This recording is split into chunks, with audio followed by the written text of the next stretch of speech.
Good morning from Council Chambers. We're live on the web. We'll get started in just a few moments.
Good morning, everyone. I would like to call this meeting to order. At this time, I would like to acknowledge that we meet on the traditional land of Treaty 6 territory and acknowledge the diverse Indigenous peoples whose ancestors' footsteps have marked this territory for centuries, such as the Cree, Dene, Sotu, Blackfoot, Nikorasu, as well as Métis and Inuit, and now settlers from around the world. And I will do a quick roll call of council members. Councillor Knack. Good morning. Councillor, what was the, Councillor Wright. I forgot Councillor Wright first. Councillor Wright. Good morning. Here you are, Councillor Wright. Councillor Knack, Councillor Principe. Good morning. Councillor Stevenson. Good morning. Councillor Paquette. Good morning. Councillor Tang. Good morning. Councillor Hamilton. Good morning. Councillor Rutherford. Good morning. Councillor Salvador. Good morning. Councillor Cartmel. Good morning. Councillor Rice. Good morning. And Councillor Jans. Good morning. Good. Councillor Knack, can I go you to for the adoption, Councillor Hamilton, for adoption of the agenda? Thank you. I'll move that the May 24th, 27th, 2022 City Council meeting agenda be adopted with the following changes. The addition of 6.1 Transit Safety and Security Interim Update, and the addition of 9.6 Audit Committee Update, Verbal Report, and then replacement page on item 8, Motions Pending. Second. Thank you, Councillor Rice. Any questions on the adoption of the agenda? Seeing none, please vote. I'm a yes, Madam Clerk. Thank you, Councillor Stevenson.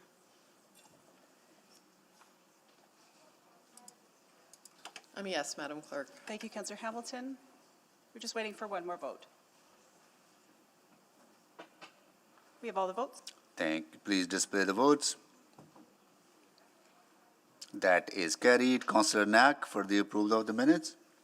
Yes, Mr. Mayor. For starters, we're just going to move the adoption of the meeting minutes for the May 9th, 2022 City Council meeting. We're going to wait on the May 10th as there's just a replacement page being developed with a few adjustments.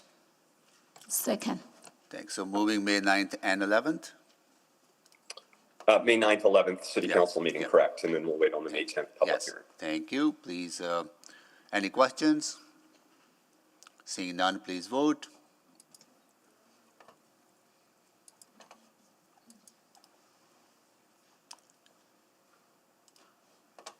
Just waiting for one more. Sorry, I'm going to say yes. It's being a little difficult Thank for you. me. We have all the votes. Display the votes, please. That is carried. Protocol items, Councillor Tang. Thank you, Mr. Mayor.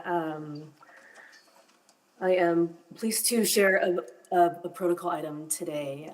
May, as many of us know, is Asian Heritage Month, and this year's theme is continuing a legacy of greatness. It is a time for us to learn more about the many achievements and contributions of Canadians of diverse Asian heritage, who throughout our history have done so much to make Canada the country we all know and love. This month is also a reminder for Canadians to come together to combat anti-Asian racism and discrimination in all its forms. And our community has experienced a rise in violence, racism, and discrimination, whether fueled by anti-Asian sentiments throughout COVID, with comments from society at large, and sometimes even from our political leaders, or whether it's propelled by a more polarizing world we face, and the collective violence and trauma shared across many racialized and Indigenous communities. We're seeing our community members, especially the elderly and the elders, who are being attacked, abused, assaulted, and even killed. And that is unacceptable. And we need to seek ongoing collaboration and resources to ensure the well-being and safety of everyone. Whether it is in cultural hubs like Chinatown that face ongoing challenge and displacement, or across the city. And so this month has been heavy for me. No words can express the devastation and heartbreak I feel. Despite ongoing community actions against anti-Asian racism and discrimination, despite the solidarity building I've seen and experienced in the past several years across so many diverse communities, recognizing that the challenges faced by one are the challenges we all bear, whether we are Asian, Black, Indigenous, Muslim, Jewish, Sikh, LGBTQ2S, Ukrainian, and many more. The Asian Golden Ribbon is a campaign for social change to initiate widespread visibility against anti-Asian hate and racism, as well as to share an optimistic renewal for generations of Asians feeling pride in who they are. I'm wearing the gold ribbon today in continued solidarity with communities in our healing and grieving process, and I commit to working with my colleagues across the sectors to continue to seek solutions. And so throughout this month, there have been a lot of community activities, events, campaigns, and conversations planned by the many Edmonton makers, creators, writers, artists, and community groups in all corners of our city. I encourage you to reach out, learn more, and continue to form those connections and relationships in our city. Thank you, Mr. Mayor. Thank you, Councillor Tang. I do have a protocol item too. I would like to take a few moments this morning to introduce not one, but two historian laureates, Cheryl Whiskey Jack and Omar Yaqub. Together, Cheryl and Omar will act as city's 7th historian laureate. For those unfamiliar, the historian laureate acts as city's official ambassador on historical matters. They are responsible for documenting, researching, interpreting, and speaking about the people, places, and events that make our city's distinct heritage character. Normally, there's only one historian laureate chosen, but Cheryl and Omar were chosen to work together because of a special bond that started over 100 years ago. More than a century ago, Indigenous people welcomed Syrians to the prairies. During one of these meetings, the newcomers tried to trade British sterling, but as the Indigenous people had no need for currency, the two cultures shared a feast. Cheryl and Omar are inheritors of this feast, and their stories came together in 2015 when Edmonton welcomed more Syrians to our city. What started as welcoming these newcomers at the airport grew into a realization there was more to explore. Cheryl is the executive director of the Bent Arrow Traditional Healing Society and oversees a suite of 21 different programs and services. The organization's programming connects Indigenous clients to the city around them and helps them build skills and resilience that can be used in other parts of their lives. Cheryl also serves as a board member of the Canadian Accreditation Council of Human Services, the Alliance Association of Community Services, and was newly appointed to the Board of Policy Wise for Children and Families. She has contributed to the work of End Poverty Edmonton since its inception and currently acts as co-chair of the Stewardship Roundtable. In addition, she acts as a mentor for the Edmonton Chamber of Volunteer Organizations Executive Director Mentorship Program and represents Bent Arrow through C5, a collaborative partnership of 5 nonprofits using innovative engagement in vulnerable neighborhoods. Omar Yaqub is excited about soulful placemaking, shared stories, and disrupting inequity through beauty. He's a settler on Treaty 6 with 2 decades of experience in far benefit sector. He serves Islamic Family, a multi-award winning Imagine Canada accredited charity in the social services sector. Omar has been a part of the creation process for Canadian PrayerRug.ca, RootsOn6.ca, and ECVO's History of Edmonton's Human Services sector. He's been awarded a Doctorate of Sacred Letters from St. Stephen's College, EMC's Rise Award for Community Leadership, and the University of Alberta's Co-op Mentorship Award. The combined experiences, passion of these two remarkable humans will no doubt be an invaluable asset as we continue working to make Edmonton a diverse, inclusive, and welcoming community for all. Cheryl and Omar are succeeding our 6th historian laureate, Amber Paquette, who just finished her 2-year term. Amber worked with Fort Edmonton Park to ensure the reenactment of Edmonton's historic fur trade era to accurately reflect Indigenous culture and traditions.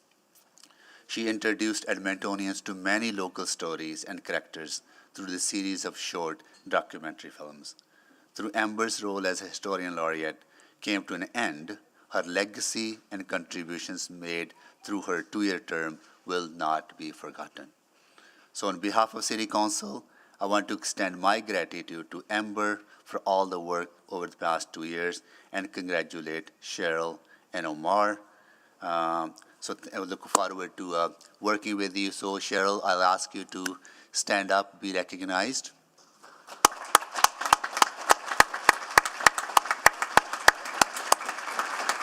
And as well as Omar, thank you for your work and your and congratulations. Yeah. You can sit down now, and I'll ask Amber to stand up and be recognized. Amber.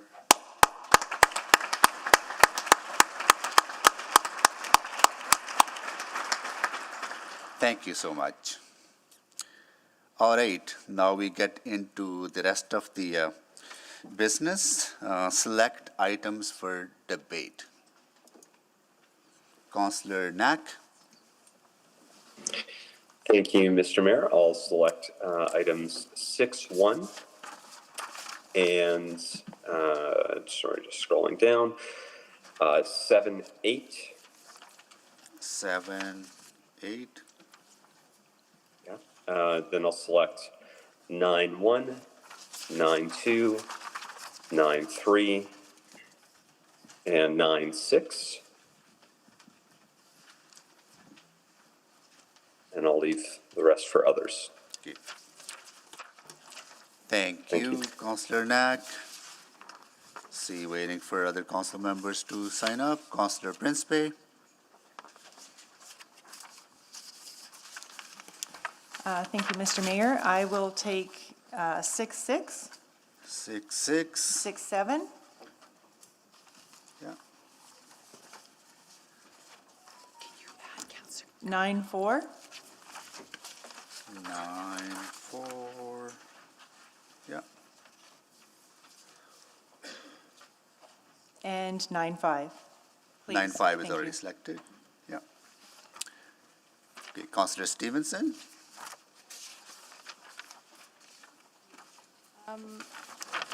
Thank you. I think all that I had wanted have been selected. Okay. Councillor Cartmel. Thank you. 6.5 for voting purposes only. 6, 5. And 7.7.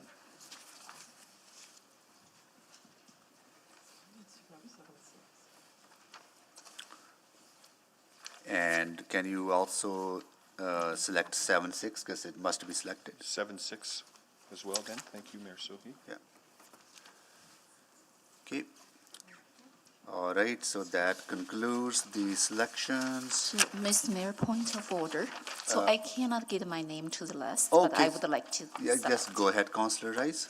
I would like to select 6.4. 6.4. Yeah, so that must be selected. For other item already selected. Thank you. Okay, thank you, Councillor Rice. Apologies, point of order as well. I also cannot click in. Okay, Add my name to the list. Just have a very brief question on 6.2. 6.2. Yes.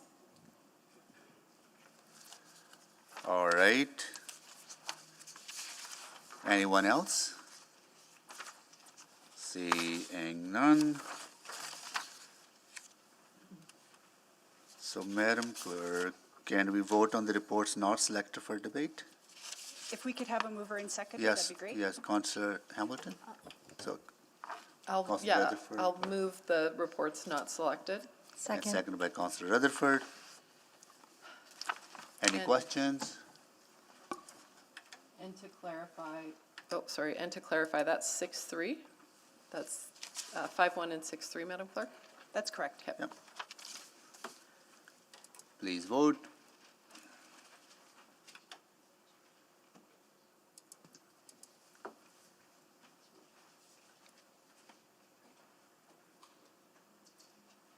Just waiting for 2 more votes. I'm a yes, Madam Clerk. Sorry, Councillor Paquette, were you in favor? I am. Thank Thank you. We hold the vote. Display the votes, please. That is carried. Now can you read back what we have approved? Thank you. Good morning, Mr. Mayor and Council. Council's approved the following request to reschedule. Item 5.1, bylaw 20114, single-use plastics items, will be coming back to City Council on July 4th. Council has also approved item 6.3, approval of the expropriation Yellowhead Trail Freeway Conversion Program. Okay. Thank you. We've got 3 more speakers. Yeah, can you just replace that? All right, request to speak.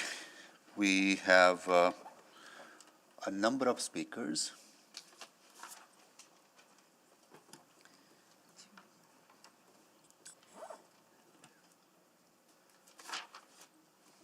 Sorry.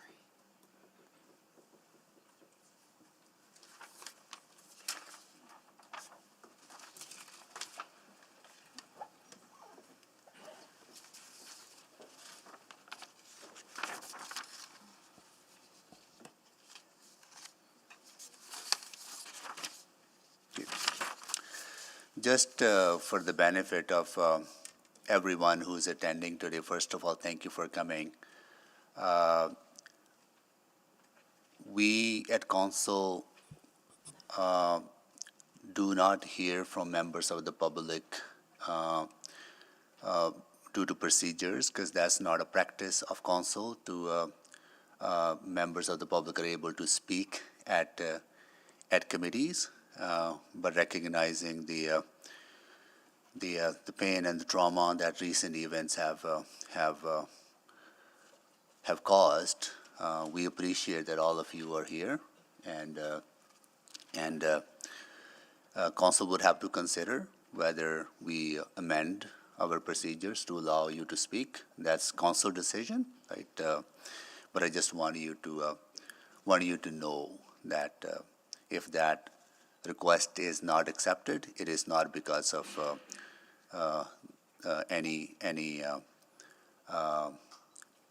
that we don't want to hear from you. It's just a procedures, and sometimes we have to follow those procedures. But it's entirely up to Council to do so. And I'll go to Councillor Stevenson. Yes, thank you, Mr. Mayor. I'd like to move that we hear from speakers on 6.6 and 6.7. I believe you have the full list. If I need to read that out, or if... Do we need to read out the names at this time? Yes, we do. They need to be read into the record. And I've sent the additional 3 names into the chat. Do you have that list, Councillor Stevenson? I think so, yeah. So, Or I can read the names if you want me to. Go ahead. Yeah. sure. So on item 6.6, that we would hear from Haroon Ali, Christina Trang. This is the updated list. Thank you. No, that's okay. Perfect. Fong Lu, Eric Au, and William Lau. That's on item 6.6. And on 6.7, that we hear from Alexander Dowsey, Holly Ma, Jane Sampson, Mei Hung, Rosalie Devans, Haroon Ali, Mark de la Broye, Dave Young, Stacy Zaidi, Christy Morin, Han Leong, Corey Wasnav, and Stephen Mandel. Second. Are we missing one? No, there's 2 items. No, in the chat, there's a name that wasn't read. Did we miss a name? Oh, and Yuhao Zong and Alex Haritzku. Okay, got everyone? Haritzku. That's everyone. Yeah, okay. All right, we got everyone. So second by Councillor Rice. Council members, any questions? Councillor Knack? Yes, Mr. Mayor, just from a scheduling perspective, I'm not opposed to hearing the speakers. I recognize there are some special circumstances that would likely require that, but that also likely means we don't finish anything else on our council agenda. And so typically in this situation where we have decided to hear from speakers, again, it has often been practiced to send it back to committee so that that can be done, and then the other business can be dealt with. Because my only worry is there's just no way to finish the entire agenda at this point. So I'm willing to make the motion to refer those two items back to committee to hear from speakers and to have a conversation. But I just wanted to get a sense from you, because I think a lot of those other items have already been postponed on our agenda, and some of those are very time sensitive. Yeah. So maybe I can start by asking, yourself and Mr. Corbel, what needs to be done today versus what needs to be, what can be dealt with. Yeah, let's go to city manager to see what are the items that are absolutely critical for us to deal with. Well, I think given circumstances, Your Worship, I think 6.6 and 6.7 are super critical. And I think we'll just get through the rest as best we can. But they are the most important, I would say. And how about 6? Okay. So with that in mind, Mr. Mayor, I just think we should, probably at lunchtime when we come back, postpone all of whatever other items we're clearly not going to get to, because there are significant amount of items that we will not get to on our council agenda. And we just need to make sure we've planned accordingly. Even with the overflow on Friday, we won't get it all done. Yeah, we can revisit that at, I can have a discussion with the clerk and city manager to look at the agenda for it. We'll do that during lunch break. Councillor Knack, is that okay? Good. Thank you. All right, Councillor Stevenson? Oh, no, that was just from before, sorry. Yeah, Councillor Rutherford? Yeah, just to speak. Sorry, can I just get the seconder? I must have missed Councillor that. Rice. Thank you. Yeah.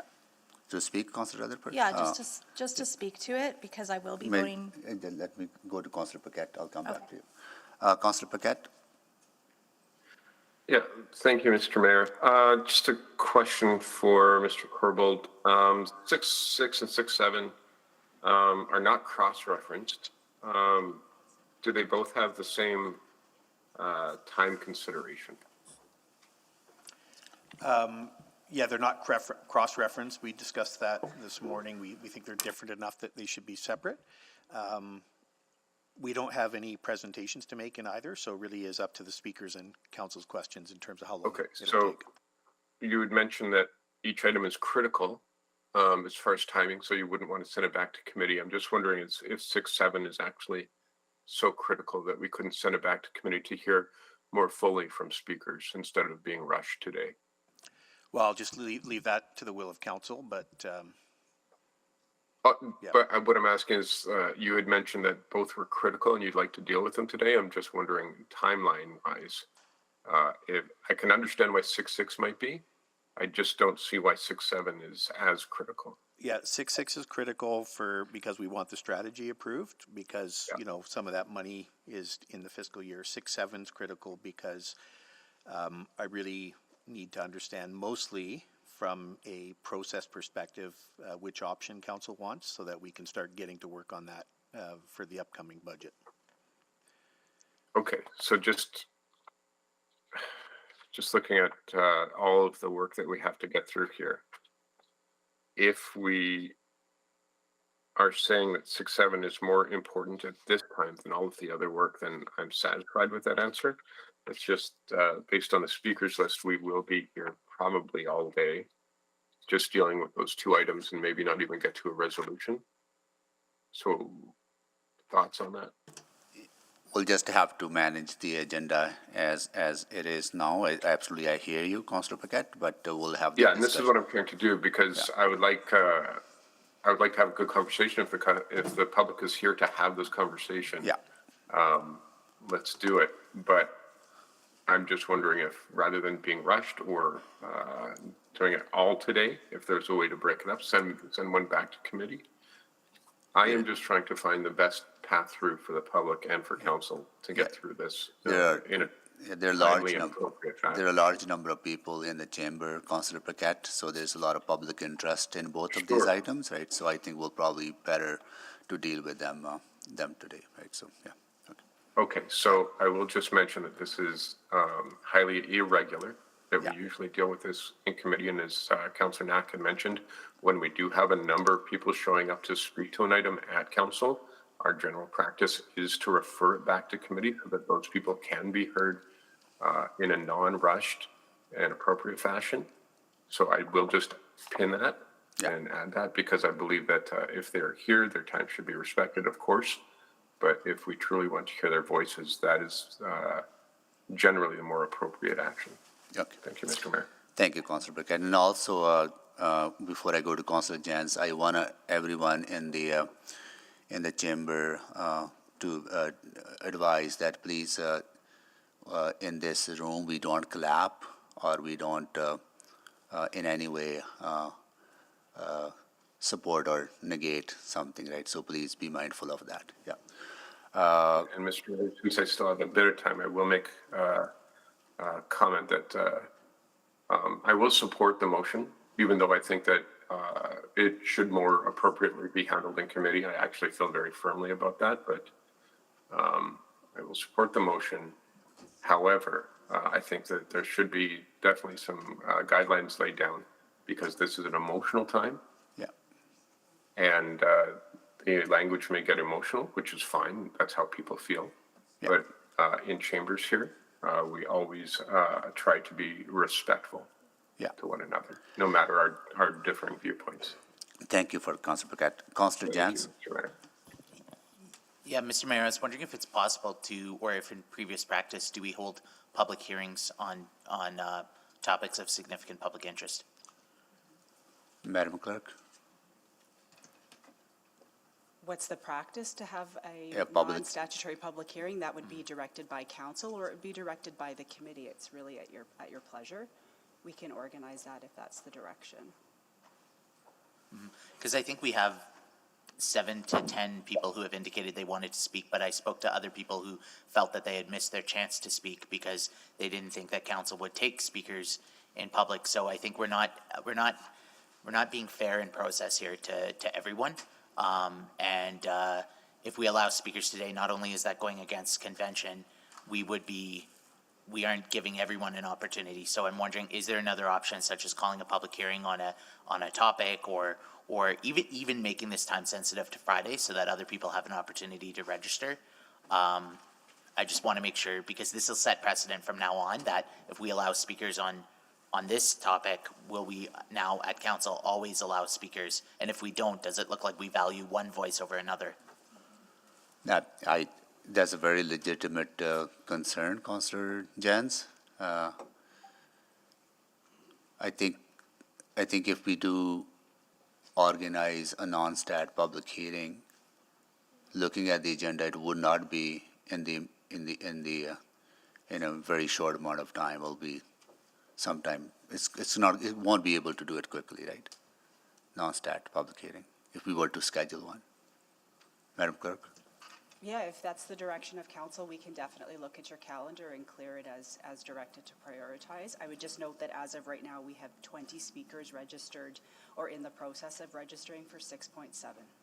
Okay. So just before there's any vote, I would like to make sure that we've got the correct list before council for its consideration. So there are more people registering?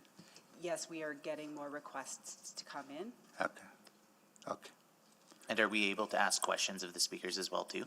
Yes, that's the process. We can ask. They'll be paneled, absolutely. The speaker will be in a panel, and council members will absolutely have the opportunity to ask questions. Yeah. Councillor Rice? Thank you, Ms. Chair. So good morning, everyone, and thank you for being here today. As the first new councillor, and since last 6-7 months, this is my first time to see so many people taking your time, our citizens, come to the chamber. And then I think we need to ask why, and why is this happening? And then I believe on our city council's history like this, and you will not see often. And specifically, and last Wednesday, May 18th, there's something happened in our city, and specifically in Chinatown, that is never happened over 100 years on our city's history. And in the few months, in the few hours, and 2 our people and last their life. And then if right now we're talking about the procedure to not allow the people to speak, what a message our city wants send to our citizens, our Edmontonians. So I'm going to support this, and also I encourage my colleagues to support this and to allow the people to speak. It's not about this. Thank you. Privilege, Mr. Mayor. No one is talking about not allowing. So it's not, I want to say it's not about procedure. It's about what city we want to show to our citizens. Thank you. Thank you, Councillor Rice. I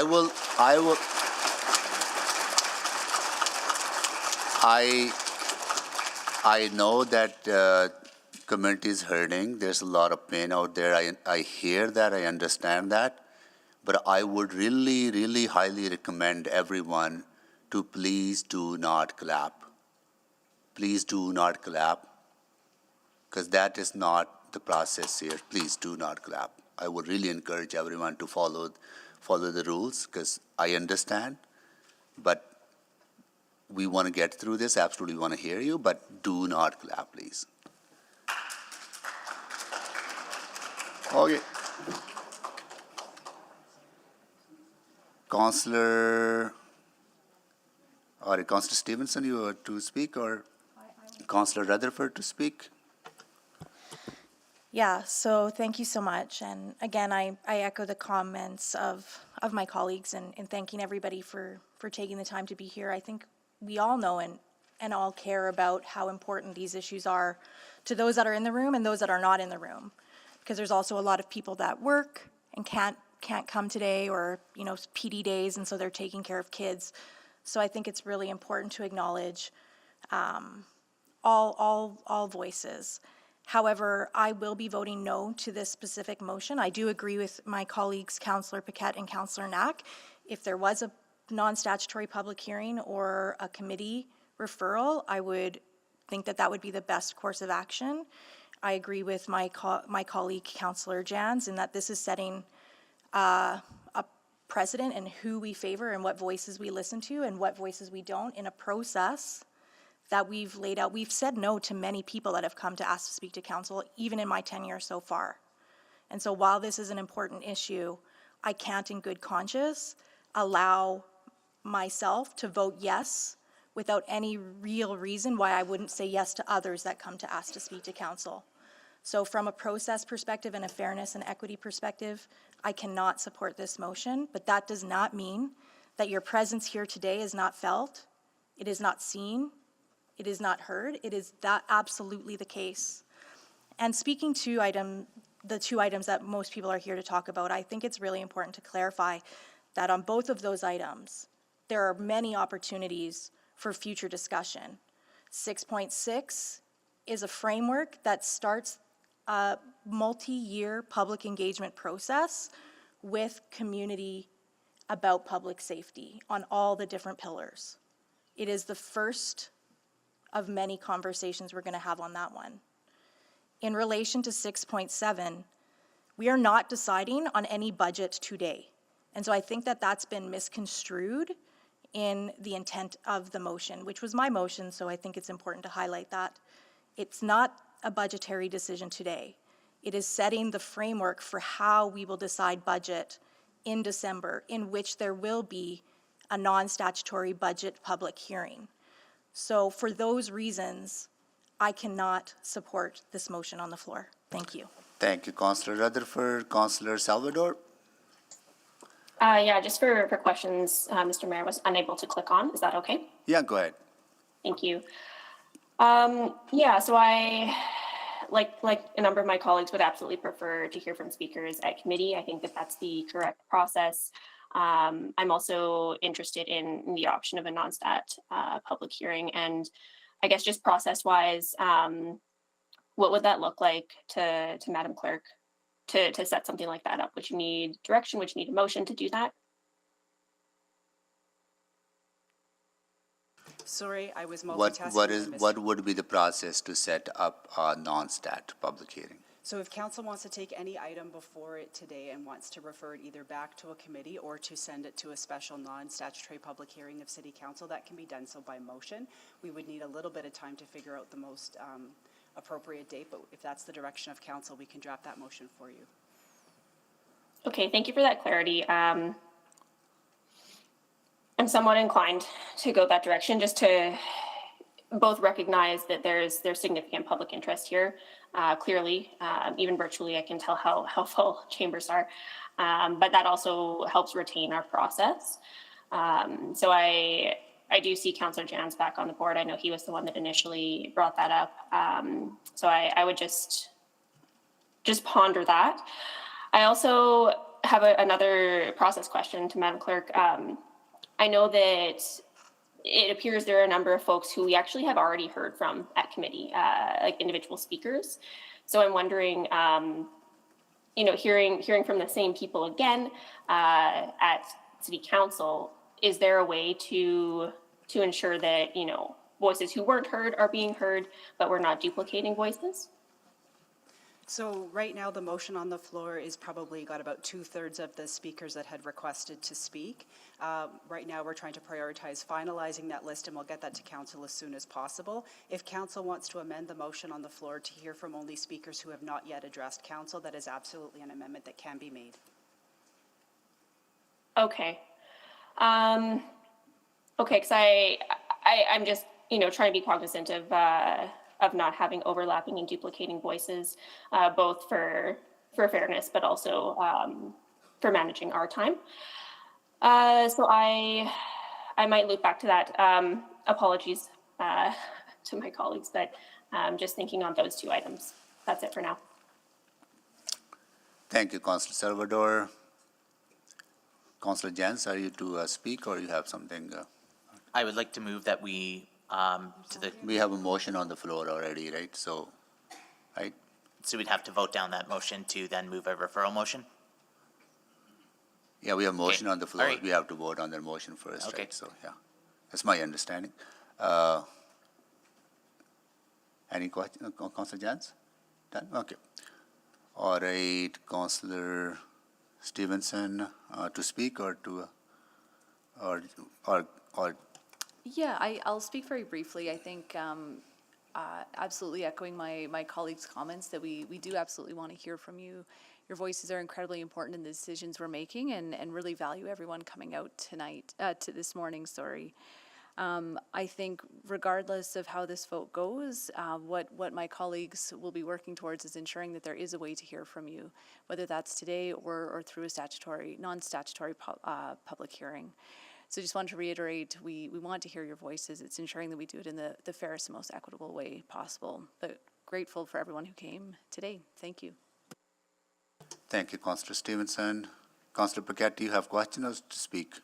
I do. I have a Questions? question. Then we need to move a second round. Councillor Stevenson, can you move a second round, Oh, please? thank you. Yeah, go ahead. Yeah, Councillor Stevenson was the mover of the motion. I'll move a second round. It's okay, Second. Councillor Cardinal seconded. Councillor Paquette, please vote.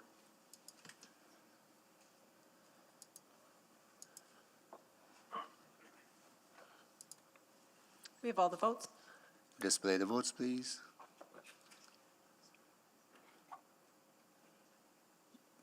That is carried. Councillor Paquette, quickly. Yeah, thank you. To the clerks, just to clarify something. So obviously, the option before us right now is a yes/no vote to hear from speakers today, but the options are also that we could, if we hear today, because of this list of speakers that is growing, as you mentioned, we're looking at 2 to possibly 3 days, and if the speaker list continues to grow and we approve those, we could be looking at multi-day council where no other work is getting done because we're just hearing from speakers. That's one option. The other option is we vote no, and then we continue with business of the day. Another option is that we move this to a special public hearing where we hear from speakers. The other option is to just punt it back to committee And those are all I can think of. Do I have that? If I heard you, you cut out there a little bit at the end. So your options before you today are to hear from speakers, to refer this item back to committee, or for this council to set aside a non-statutory public hearing for the purposes of hearing the speakers on items 6.6 and 6.7. Those are your three options. Okay, yeah, so we do have multiple options here. If we vote yes today, your speaker list, you said, is larger than it was now. So just, I know it's all variable, but just a ballpark figure, maybe how long are we looking at? Yeah, so just we're just in the final stages. I've got now I have 7 speakers registered for 6.6, which is a community safety and well-being strategy. And at the moment, I have 18 speakers registered for the police service funding formula policy, which is 6.7. Okay. Okay, so that's a lot of time. Okay, thank you. Mr. Mayor, I would suggest that we've been spending an incredible amount of time on this issue already. And before we vote, maybe some consideration should be given to those other options. Thank you. Thank you, Councillor Paquette. Madam Clerk, I can see the list. The speakers list, so we're just going to clear the screen. We've got the vote up there right now, and Ram was just going to put the speakers list up. Yeah. Yeah.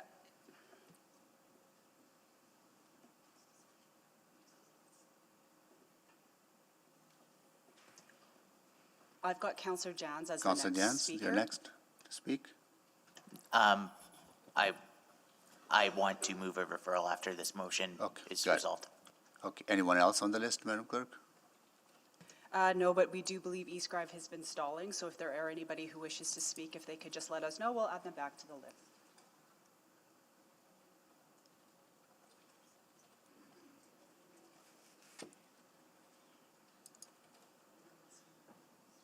Colleagues, anyone else? I see Hello, Mr. Mayor, I do have just one question. Councillor Wright. If we were to refer it over to a non-statutory public hearing, is there a limit as to the number of speakers that would be allowed, or? No. As many people can sign up as. Yep. Thank you. Okay. Thank you, Councillor Wright. Anyone else?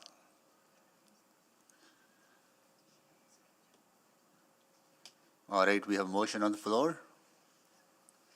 Ready to vote, Madam Clerk? So, no, I'd rather that, rather than you voting on the motion on the floor, which is incomplete, if you could just have Councillor Stevenson restate the motion as complete with the list of speakers for 6.6 and 6.7, because if it passes and it's only half the list, you'll have to amend it later. Oh, I see. And if more people sign up, then we would have to make another motion to add more people, right? That'll be a decision that you'll have to make after the decision is made on the motion on the floor. Got it. Okay. Councillor Stevenson, can you please read back, add the new list? Yes, thank you. And do I, Madam Clerk, do I need to do roll call as well to confirm people are in attendance? It would be most helpful if we knew who was actually here. That would be great. Okay. Great. So just for those in the audience, I'm going to read out names, and if you can just indicate your presence. If you're online, you can unmute and say hello. If you're in chambers, you can wave or make yourself known. We just need to confirm speakers who are here. So on item 6.6, Haroon Ali. Hi, Haroon. Christina Trang. Hello. Fong Lu.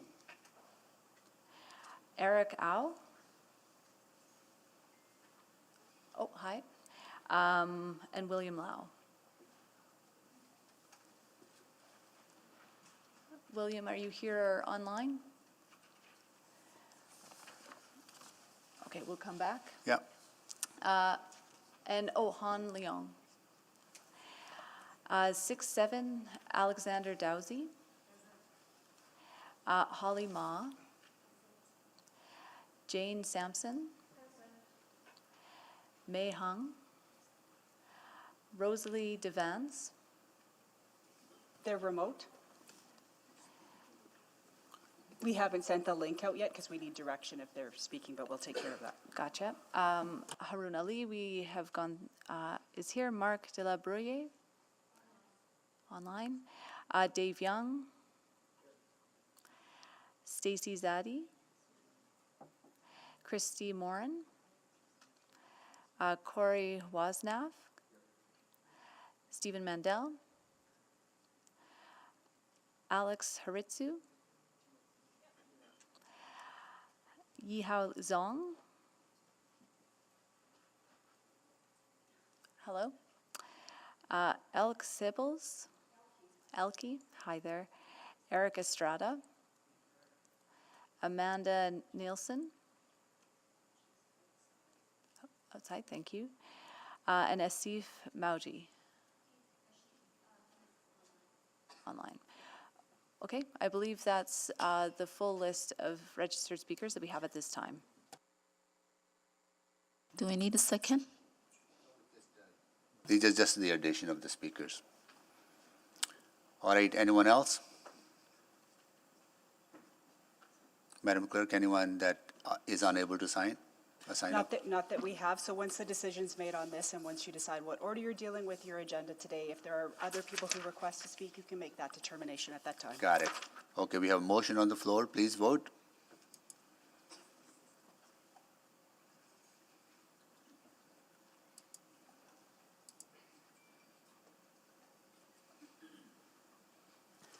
We have all the votes, Mr. Mayor. Display the votes, please. Request is carried. Request for specific time on the agenda. I think we do have one request, right, on these two?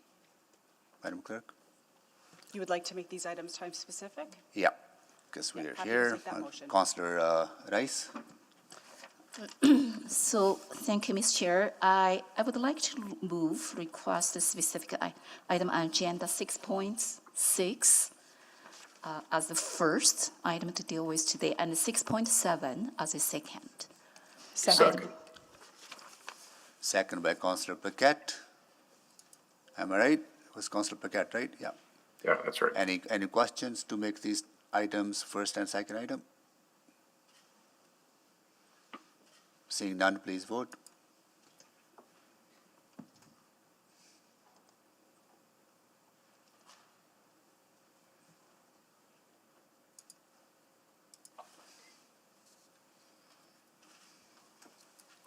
Just waiting for 2 votes.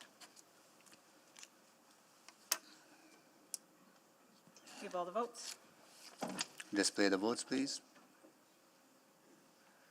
That is carried. Vote on bylaws not selected for debate. Councillor Cartmel. Thank you, Mayor Sohi. I will move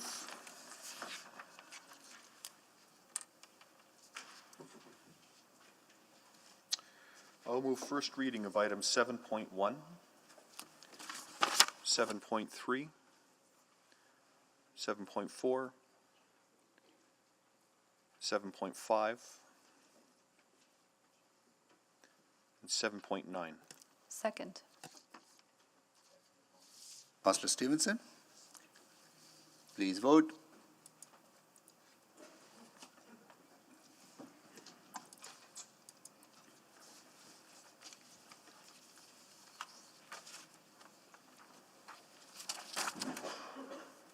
Just waiting for, we have all the votes.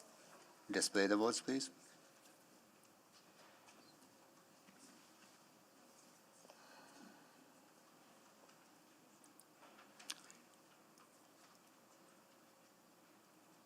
We have all the votes. That is carried. Councillor Cartmel. Thank you, Mayor Sohi. I'll move second reading of items 7.1, 7.2, 7.4, 7.5, 7.9. Second. Second by Councillor Stevenson. Please vote.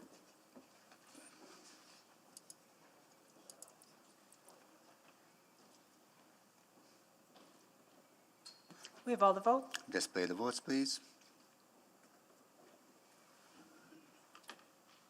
That is carried. Mayor Sohi, I'll move consideration of third reading of items 7.1, 7.4, 7.5, and 7.9. Second. Second by Councillor Stevenson. Please vote.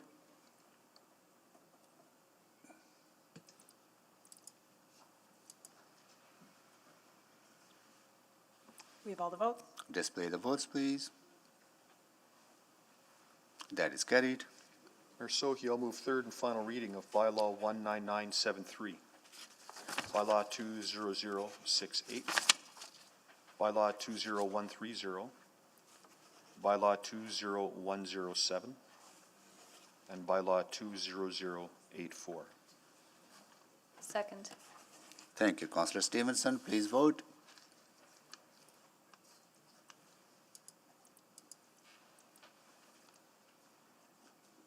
We have all the votes. Display the votes, please. That is carried. Mayor Sohi, there's a recommendation on 7.5. Yep. I'll move the recommendation item 7.5. Councillor Stevenson, seconded. Second. Thank you, Councillor Stevenson. Please vote on the recommendation.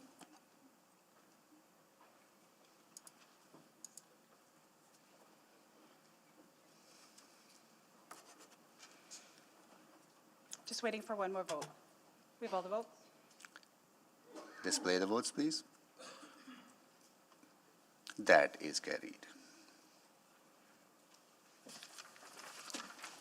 And Mr. Mayor, just one more housekeeping item. We'd like to make item 9.6, request for time-specific first item on Friday, which is the 27th of May.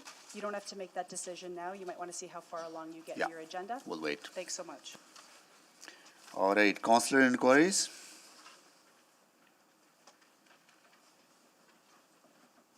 We have one. I did receive one, but I'm not sure if they're going to make it at this time.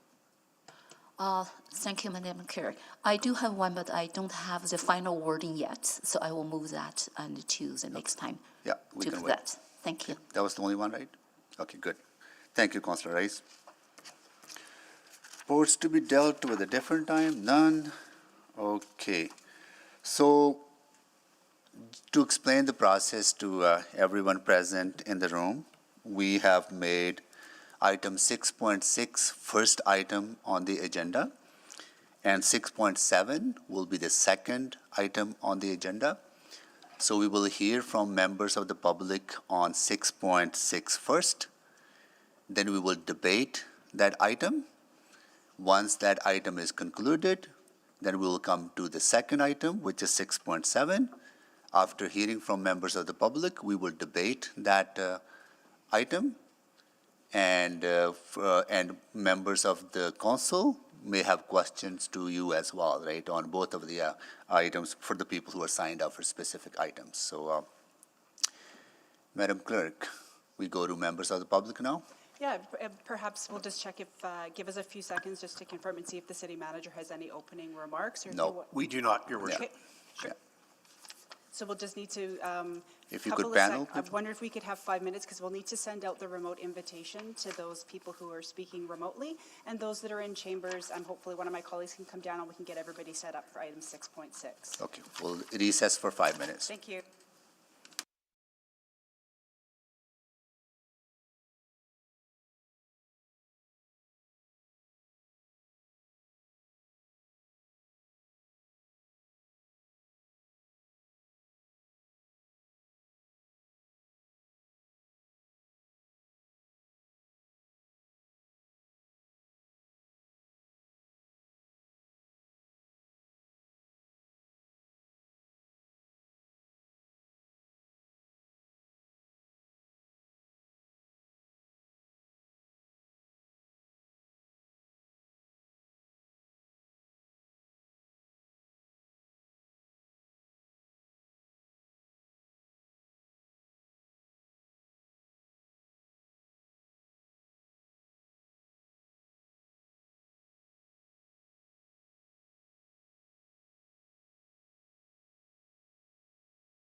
Okay, please vote to add Yanahu to the list. Oh, we need a seconder, sorry, Councillor Rice. Second that? Yeah, Okay, I'm second. thank you. Please vote.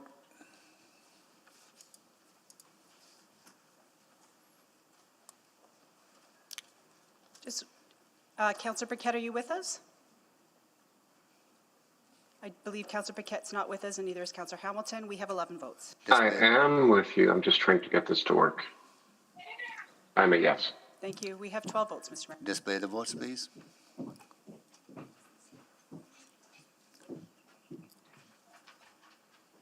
That is carried. Okay, we'll go to our first speaker. Madam Clerk, we're ready to go to our first speaker? Yeah, we have all, as far as I know, we have all the speakers either online or in person. Okay. Mr. Ali, Harun Ali, go ahead.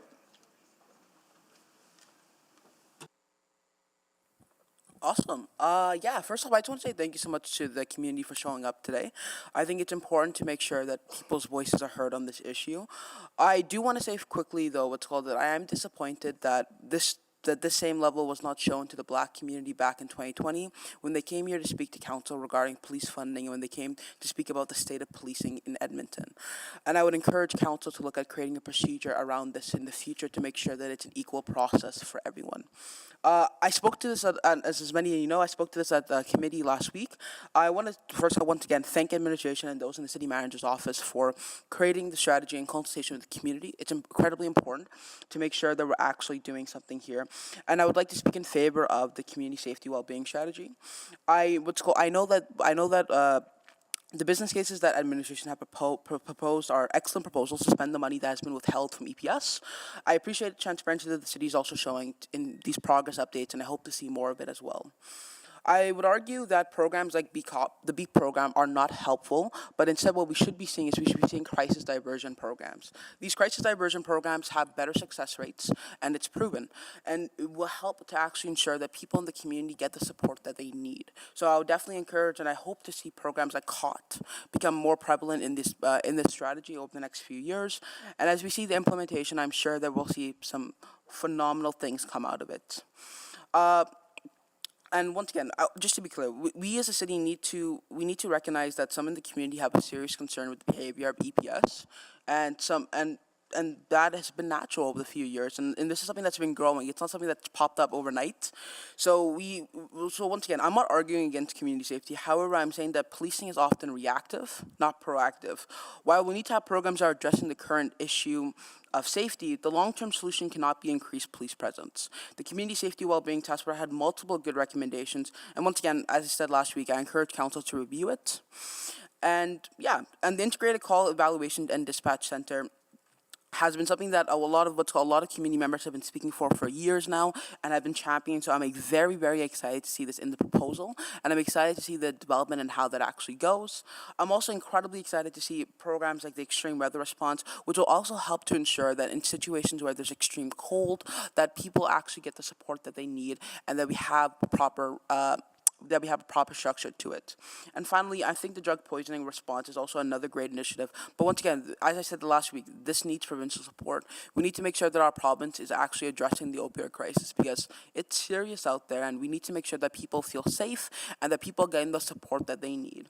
So once again, I would like to offer my support and urge City Council to endorse the strategy, and I'm excited to see the implementation. Thank you so much. Thank you, Mr. Ali. Next, we'll go to Christina Trang.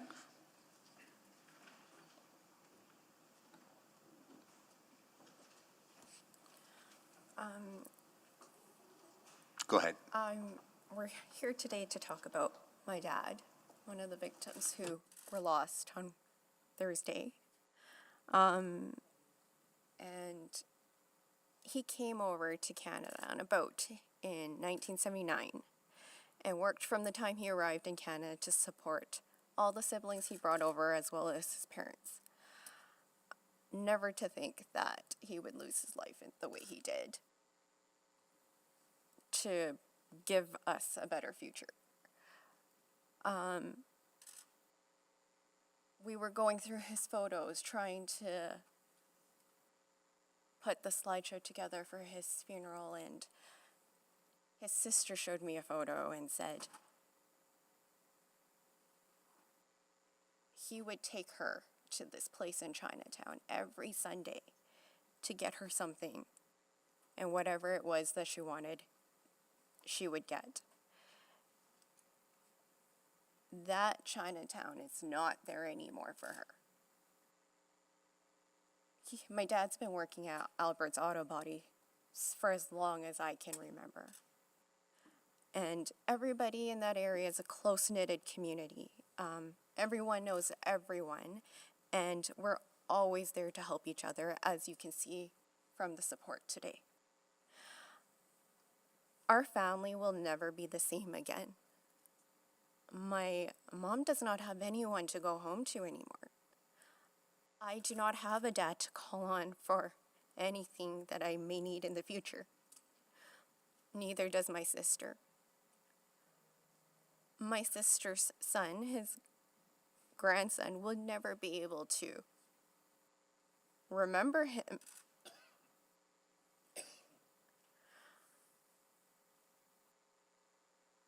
My uncle who works with him is going to walk into work every day in that place, and so is Tony, remembering he's not there anymore, as he has been for the last 33 years. This changed our lives completely overnight. He's gone now, but he'll never be forgotten. Maybe if things had been different in Chinatown, my dad could still be with us today. He had planned to retire at the end of the year so he can spend more time with my mom.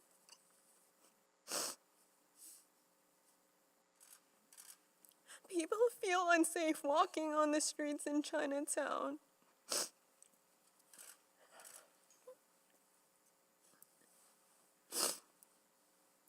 And I have heard this from several people, or even friends of mine who are even afraid to bring their children to Chinatown because of how scary things are. How this happened to my dad could have prevented.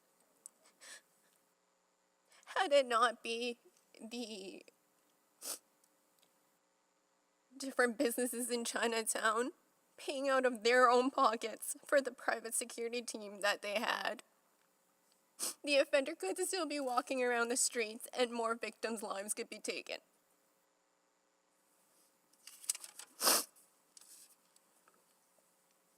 How do you guys feel the situation in Chinatown currently is acceptable? When was the last time one of you guys stepped foot into that place? It's completely destroyed my confidence and many others the city is looking after its communities and its citizens.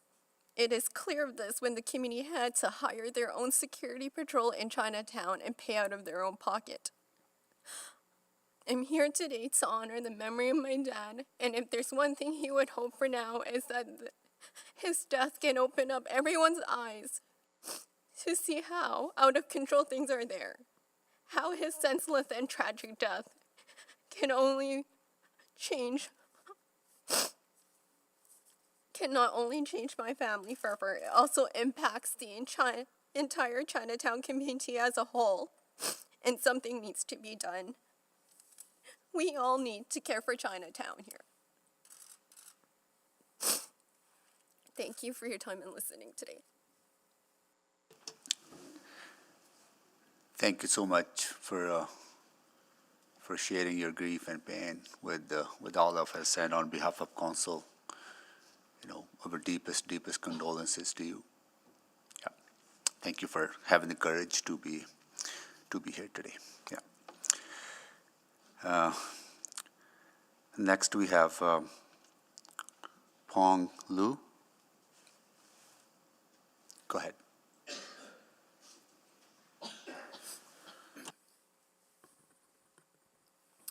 Good morning, Mr. Mayor. Council. Can you move close to the mic if you don't mind? Thank you.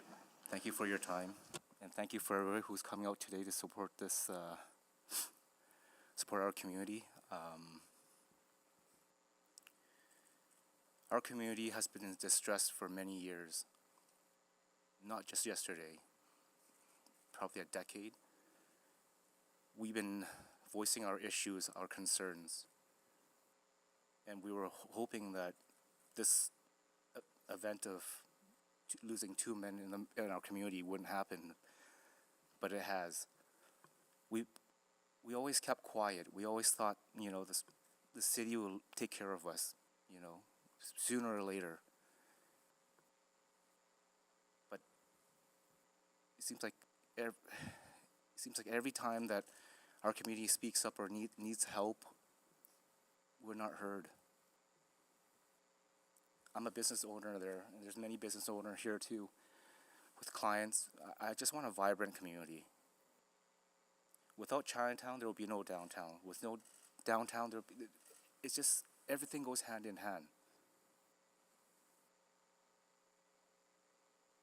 I just want a safer community for everyone. We have seniors there.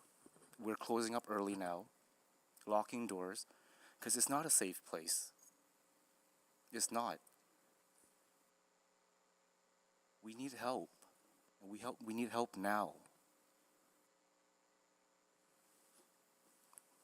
And I'm just going to leave it at that.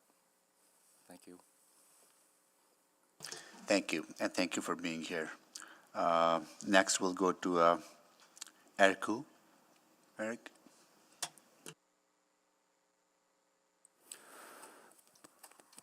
Thank you to the council for hearing us today. The issues in Chinatown and the concentration of people who are suffering in that area is a burden that the Chinese community has been holding for decades and decades in a way that other communities have also been holding, but not all communities in the city. And it's really important to recognize that and to recognize the need to address those historical negligences and current negligences that our community feels we haven't been heard for a very, very long time. My generation has lost a lot of opportunities to grow up in our culture, grow up in Chinatown, because as previous speakers have said, so many people feel scared to go. This weekend, we just wrapped up with my youth council and along with Enoch Cree Nation, a series of intercultural events to talk about racism, to talk about Chinatowns and our experiences. And many youth who registered to volunteer or to participate, to lead these conferences, were not able to come because their parents were not comfortable with them being in the space. And that is such a loss for their growth, a loss for us hearing their voices, and there's so many generational impacts that can have. What we want from Chinatown is a place to be safe, a place to feel proud of our culture, and a place to feel our community. And a lot of people in my generation do not get that opportunity that you may have had as a child or other people did. And I hope that we're the last generation that has to feel this pain and has to fight for our space, to feel proud of our culture and to feel a community together. Because I don't want my children or my children's children to have to go through the same struggles that I see my community going through. And as we recognize this, I think we need a really concerted effort from the city, from the Chinese community, to be working together, to be working with other communities as well, with Indigenous people, with the social services organizations, to really find what we can work together on to change this for our generations so that we don't just push this down farther on the line and go with the same decades of struggle that our community's been working with this entire time. Thank you. Thank you so much, Eric, for being here. Next, we'll go to William Law. Thank you, Mayor Sohi and Council. I'd like to speak to the urgency for the myriad of solutions listed here in the strategy and also articulate some of the tangible changes in the fabric of our community since last week. Chinatown's always been a community where we intentionally go to different businesses. We don't go to a superstore to buy everything. We pop by store after store and say hi to our uncles and aunties and do business with them and visit them and ask how they are. We're a community where relationships are very, very important to us. We're a compassionate community as well. many of our businesses know our more vulnerable community members by name and feed them and have our doors open to them to give them water and share the spaces as neighbors. But the thing that's really hurt and really changed since last week's incident is for these losses to be so unprovoked, to be so senseless, for no apparent reason and no clear motive of why this has happened, and to lose two community members that were so integral. I didn't know Mr. Tran, but Ben had his doors open and he was one of the most generous folks. People could assume from the outside he was just selling DVDs and karaoke machines, but he went in and he had some of the best tea in the city. He was very generous and would always invite us in to just have a seat. And it was such a sacred gathering place for many community members.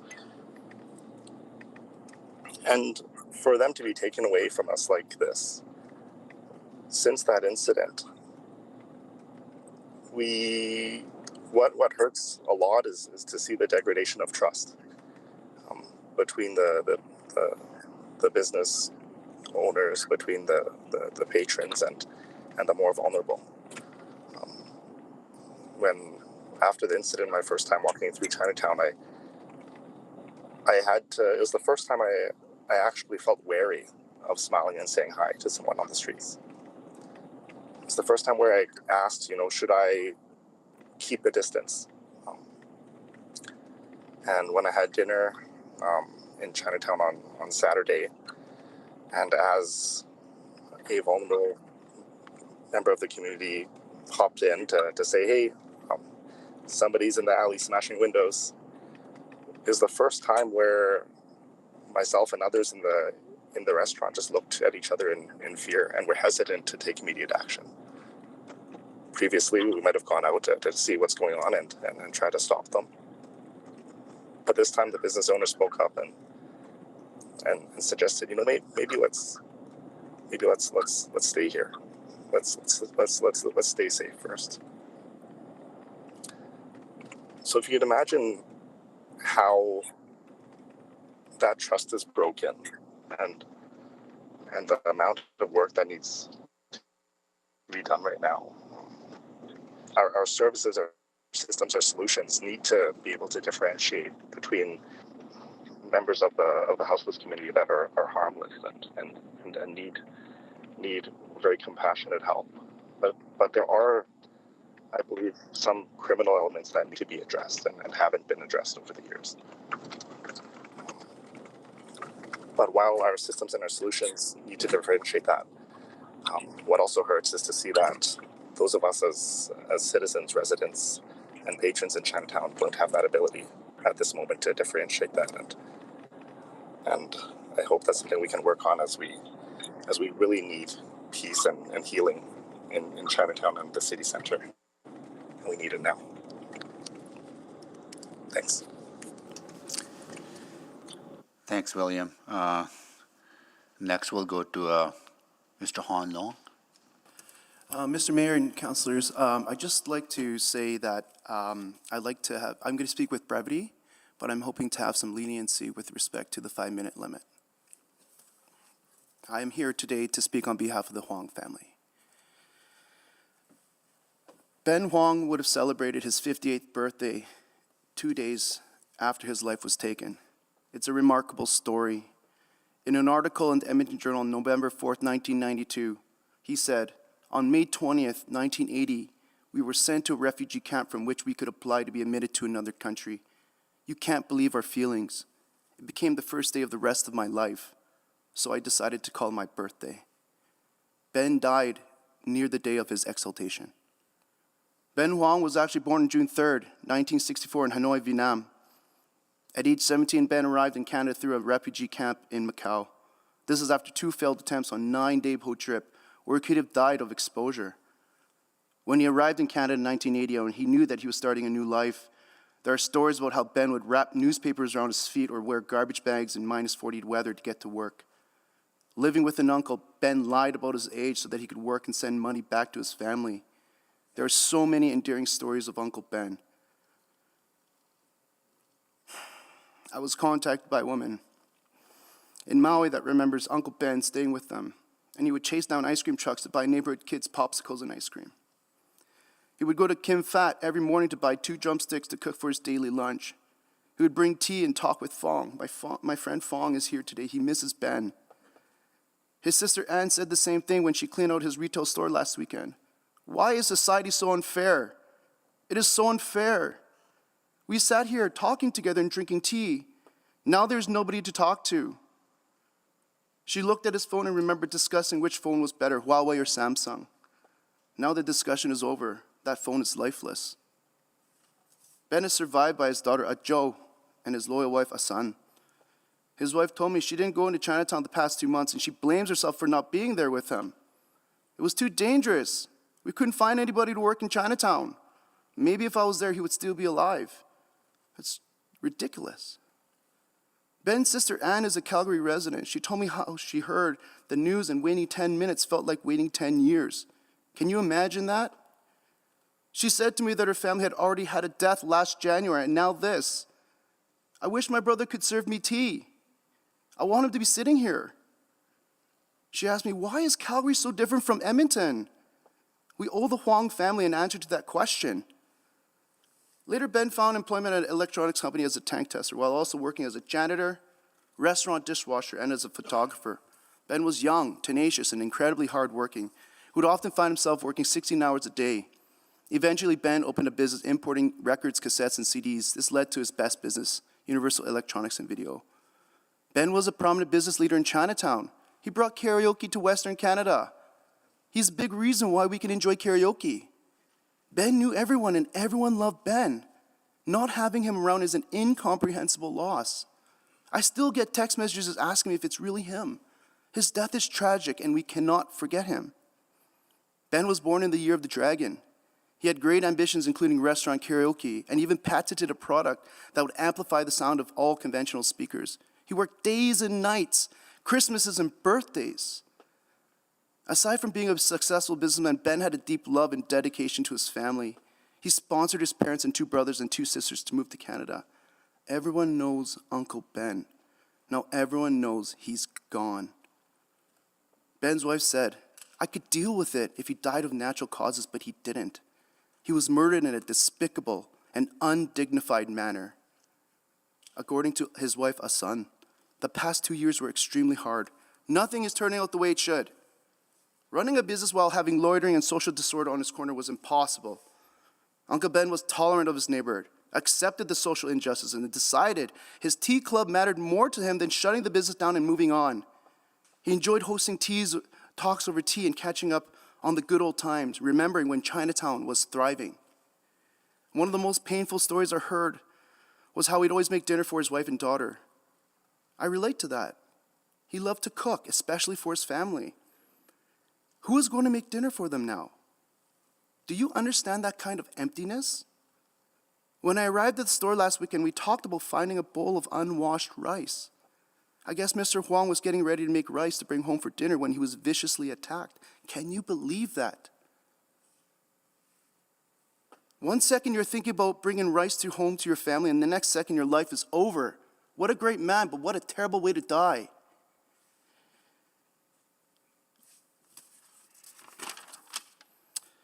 Your worship, Mayor Sohi, and venerable city councilors, I stand in front of you, a defeated man, just 1 week after delivering a speech imploring council and EPS the need for more dedicated resources for Chinatown and downtown. Our city is dying, and we are again too late. People are being threatened with dangers on the LRT downtown and in Chinatown. I speak for the community when I said, we told you so. We knew this would happen. Decisions about the future of Chinatown are being made by people who do not care or understand the real challenges we face as a community every day. Our worst imaginable nightmare has happened. When I say our, I mean all Edmontonians, EPS and council, social programs, province, federal government, neighborhoods in Terwillegar, and the neglected communities in Chinatown. We all failed the Huang and Trang families. When will we admit that there are communities in Edmonton that do not belong to everyone? They are for the poor, the vulnerable, the hard to house. Living beside them, doing business beside them are the hopeful, the tolerant, the resilient, and the hardworking, the Asians. What does that mean about our city? What does that say about us? Countless years have passed since Chinatown demanded safety and security, yet here we are still talking about complex challenges, the lack of resources and broken trust. There is an old saying in Chinese, in a country well governed, poverty is something to be ashamed of. In a country badly governed, wealth is something to be ashamed of. Are we well governed? If so, what does our poverty say about us? If we are poorly governed, who are the wealthy? Are they who we protect? Either way, Mayor Sohi and city councilors, do you feel ashamed? I do. People always talk about bad things happening in threes. In Asian culture, there's no such saying. But let's entertain it for a bit. It implies if something has happened twice, it is likely to happen a third time. If there's one single wish from the Huang family that would bring them peace, is that this is not to happen ever again. We must not treat this as a coincidence and let it fade into bad luck or another random assault. The assailant may not have been racist or acted in hate, but the fact that it happened in our neighborhood and continues to happen in Chinatowns across Canada is not a coincidence. We have to begin finding peace in our community by admitting this. There is something we are silently agreeing to as a society. We have agreed that Chinatown is too complicated a problem to fix. We've given up and decided that tent cities are tolerable in Chinatown and that the chicken and egg social agency dilemmas are unanswerable. Chinatown is an area where society can drop off their garbage. This is systemic racism and this is unfair. Let's face the truth, Mayor Sohi, Edmonton is not a city for everyone. These deaths have brought up old memories. Things forgiven in the past are now being unforgiven. Old wounds reopened. I'm worried for my community. We need the truth and reconciliation and mourning, but right now I fear for misinformation, anger, and division. We need time for healing, recovery, talking, sharing stories. We need time, but we have no time left. Chinatown cannot continue to be asked to be patient, tolerant, or for compromise. Yes, we are stoic, quiet, and a resilient people, but do not take advantage of this. We need solidarity, the support of the greater general public, and the stronger sense of being in this together. We need to care about all parts of our city, especially our Chinatowns and our downtowns. So we always talk about belonging, having a sense of belonging. But the only sense of belonging we have in Chinatown is that poverty belongs in Chinatown. What are we going to do? Are we going to be back here in a month, 2 months, grieving over city worker assaulted on the train? Or how there was a robbery that turned bad? This is May. How are we trending? What is Edmonton going to look like when it's August or September or in 2 years' time if we continue to misallocate resources and defer to long-term programs when businesses need short-term help now? Mr. Hong, I'm going to stop because I gave you 2 extra minutes, but are you close to I just have 2 minutes left, I promise. When can we have an honest discussion about respect for lives and livelihoods? What will the city look like as workers come back into the core? Will they come back? Will there be businesses or employees left after COVID to serve our workers? Will people want to work downtown at all and take the train while people bleed out on the seat beside them? We talk about rebuilding our country, and how can we do that? What kind of recovery can you have when we cannot keep our street services and businesses safe? So something coronavirus has taught me was to be purposeful and to lead a meaningful life. We can die anytime. People die, and they don't even know what kind of toilet cover hit them on the back of their head. All I know is that I appreciate my life. Tonight, I commit to making some rice. I commit to washing it with care and dedication. After that, I'm gonna boil some water. And when the water's boiling, I will think about how I miss my wife who works in downtown. I will prepare her tea, stir-fry the drumsticks, and wait for her to come home, and I hope she comes home safe. If my message has been unclear and you didn't hear, or maybe it fell on deaf ears, then look out into this room and look into these people's eyes and you will know. Look into my eyes and you will know. Thank you. Thank you so much for speaking on behalf of the family as well. Yeah, appreciate that. Next, I will go to Elke Seabells.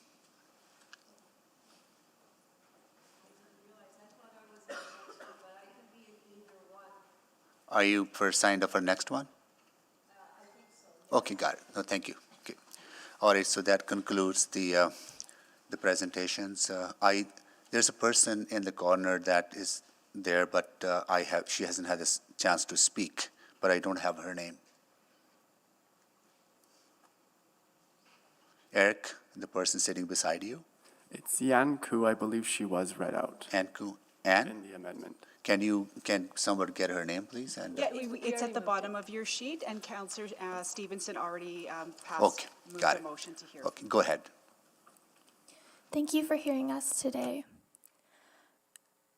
A while ago, my mom came home crying because while she was parked in her car, someone had kicked the door in, and this was in Chinatown. A lot of my friends either avoid the area completely or they cannot walk down the streets alone in that area. And as this has been mentioned before, this issue of safety in our spaces has gone unaddressed for a very long time. I don't want to dismiss this fear that we have been feeling, but I'd also like to remind the council regarding some of the things that were brought up in the emergency meeting last time and also the things I've been hearing. I just wanted to say that I don't think the right approach is to amputate the things we think are the problems. So dissolving our social services or dislocating the houseless population. If we destroy and segregate or pretend that as long as we don't see and encounter our vulnerable populations, that things will be solved, then we will fail to nurture and foster a community that can alleviate these problems. Our systems, our programs are flawed. But instead of getting rid of these groups, we need to work together to make changes that will encompass holistic considerations from all of our different insightful perspectives. We are fearful and we are grieving, but we need to work together for a better future. Thank you. Thank you so much for being here, everyone. So this concludes the presentations from members of the public, and I'll go to council members for questions. Just here, go. Councillor Stevenson, you exempted that. You want to go first? Oh, sure. Thank you. Yeah. Thank you, Mr. Mayor, and thank you so much to each of our speakers. My deepest condolences to both of the families. What you've spoken today is heartbreaking and also very true. The situation is not acceptable, and I personally do feel ashamed about the area. So appreciate you all coming forward to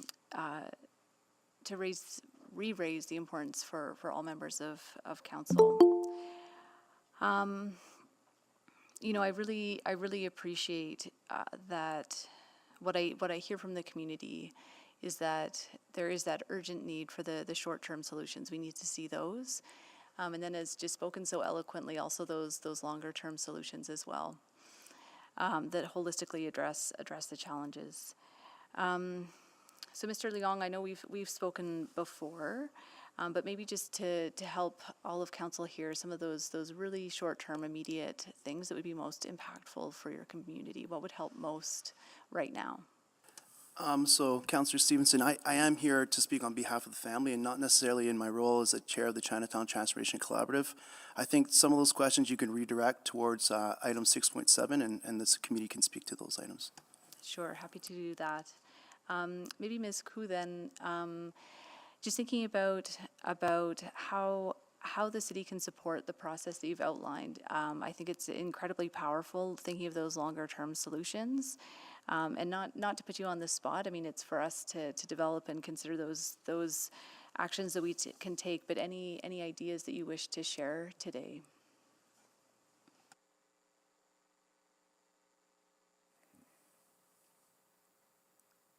I think that, and excuse my ignorance on some of these issues, but the only thing I can really speak to is the problem with linear thinking and linear approaches, and when we do not consider some of the things, like you said, long-term solutions and root causes and things like that, as well as addressing the stigma against not just the house's population, but Chinatown in general.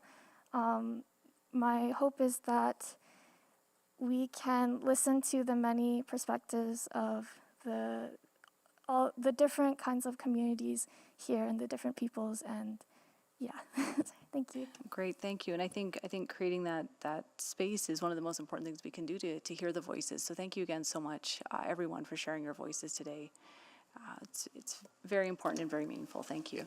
Thank you, Councillor Stevenson. Councillor Paquette? Thank you, Mr. Mayor. I'll just check in. Did Councillor Principe select this item? You can go ahead. Okay, thank you. So, first of all, I want to thank all the speakers who came out today. My heart was moved.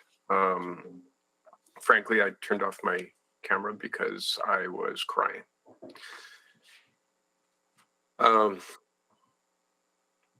And I know how difficult this has been for you. And my heart goes out to you very, very much.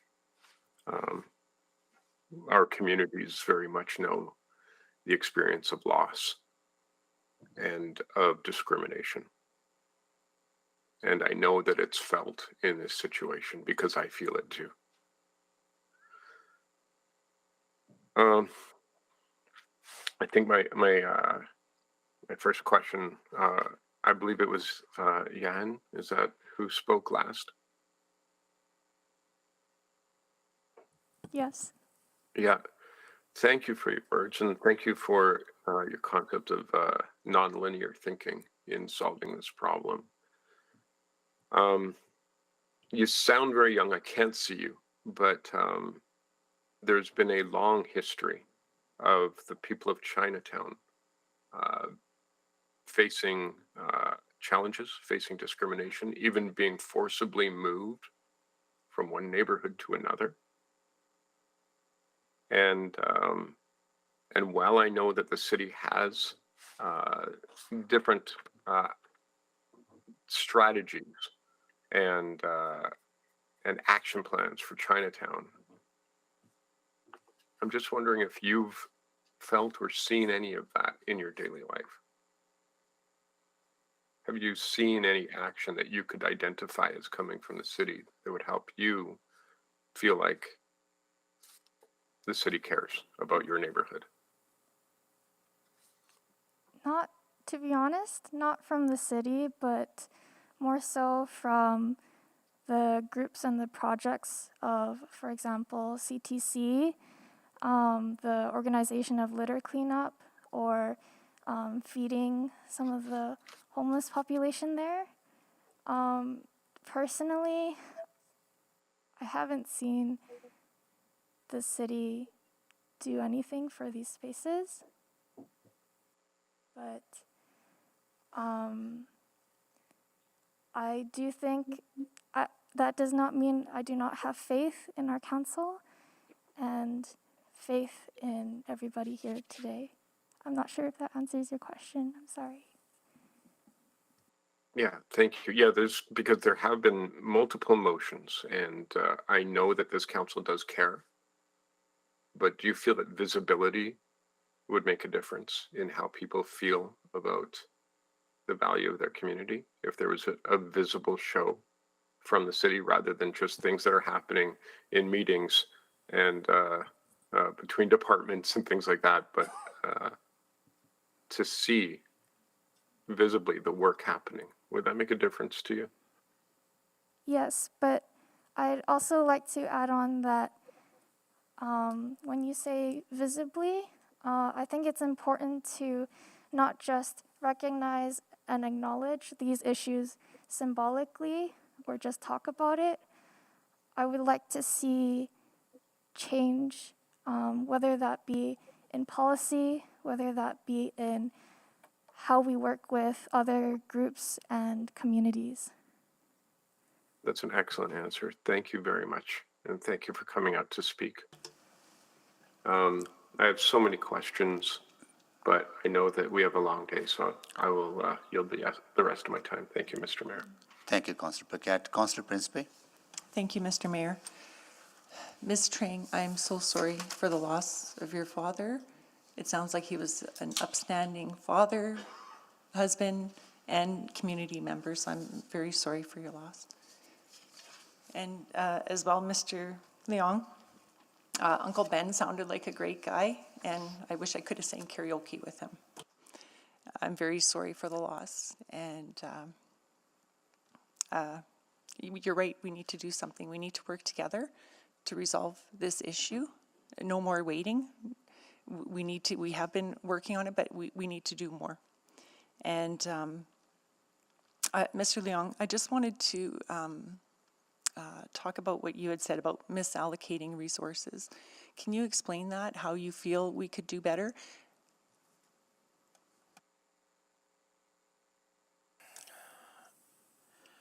I think everybody agrees that there needs to be a balanced approach. I mean, I'm a businessman. I wouldn't just put all my money on one pony. I would probably choose one that I really like. Maybe that's the EPS. And I would for sure supplement it with other bets on what I think would make a difference and change my business, or in this case, Chinatown. So when I talk about reallocation, I think there are decisions being made by groups, and that certain groups, such as the CTC or the BIA or the CBA, are playing catch up. And we constantly talk about consultation and giving each other time to speak. But the truth is that it's just face time. You know, we don't want just visibility. We want something tangible in Chinatown. You know, we talk about wanting some sort of interdisciplinary police office service, something similar to COT that will address some of these special problems, specific problems that we have in Chinatown. I'm looking at how we're coming out of COVID, and I'm seeing that there needs to be a timing, an agreement between social agencies and the city and the businesses that allows for that recovery to happen. And how can that recovery happen when we have so much visible problems in our Chinatown? So when I talk about reallocating resources, it's also the discussion of planting seeds for long-term benefits, but also doing something to stop the fire that is raging through our Chinatown and through our downtown. We need to reallocate resources for that in the short term. Okay, thank you for that. And you are familiar with the community safety and well-being strategy. And can you tell me, Mr. Leong, are you in support of it? Again, I think I should ask you guys the same question, okay? You're asking me something very, very heavy, takes a lot of time and discussion and understanding, and I'm not there yet.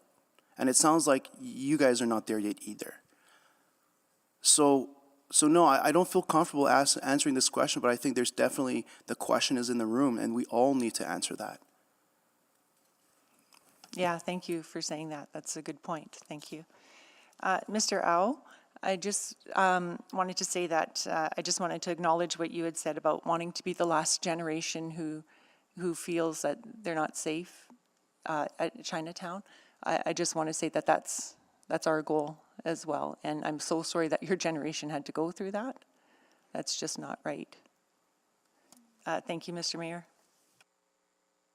Thank you, Councillor Principe. Can you take the chair? I'll take the chair. Thank you. First of all, I want to convey my deepest sorry for what had happened, and that you had to be here to plead for help. And I commit that we need to change things. Absolutely, things must change for Chinatown, for downtown, and 118th Avenue. Areas that have been impacted the most, not by pandemic only, but problems in Chinatown has been long-standing. So absolutely committed to doing that. I want to start with Mr. Wu. First, thank you for organizing Sunday's event.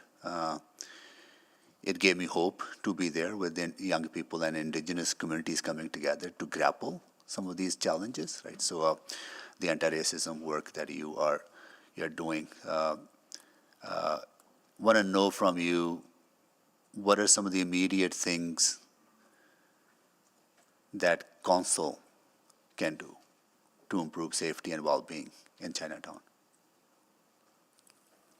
I think echoing what Yan said, as young members of the community, I'm only 19 years old. I don't have the experience and the knowledge that other members of my community have, and we're here to show our support and to show that many generations of the community are suffering from this and want to see solutions. On what Councillor Paquette and my friend Yan here were talking about in terms of, do we visibly see things helping our community? I see things visibly helping our community, but I see them coming from our community. And I don't see a lot of support from council or from other levels of government in that. The visible involvement of council in our community that I see in a positive light has to do with development of cultural things like Chinatown Park or the new LRT tunnel. But in the same way, we have hurt and community trauma over the lost cultural things like the Harbin Gate or those. So that kind of feels like a zero-sum game sometimes. And on the issue of safety, I think many members of our community really feel that no matter the work put in and the time put in to improving Chinatown safety, when events like this happen, something that we haven't gone through as a community before, it sounds impossible that work is actually making us safer if the community feels and truly is less safe than it was before. In terms of what to do right now, I would suggest listening to the more experienced and more knowledgeable members of my community and really working with them with involvement of other communities as well, Indigenous people and the social services, because we can only come to solutions together if we want that to last a long time. But to really listen and to really actively pursue this relationship with our community and recognize that it's really significant and such an important thing to the city. Yeah, thank you for that. We have a meeting coming up on Wednesday with community leaders. I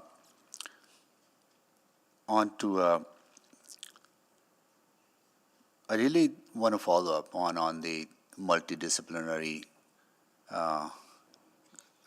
response, EPS, social workers, and you made reference to COT program, expanding those programs immediately, ramping them up will help. Just want to get a sense, because we do have, I think, council did make a motion using the $5 million to ramp up their work. Just gonna get sense from you. Yeah.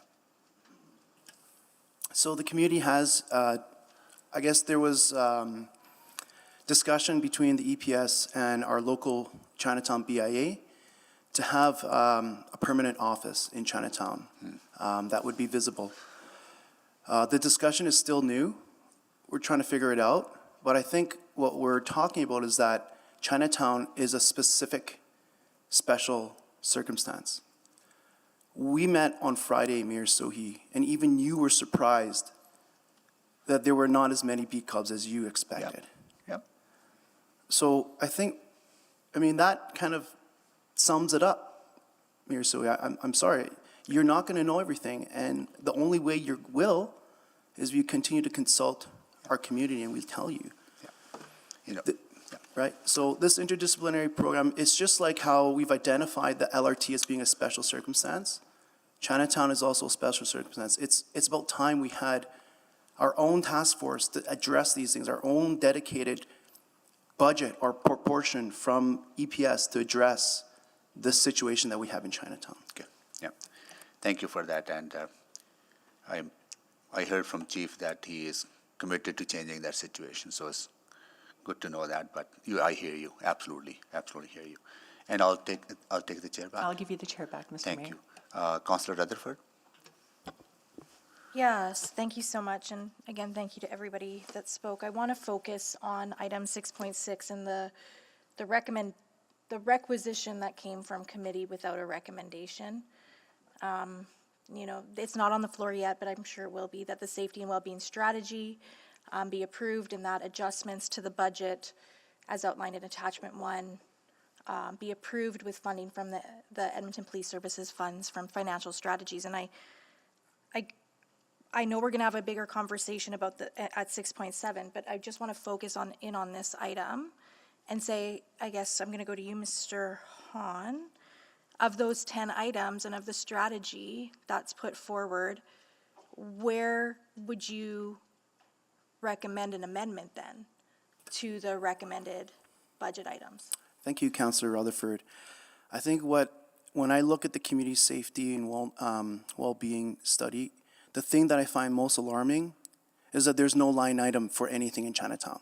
So you asked me to provide comments on the 10 items. I'm talking about the 11th item, or maybe the first item, which is where is Chinatown in that strategy? Yeah, and I think that this is something to speak about too, because I read, so under the pillar of safe and inclusive spaces, it does talk about downtown vibrancy. So is the challenge that Chinatown is being kind of encompassed in downtown, even though there's unique concerns and issues? I'm just trying to understand that. Like, would it not be a part of the downtown vibrancy? You want it to be something separate and standalone? No, I think right now I do participate on the Downtown Recovery Coalition. I think we're already working with the city on how that looks like and where we allocate money. But yeah, I think if you heard what Fong had to say here today, is that there's nothing there for us. Okay, and there needs to be something there for us. This is a serious problem that we have. You call Chinatown ground zero. How can you fix this city when you have this wide open gaping wound that continues to get worse? Yeah, and it's interesting that's great feedback for me, because when I read the community safety and well-being strategy, I see what Yan said about it not being linear. I see a lot of interconnectedness. So I actually see Chinatown under the anti-racism pillar. I see Chinatown under safe and inclusive spaces. I see Chinatown under pathways out of poverty, under crime prevention and crime intervention, and well-being. I see a space for Chinatown in all of those. So the issue is, and the thing that I think we're getting hung up on is, this is a framework to then collaborate with community that we're discussing today. So this is not, take it away and this is stagnant. It gives a framework in which to start to engage. Yeah, I understand that, Councillor Rutherford. I get it. I think, but what happens, what we feel in Chinatown is that when we start to get into those discussions, when there is an anti-racism group, and we start, it's now led by a group. And many of those people in the group might not have a financial interest or a personal interest in Chinatown. And that is what I'm trying to discuss here today, is that we're now not fighting, but we're all clamoring for the same resources, and we're all having to beg our own fight in order to get it. And I don't have time for that. We don't have time for that in Chinatown. We want to know exactly what we can work with, and then we want to be able to plan an action from that. Yeah, and I would just contend that, if we're looking at it from an anti-racism lens, that the scarcity is a lever of oppression. So the more we think that resources are scarce, the more we're going to fight with one another. So you're right, it's actually very concerning that that's the perception.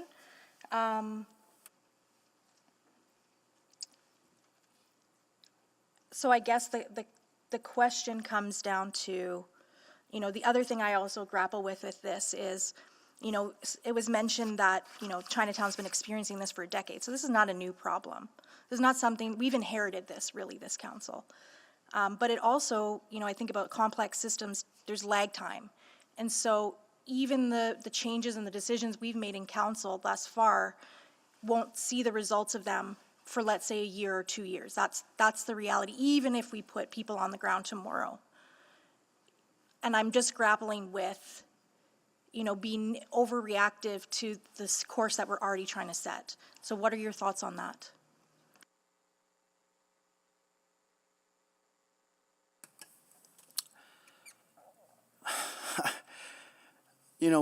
I was in Chinatown the day after this happened, and I saw a lot of police. It was encouraging to see it, okay? But it definitely felt like a Band-Aid, because about 2 or 3 days later, they're gone.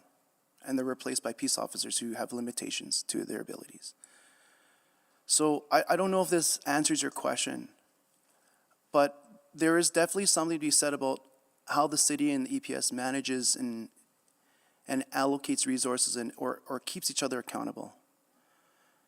Appreciate that. Thank you so much. And thank you again. I know I'm out of time, but I do want to just acknowledge the loss and the pain and the grief. And I echo my Councillor Principe's comment about we do want to see a change. We don't want to see this continue, and we do care. Thank you, Councillor Rutherford. Councillor Cartmel? Thank you, Mayor Sohi, and yeah, I'd add my voice to that as well. Seeing the remarkable events of last Wednesday, particularly on the heels of a 3-day conversation in this room, I can't properly express how I felt coming out of that day and the days subsequent. And it's telling, disappointing, something that this is the outcome. This gathering today is the outcome of that very tragic event. Mr. Leong, I'm also going to direct my questions to you. And I think it bears perhaps repeating or re-emphasizing, but Councillor Rutherford just talked about how she can see Chinatown in all of the pillars of or many of the pillars of the strategy. But they're not specifically noted in the pillars of the strategy. So I could quite easily say, I see Terwillegar in the pillars of the strategy, or I see Goodrich Corners, or I see Millwoods. This has, as you said, this has been ground zero for this problem for a number of time. Would you agree that there has been an acceptance of progressive disorder, that it starts at a place and gets a little bit worse, and now we accept that and it gets a little bit worse, and we accept that and it gets a little bit worse, and now we're in this place and we wonder how we got here? Yeah, I think it was my colleague, Panita McBride from the DRC, that really put it pretty frankly, which is that there's this perception and feeling from the community that there's just a big game of push away. You know, that when we discuss things at council, we get pushed to the EPS, and then when we talk to EPS, we get pushed somewhere else, and so forth. Is that deliberate? I don't know. I think that's why we're here to discuss this. But do we feel the effects of this push around? Absolutely.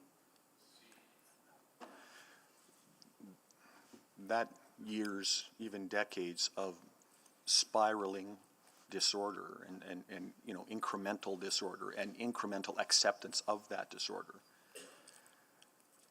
I think you're hearing some suggestion almost of hopelessness about how do we unwind that spiral, as if we have to follow the same spiral downward as we follow it upwards. Is it fair to say that we need a collection of strategies that interrupts this right now? Yes, absolutely. This is exactly what Chinatown is looking for. And an undercurrent or a thread of conversation that is constantly here is the role of the police. And a subcurrent of that is the budget of the police. That has been the social discussion for over 2 years. Defund the police. So I'm here today to speak on behalf of the family, and I do not want to politicize the death of their loved one. And right now I'm speaking on things that I don't want to muddy their message, okay? Their message is that this cannot happen again, and that there is something going on in Chinatown that we do have to address. We do have to open our eyes. We cannot remain silent, and we have to do something about it. That is something that the family believes in. So to answer your question, if we wanted to honor their wishes, you know, to give Mr.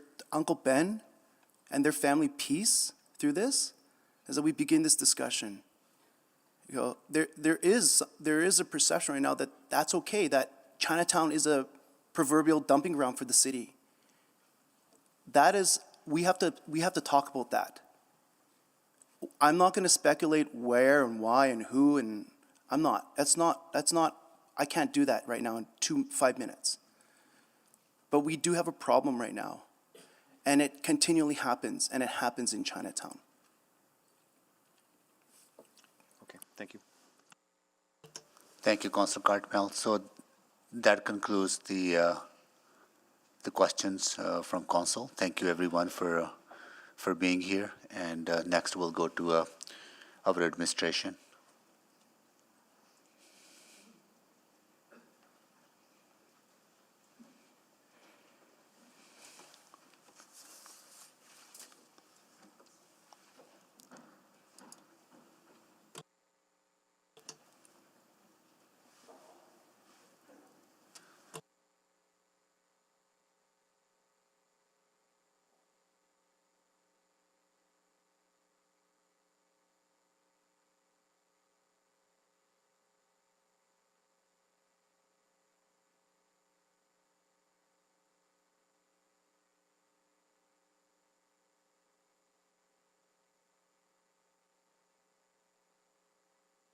All right, Ms. Corbold, ready?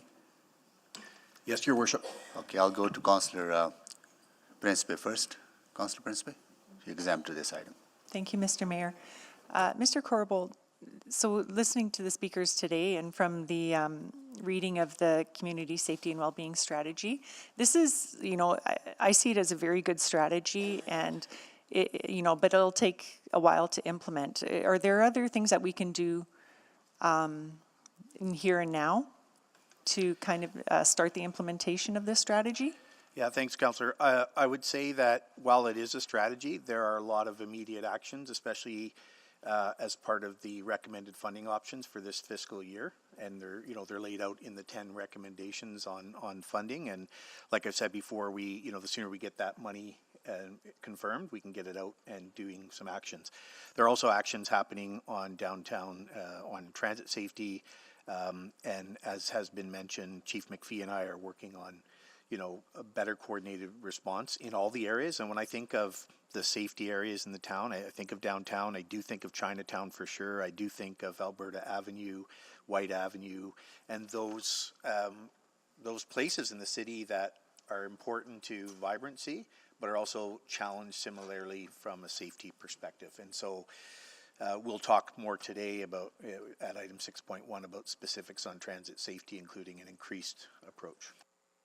Okay, that's good, because when we're discussing the strategy, we often talk about long-term, but I just wanted to ensure that we were actually working on short-term strategies as well, not just focusing on long-term strategies. Yeah, for sure, Councillor. I think the difference with the strategy is it's going to enable a lot better coordination, and that, when I think about what has been a challenge in the past, it has been that interconnectedness between the 7 pillars, from a city perspective, from administration, but also with our other partners at EPS and the community and the social agencies. This strategy will better bring together that coordination. Some of that can happen immediately as well. It is a long-term strategy for sure, but some immediate actions can certainly happen as part of that. Okay, thank you for that. That's my only question. Thank you, Mr. Mayor. Thank you, Councillor Principe. Councillor Knack. Thank you, Mr. Mayor. Mr. Corbold, when it comes to, again, talking about the immediate actions, I know Mayor Sohi had a motion that was approved by committee last week that would reallocate the $5 million that's being set aside. So do we have a sense of how quickly that would be put into action? I would say parts of it in a matter of weeks. Some takes longer. The biggest difficulty we're having with motions like that is the resources available from a social sector perspective. And what we appreciated in that motion is that we opened it up a bit from just social workers to mental health professionals as well. That gives us more flexibility to hire people. But as we found with the transit safety plan, one of the critical paths has been hiring social workers to be part of the partnership. And I think everybody's agreed that partnership of police, city, social supports, and connecting vulnerable people to social supports as soon as possible is effective. But we are challenged in terms of the ability to hire those kinds of people to help us in these events. There's a bit of, like with even with our transit safety piece, there's a bit of a scale up required. You've got to if the money's there, you can go start hiring, but it will take at a minimum a few weeks to get them sort of on the ground in those areas. Correctly, and I would say sadly, there's a competition for those kind of resources, and we looked internally from a transit perspective. We didn't want to sort of draw down resources in domestic abuse as well. Like those are important things to support as well. So sadly, where we are is that we have, you know, quite a lot of demands for some of those experts in the city. And my immediate concern now is not money to hire those folks because I have the money allocated. It's the ability to hire those people and get them into the system. And I think many of those professionals are having a hard time as well, and you know, with everything they deal with from a daily basis. So.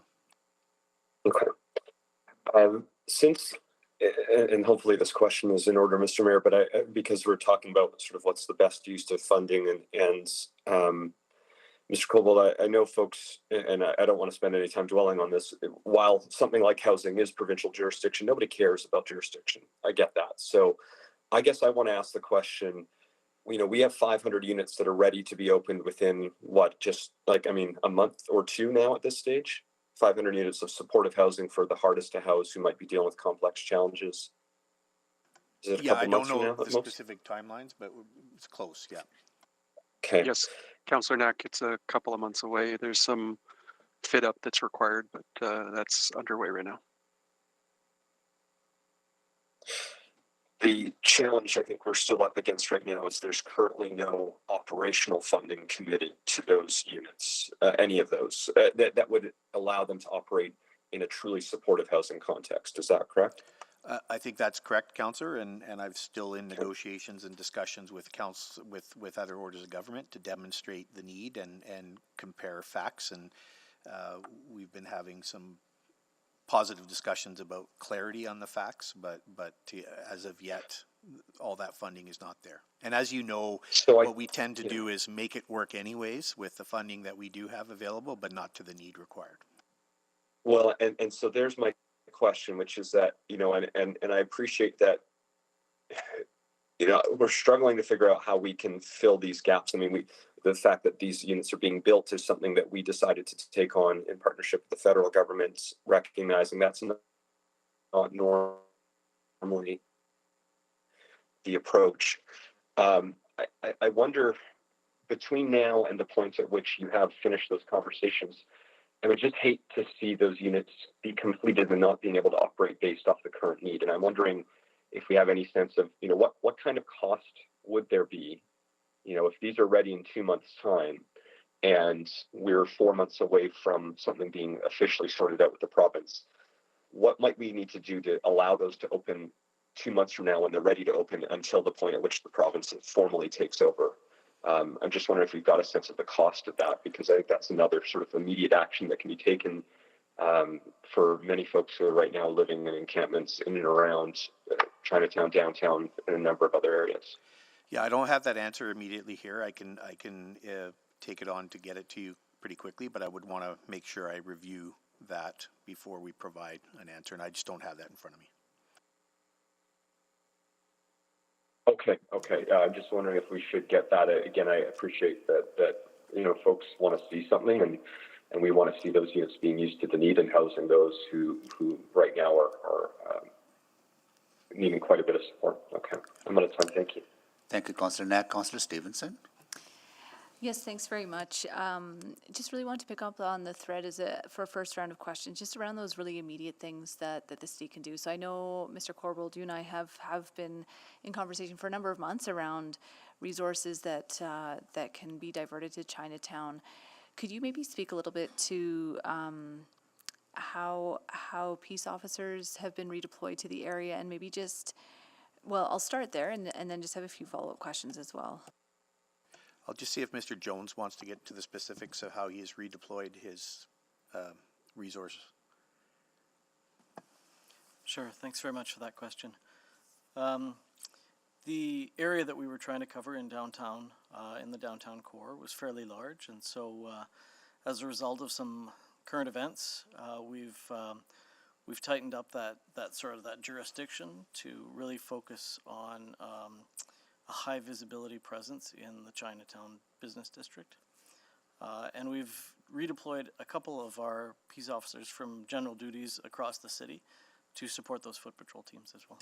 And I'll just add, Councillor, that it's a constant sort of juggle for us with those limited resources. Some we try to put in the transit system, and then some are committed to downtown and to Chinatown specifically, but it's a difficult challenge.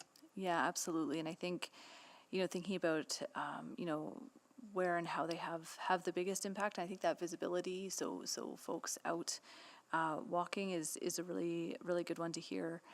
I am hearing, well, maybe, and I'll just follow up on some other funding as well. And I know, safety is the really top priority of the community, absolutely. But I know we spoke generally too about some of the other factors that contribute to a sense of safety as well. So I know in December we approved additional funding for special waste teams and a washroom strategy in the downtown.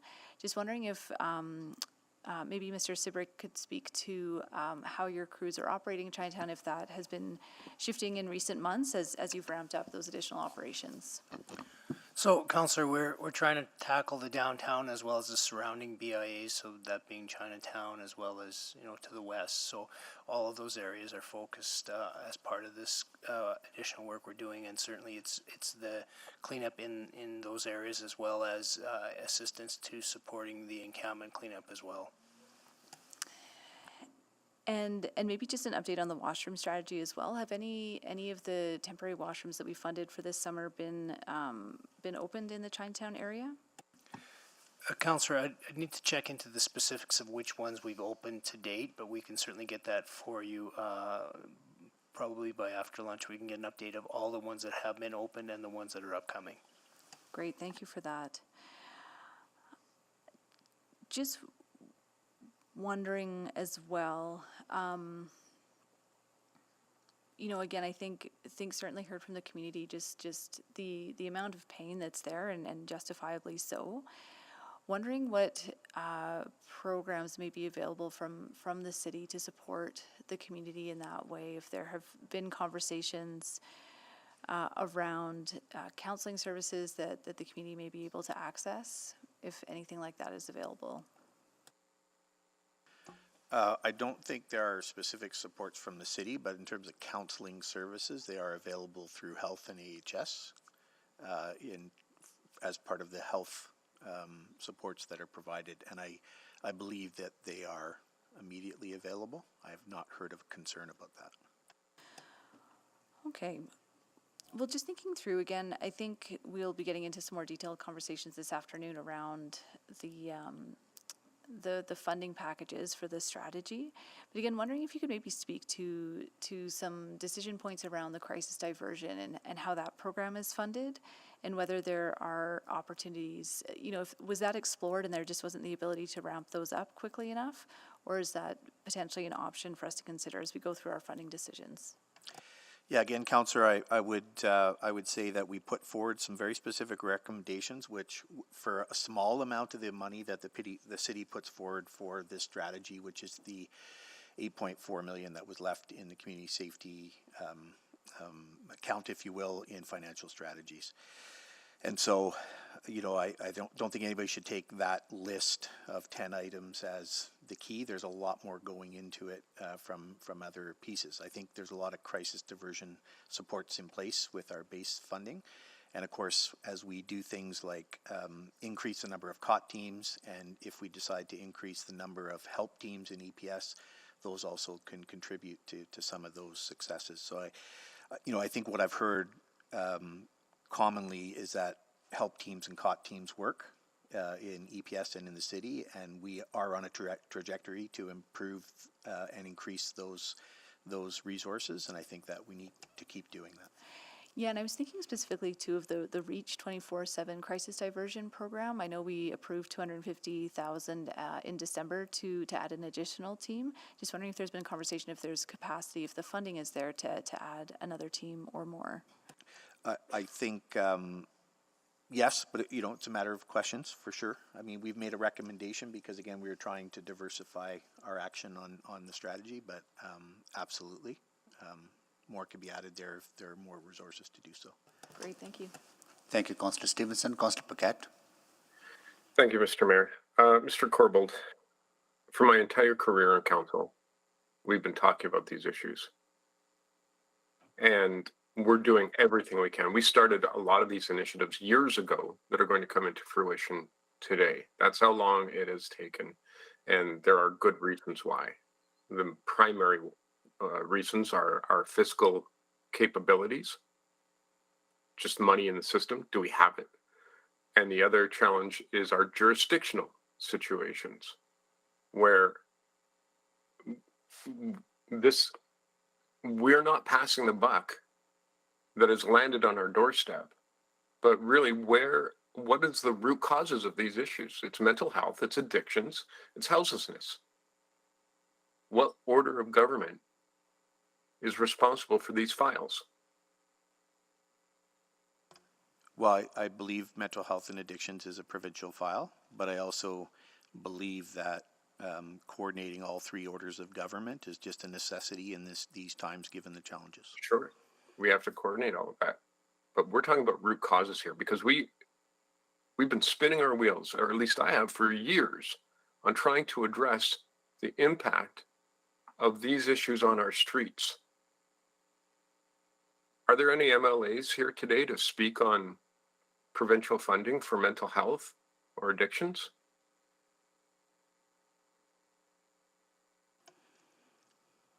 I don't believe there are, Councillor. No, I don't believe there are either.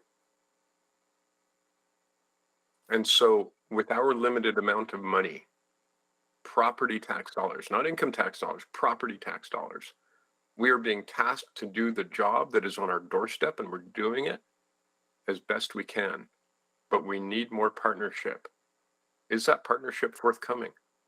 Is there a clear indication and will from the provincial government, the federal government, to solve this rather than to just do the bare minimum? I don't think I can declaratively answer that question. I think there's certainly lots of conversations, and we're continuing to work. There is collaboration, there is cooperation, but I don't think I can answer. No, because if we game this out, let's say we want to do this, how much would it cost us to provide the health care? And could we do it legally to people with addictions, people with mental health issues, and all of the houseless folks in our streets? If we game that out, what would that cost us? Could we do it fiscally and legally? Well, I don't think the city has the architecture to do a lot of that work in terms of AHS, and we don't have the authority to do it as well. So a lot of it is health work. But again, I don't think this is as much a cost issue as it is in terms of, I think there's a lot of money in the system. I just don't know if it's all being used to greatest effect to solve the root cause of this.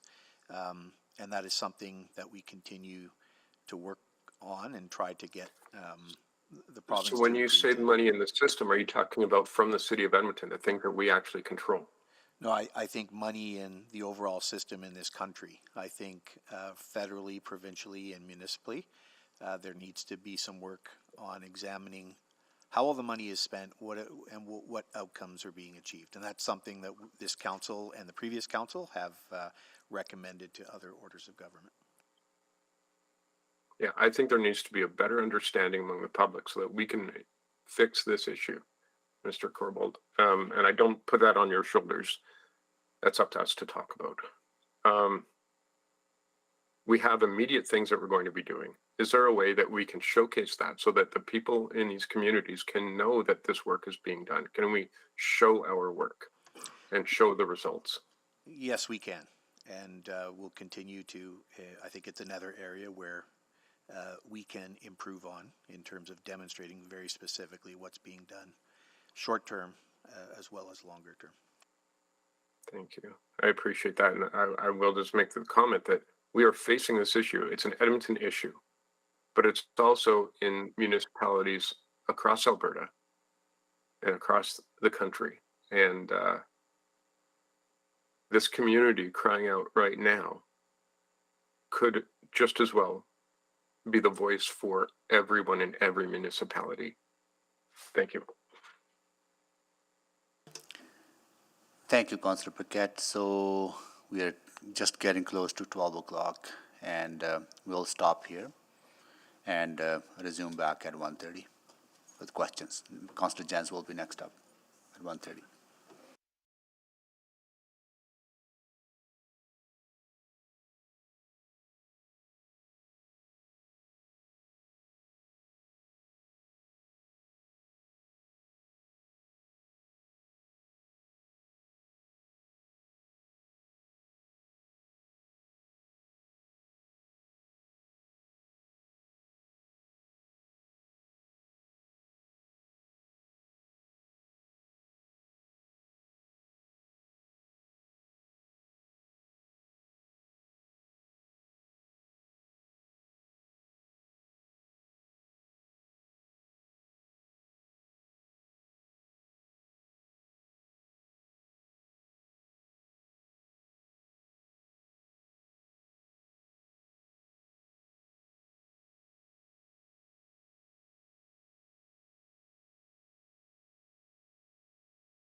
Okay, I would like to call this meeting back to order.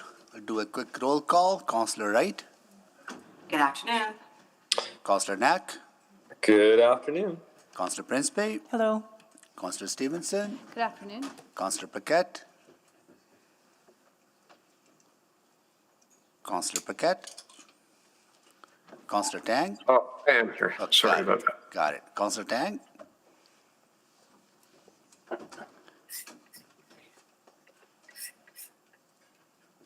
Councillor Tang. Councillor Hamilton. Present. Councillor Rutherford. Good afternoon. Councillor Salvador. Good afternoon. Councillor Cartmel. Good afternoon. Councillor Rice. Good afternoon. And Councillor Jans. Good afternoon. All right, so Councillor Jans, you are next. Would you put the motion on the floor as well from the committee? I would be honored to. Could I look to the clerk to have the official wording pulled up? Yes, so are you putting the motion on the floor that was on the floor at committee or the recommendation in the report? If you could just clarify, please. I believe the recommendation in the report. No, the one that was requisitioned from committee. There was nothing, there was no motion requisitioned. The items were requisitioned from committee. Then the motion that was put on the floor at committee, if we have that available. Yep. Okay. So, Mr. Mayor, point of order. Yep. I think that is a motion I was intended to put on during committee meeting, and that's a recommendation from administration. The one. Yeah.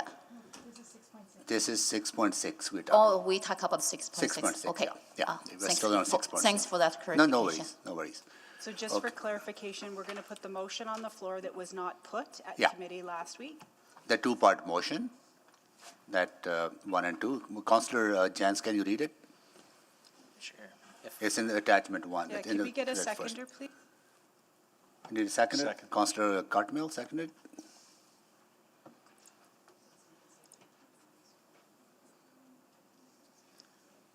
Sorry, I move item 1, that the community safety and well-being strategy as outlined of the May 16th.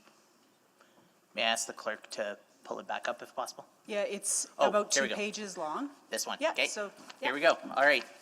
I move that the community safety and well-being strategy as outlined in the May 16th, 2022 Office of the City Manager Report, OCM 00991, and attachments 2 and 3 be approved. Number 2, that the following adjustments to the 2022 and 2023 operating budget as outlined in attachment 1 of the May 16th, 2022 Office of the City Manager Report, OCM 00991, be approved with funding from the Edmonton Police Services Funds within financial strategies. 1, that the Office of the City Manager 2022 operating budget be increased by $1.5 million on a one-time basis with funding from the Edmonton Police Services Funds held within financial strategies for the purpose of creating microgrants as per the Community Safety and Wellbeing Strategy as outlined in attachments 1 and 3 of the May 16th, 2022 Office of the City Manager Report, OCM 00991.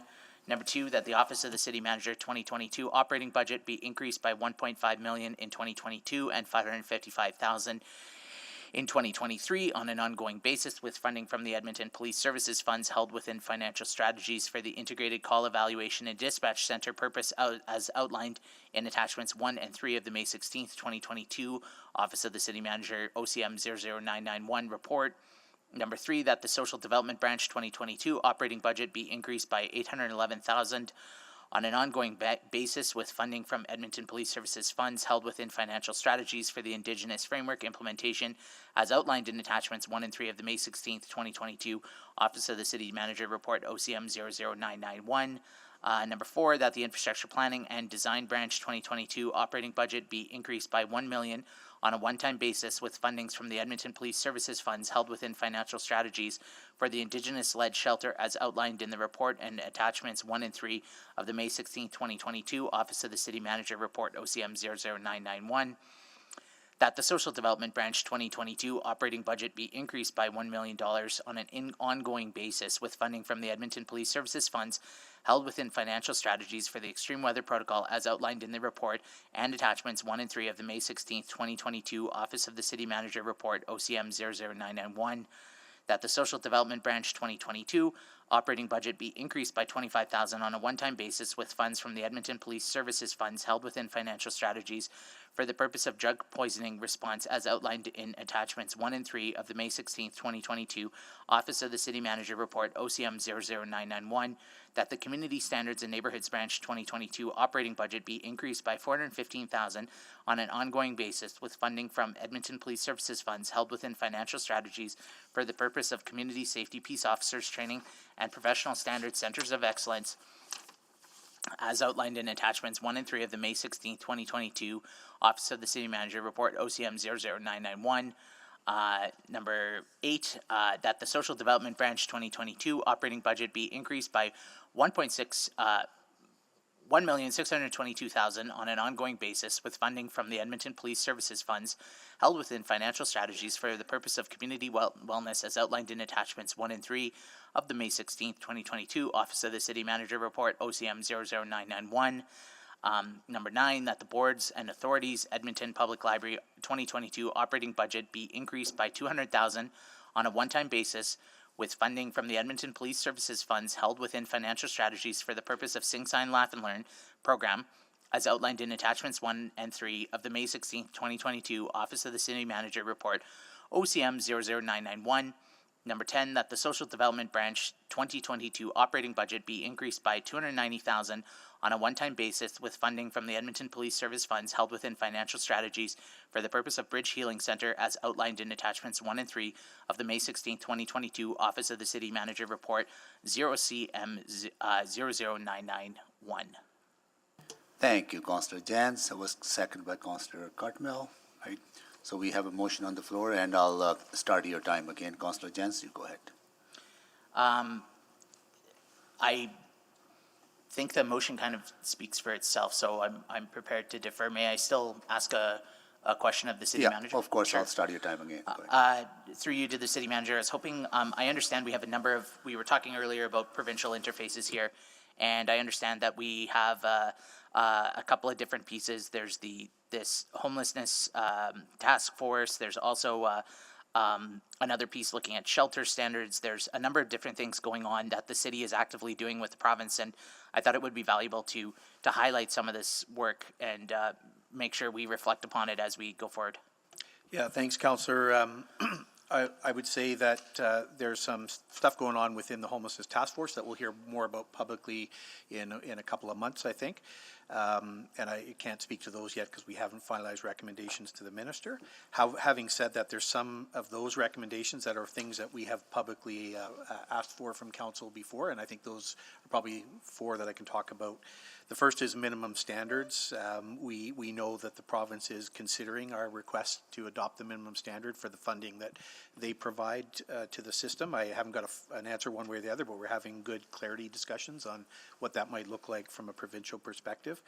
We have certainly pushed all orders of government to consider looking at, the money in the system and what it's being spent for. And I have to say that applies to the city of Edmonton as well. We get $23 million from CSS for the FCSS funding that we are ourselves asking ourselves, are we as a city using it to the best ability? And we'll brief council on that once we've made that consideration ourselves. I think another thing that is key is to stop discharging people into homelessness from both the correction system and the health system. And that's one of the reasons that we put this request for the healing center on this funding, because it's something that can be done very quickly, and we can lead by example in terms of stop making the problem worse by discharging people out of the medical system into homelessness directly. And then the fourth, I think, which is one of the most important, is data. We still have to get better clarity on the data. And when I say that, I mean not how many people are homeless as much as where are they coming from? What is their circumstance? How many people that are homeless today were homeless 3 years ago and were potentially successful graduates of Housing First, but for some reason got back into that. And so, and getting lots of support from the province on getting clarity on data, and they're spending a lot of effort on that. Because I would say that if we don't get the data right, we're not even sure what problem we're solving. And thank you very much for that. I also had heard, this maybe to Ms. Flyman, I'm not sure if she knows it or not. I had heard that we were down to 80 spaces in day shelter space in Edmonton, and this has come up as a problem. Ms. McBryant and others have highlighted, you know, when the night shelters empty out in the morning, where do people go? And whether it's our transit system or Chinatown or Milner, where do we expect these, our 2,000 or so neighbors who are unhoused, where should they spend the day? We currently have 170 day shelter spaces in Edmonton, and those are broken up between the Bissell Center, Boyle Street, the Mustard Seed, the Neighbor Center, the Christian Care Center, the Mosaic Center, and Jasper Place Wellness Center. So roughly we have 4% we have somewhere to go for only 4% of all of our unhoused neighbors. And that's, I think, really concerning and something we need to think about as well too, because if 2,000 or so unhoused people are for the whole day, morning, afternoon, lunchtime, left to isolation, boredom, cold weather, heat waves, all of this, this then compounds on all of the downtown perceptions of security and safety and everything else that we're having too. So I think this is a major, major red flag for us that's only going to get worse as we get into encampment season. So I'd welcome any feedback from administration on what our plan is to mitigate the absence of day shelter space. I recall talking to an unhoused person who said, you know, that's the hardest part. It's the boredom. You're kicked out at 8 a.m. after your breakfast, and then you've got to kill time until 6 o'clock again. Yeah, well, ultimately it becomes accepting the shelter standards that we put forward to the province, because that would solve that problem, and would require essentially that for some day service to be available to folks. That's I think the way we solve that issue going forward. In the meantime, we could continue to allocate more resources from City Council to do that, but you know, it's again going to be another Band-Aid solution, I would suggest. Yeah. Mm-hmm. Thank you, Councillor Jans. Councillor Salvador. Thank you, Mayor Soki. So first, I just want to thank all the speakers for being with us today, and just to echo some of the comments and condolences of my colleagues, as well as commitment to meaningful change. And I think it has to be said that we are seeing the downstream consequences of structural systemic racism and the chronic and ongoing marginalization of racialized communities in Chinatown. Anyone who knows the history of Edmonton's Chinatowns, both of them, knows how deeply troubling and overt racism has historically been. So I just want to, I guess, frame my question in this way, recognizing that community safety is not uniform across neighborhoods, and I don't think that our approach should be either. Core communities, including Chinatown and districts like Alberta Avenue, are facing a disproportionate amount of social disorder and are facing very specific and very uneven consequences associated with that. So my question to administration is how does the community safety wellbeing strategy recognize that uneven reality? I think that our speakers have really highlighted the importance of that today. Yeah, Councillor, I would say it recognizes it through the key aspect of the strategy, which is better coordination, and the way we've designed the pillars of community safety and the interconnectedness between the 7 pillars is very different from how we've considered this problem in the past. We've done it in isolation in the past. And so, you know, when I see the strategies, I see those communities you mentioned in all the pillars. I see them in all 7 pillars, and I see the need for us to coordinate within those communities across all 7 pillars to make sure we get it right. And that's what's different about the strategy, I would say. Okay, thank you for that answer. And I want to just jump to time associated with the systemic changes that we're trying to make, and recognizing we didn't get here overnight. We heard that a lot of these challenges have been years, often decades in the making. And while I recognize that a lot of the strategy does focus on, of course, those systemic changes, which are really integral to the success of the strategy, I'm wondering, do we, as the strategy currently stands, you know, Mr. Corbell, do you feel that there is enough flexibility and even resources available to respond to those more immediate kind of emergent safety needs within core districts. And I guess, yeah, does the motion on the floor provide that flexibility? I'm also thinking about even the COVID funds that we have within the appropriated FSR. Is there value in mobilizing those right now? That's what I'm trying to determine. Yeah, I think for now, in this fiscal year, these motions are very much about getting that money. Remember, fiscal year started in January, so I'm getting more and more worried about our ability to spend that in this fiscal year. At this point in time, I'm not requesting additional resources for within this fiscal year.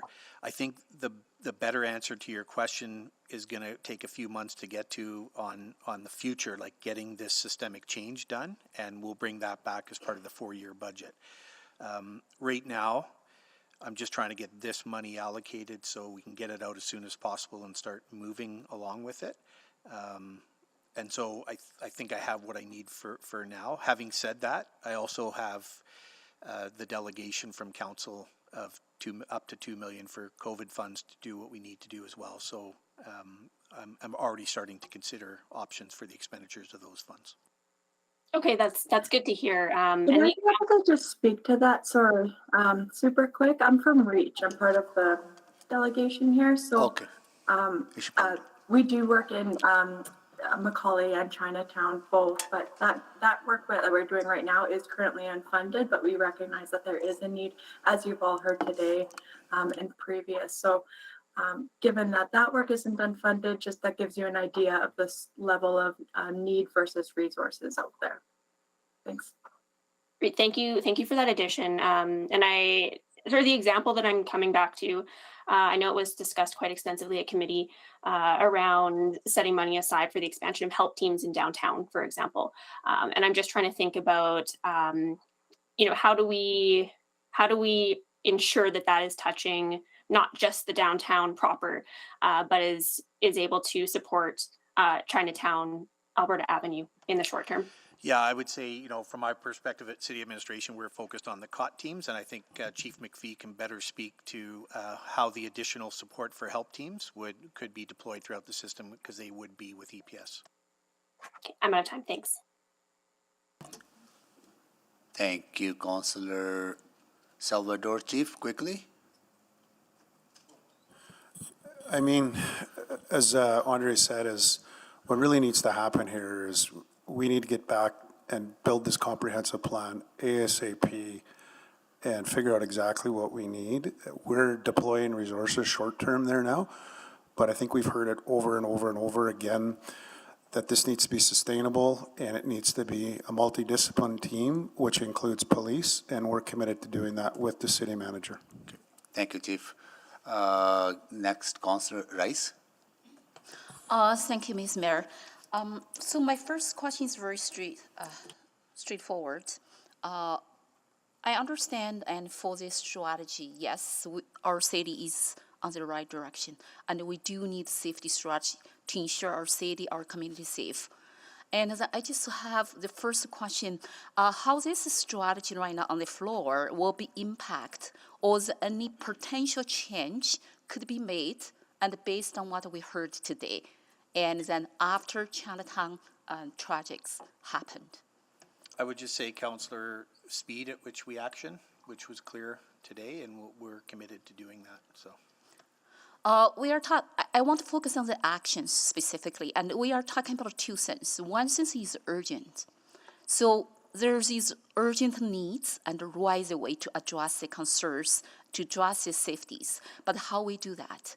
So that's his first one. And the second one, we are talking about long-term. Yes, the strategy gives that long-term and pictures how we ensure our city and community safety.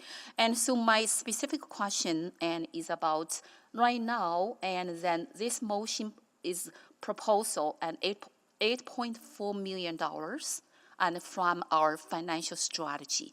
So besides $8.4 million, do we have additional money left in the financial strategy? Yes, there's additional money left in the strategies, but there's also in our base budget lots of resources that have been applied to some of these things as well. So if that is the case, I'm going to make amendments and to look at this actions and then presented on the floor, because what I heard from this morning, there are 10 actions, actually is not even one to address right now we are facing what happened and in Chinatown. So I'm going to make amendment, and I don't know, and Madam Clerk, please help me for the procedure, and how could I make amendments and for these 10 actions and actually on the floor right now? What would you like to do to the 10 actions? I would like to add one item, and then to move administration and add 300,000 emergency fund to address the needs and for our Chinatown specifically, and then under the downtown core area, and then to support our business and moving, and also support our community safety. Okay, so I'll draft something for you. And just to clarify, where is the 300,000 to come from? I missed that. That is why I'm asking, and then city manager and Mr. Cole, and then from like financial strategy. I'll draft something for your review, if you wouldn't mind. For the one-time basis. Thank you. If you'd mind not making it until we've got that drafted for you, I'll do that right now. Okay, thank you. Good. So that is my first question. The second question, and for the safety strategy, I would like to say, and then, what is our city's high-risk area? And we can talk about the strategy overall, and then where is the high-risk area? We need to focus on the high-risk area. And then that type of area actually impact our Edmontonians to go out, to take public transit, and even to go to the business and go to the work. So I would like that to be very clear to be reflected and in our strategy. So the strategy is very clear. Yes, we have 7 pillars. We have 6 principles we used. We have 10 actions right now and presented, but I would like to cover some high-risk areas. And from long-term goal and also from urgent needs goal as well. And because right now our city needs to do something to address these concerns, our Edmontonians, and then say it over and over. That is my question. High-risk areas. Right. So I believe the high-risk areas presently are the transit system, because we've seen activity there. I would say Chinatown, downtown, Alberta Avenue, White Avenue are the ones that stick out in terms of the most issues. But I might see if Chief McPhee wants to comment from a criminal perspective, because he's got a better handle on those high-risk areas from a criminality perspective. I mean, it's like we've said, is the criminal activity is integrating and is exploiting our vulnerable population. So to Andre's point, absolutely, as we've said several times in the past, it's LRT, it's Chinatown, it's downtown, and it's the 118th, or it's on the Ave area. That's a long stretch there, and it's overrepresentation, and that's where the increases in relation to the violence are showing up for sure. Thank you very much, and I'm out of time. Yeah, thank you, Councillor Rice. Councillor Hamilton? Thank you. In one of the other reports that we're probably not going to get to talk about today, there's a mention that there are all of these actors in the safety space on the city side. I'm referring to some of the OH&S issues brought up in the transit report. But what stuck out to me there is that I think in that report it speaks to the inability of the city to ensure safety and well-being for staff, for commuters, for bystanders, because the problem has escalated to a point that it's not within, I think the term is administrative control. And I wonder here, I hear the community out today saying the same thing, that they've been required to provide their own private security, that a lot of the programs that council has been funding are what I would term outside of the administrative control here. This isn't folks not trying hard enough. Would you, you agree with that? Yeah, I would agree, Councillor, that, you know, one of the reasons we put that in the transit safety report, which we'll talk about later, is that I am worried as an employer, and given my legal obligations to create safe working environments, that is a concern for me based on what staff are going through. And so I would say that from my perspective, we can do a bit more. We're trying to increase our TPO presence and things like that. We're trying to increase our COT teams, and that will come in time. But I think in the end, what will be more helpful is more of a visible presence. What I do know for sure is when the peace officers are present, when the police are present in some of these areas, it is preventative. It does stop certain criminal behaviors from happening, just their mere presence alone, you know, and if we could have TPO presence on every bus and every transit system, which we know is not reasonable, that would prevent a lot of things from happening. I would say that the same is true of downtown and some of these other neighborhoods. If we had beat, you know, we've heard a lot from people, they want more beat patrols, they want more presence of uniformed officers, and that in itself prevents a lot of things from happening from our perspective. And you know, this is, and to clarify, Mr. Corbold, you're coming back to council with an allocation of funding that was withheld as part of the fall budget. So this was a decision that was made in the fall, and you are trying to deploy that money as council directed into alternative community resources. Correct, and the direction, you know, that we got from council was, you know, to put a plan together to use that money, which we've done now with this community safety strategy, and we want to get that money out as soon as possible. I appreciate this. Something I heard, this is a bit of a tough question. I don't expect you to answer this, but I heard one of my colleagues say that we're doing everything that we can, and I don't know that I agree with that, because I don't think the community would be here today in this number if they felt that we had done everything that we could. So I'm wondering, what options have we left on the table here? And I don't know if this is for you to answer. I don't know if this is for EPS to answer, or someone else in administration. I know that's a hard question in front of this council to answer. No, I think it's a clear question, and I would say that we're doing everything we can based on the resources we have and the time we have. And it's not just about resources, it's about time to train those resources. So for example, the transit strategy that was approved in January has been a struggle to implement, given, you know, the ability to hire certain people. And of course, it's a bit of a time lag to hire and train things like transit police officers, or peace officers, which we're doing.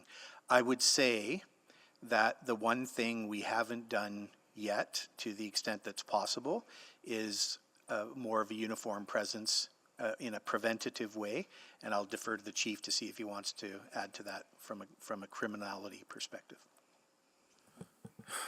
Yeah, I mean, how do I respectfully say this? I think you got to let Andre and I do our job and come back to you. Obviously, money's not, we don't have an endless pit of money, but you have two of the guys. Community safety and well-being is owned by Edmonton. Edmonton Police Service started. Edmonton, with the combination with Andre, is probably the leading in relation to the cities that have adopted this approach. But you can't do it with all entities working together. It's not excluding one or including the other. You need the right people with the right authorities to actually focus on this and to get the job done. And that will take some investment. Now, what we need to make sure is, between him and I and others, that investment is the right investment, and it's not sky is the limit investment. I don't think we've ever got there. Thank you. That's my time. Thank you, Councillor Hamilton. Councillor Tang. Thank you, Mr. Mayor. And just to be clear, Madam Clerk, you're still working on the wording for the amendment? No, I have provided it to Councillor Rice. Oh, okay. But that is the active one right now on the table. Am I correct? No, it has not yet been put. The motion on the floor is the original motion from Councillor Jans, and Councillor Rice has stated her motion, but we needed to clarify the funding source. So I can't speak for when she'll put it on the floor. Okay. Okay, because I have some questions on that particular one. And, we've had a pretty robust discussion last week, and I think pretty consistently hearing from communities that we need some immediate actions. And hence, I guess I just want to raise the flag that I also do want to put forward an amendment, as I had indicated last week. And I guess some direction would be appreciated. Can I do that now, or should I wait in line? Madam Clerk, can, That's at the discretion of the chair. There's a main motion well, on the floor. we It have can a be motion amended. on the floor, so if council members want to amend the motion, they can do that. Okay, well then maybe I'll just put my, the amendment forward and happy to speak to it. Okay, I'll just go ahead and read that in. Go ahead. That the recommended action 9, Edmonton Public Library Sing, Sign, Laugh and Learn program as outlined in attachment 1 of the May 16th, Office of the City Manager Report OCM 00991 be removed, and that the funding be used to supplement the opioid crisis for tangible actions other than education awareness campaigns, working with service providers to address current council motions on the opioid crisis. Second. Second by Councilor Rutherford. You want to, go ahead. Sorry? Go ahead, introduce it. Okay, yeah, I just want to speak to this. I want to first thank Councillor Rutherford in working together on this motion, and of course want to thank all the speakers from last week and also today who came out during a very traumatizing and overwhelming time. As we did last week, we heard you loud and clear about the immediate actions in the near term, and that's what I want to focus on for this motion. I think pretty much all of us here can agree that early literacy and public social infrastructure like libraries are critical for the long-term success of society. And this is why, city contributes $40 million plus to support the organization to become one of the best libraries in the country and North America. And I think investing this kind of infrastructure to achieve long-term upstream universal outcomes in well-being and safety is important, and I support this. But I also think there's a place and time for this kind of funding discussion, best for long-term planning during the 4-year budget deliberation. And while the community safety and well-being strategy presented here is a good start to taking a systems approach, examining all the various layers that intersect to impact our well-being and safety for universal long-term outcomes. But the related recommendations for the allocating of that 8.4 million divested police funding in the well-being and safety reserve, I think it really needs to be much more laser focused. And from the get-go, this community well-being and safety fund was going to be challenged with the expectation that it'll be all things to all people, as well-being and safety can be tied to everything. And for this funding to be successful in light of the massive crisis that we're experiencing downtown with houselessness, mental health, addiction, and racism, I believe we need to be really laser focused on immediate near-term actions with targeted outcomes. And, it was a smorgasbord approach to funding, I found, with the 10. And by doing so, we risk spreading limited resources too thin with little impact. And there are many other social infrastructure programs that will yield long-term upstream impact and can benefit from additional resources. We talk about libraries, but there's also youth program, recreation, community leagues. And I hope this council will have a very robust conversation about social infrastructure funding come the fall budget deliberation. And finally, crisis support, I think, is really critical right now. If we look at a lot of the causes of the social disorder, and I just didn't see it adequately reflected in this budget recommendation. And based on administration's feedback last week, we also heard that the city is able to deploy the resources right away, including street bike team for outreach and diversion work. And I hope this motion can help achieve some of the moderate outcomes outlined in the report. I don't necessarily have a geographic specificity to this, but I think today we're hearing loud and clear where some of that needs to be directed. Thank you, Mr. Mayor. Thank you, Councillor Tang. So we have an amendment on the floor. Questions must be focused on the amendment only. So Councillor Wright, any questions on the amendment? No questions on this amendment at this time. Thank you. Okay, Councillor Rutherford on amendment? No questions, just to speak to it. Okay, Councillor Stevenson on the amendment? just to speak? And Councillor Paquette, question on the amendment? Yes, Mr. Mayor. Go ahead. Thank you. First to the mover. This is the program that you're talking about with the library is a fantastic program. So I'm wondering if you're planning on coming forward with an unfunded service package request from administration for consideration in the 4-year budget for the replacement of those funds for the library. Not for me personally, but I understand other council members might. Okay, so, and I'm just, okay, so in your opinion, this item is the item with the least priority for the work that we're undertaking. Is that, am I understanding that correctly? You know, I was going to speak to this a little bit later in my closing, but I found one of the key gaps in the community well-being and safety strategy is the time horizon. And I think we can break a lot of pieces down into their immediate, you know, a medium-term and long-term impact. And I think for this program to achieve impact, we are talking about a much longer time horizon. And this is one. I think there may be others, but this is the one. Sorry, my apologies. If you're going to cover it in your closing, I'll let you do that. Okay, and then last, the $200,000 to address the opioid epidemic. I have a couple concerns, so maybe I'll switch this to administration now. My concerns are, one, that money won't do much because it's a larger problem, and the province more correctly has the resources and the legislative authority to address that. The second concern overlaps that in that now we are engaging in preventative healthcare practices or addressing lapses in healthcare. And so we're taking on that provincial role. And we know that when we take on provincial roles, it's not like they step in later and say, oh, okay, you know what? Good job. Let us take that back from you. That doesn't happen. So thoughts on that, Mr. Corbould? I would just say, Councillor, that consideration was one of the reasons we didn't include it in our recommendation. One of the reasons, yeah. Yeah. Okay. And what would we get for $200,000 in addressing the opioid crisis besides the fact that it's a big number-ish?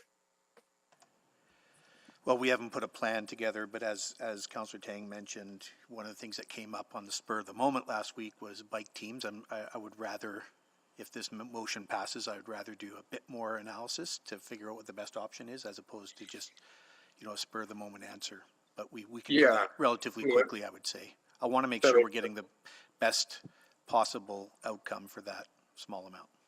Yeah, so reasonably, if we actually want a good plan and an actionable plan that will work, how long are we looking at for planning? Because as you said, these things, you know, even training takes time. So how long would that be?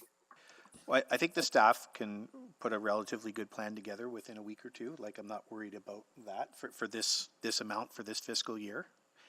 I just don't want it necessarily to be what was said at the spur of the moment last week during a meeting. Yeah. And when would we see a rollout of that in a way that would be effective and actually reduce impacts of the opioid crisis? Well, we would find a plan that, given the whole idea of this fund is to get the money out with this fiscal year, we would find something that would be, we could implement as quickly as possible. And so it would not be an option to implement something that would take 8 months to get planned and coordinated. So we would limit it to things we could get off the ground very quickly. And it would be something that doesn't overlap with the provincial government is already doing or is already supposed to be doing. I don't necessarily see that as a constraint, but if council wanted to make that a constraint, we could accept that. Well, it's not that it's a constraint. It's just a frustration that we would duplicate what should be being done by the province, and that's taxpayer money. Let's put it this way. It's property tax money. So the province already has money to do these things. And now we're asking the folks who pay property tax in Edmonton to take over what they're already paying for in their income tax and not receiving as a service. And so I'm just having trouble squaring that. You know, I'll just, Mr. Mayor, I'll just... Yeah, I would just say, Councillor, we've certainly done that before here at the city as we continue to need to do the right things in our community, so. Thank you, Councillor Paquette. Councillor Knack, questions or speak? Just to speak, thank you. Okay, I'll start with Councillor Rutherford to speak. Point of order, I think Councillor Wright did actually have questions. Councillor Wright, I asked her, Councillor Wright, do you have any questions?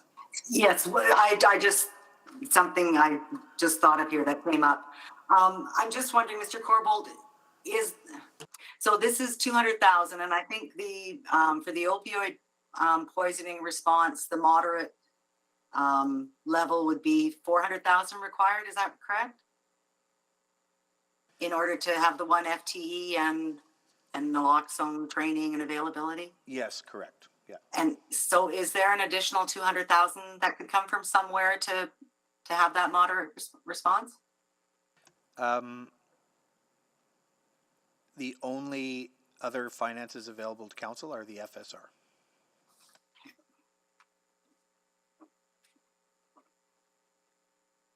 I'm just wondering, rather than doing just sort of a partial response, I guess, to the mover, would you want to have the additional 200,000? And sorry, Councillor, there are two sources, FSR or council contingency, which we've talked about several times. Okay. Thanks. I guess just to respond, I think the intention here is to, help move towards those moderate outcomes. Well, it's not the full, but certainly, what is doable in the rest of the 6 months that we have for the year. I do agree that an immediate response would be more beneficial, although EPL's program is excellent for, that long-term plan, but you feel that the 200,000 from EPL's program would be enough to help in some way with the drug poisoning? Well, I think that would be, I'll be interested to hear from administration of how far that they think we can get towards those moderate outcomes. So, Mr. Corbold, how close can we come with this? Don't know, Councillor. We haven't done analysis on this amendment, so I just don't have that answer at my fingertips. I don't know if staff want to venture. Ms. Kajener, I don't know if you want to venture an answer on that without having done an analysis. Thanks for the question, Mr. Councillor.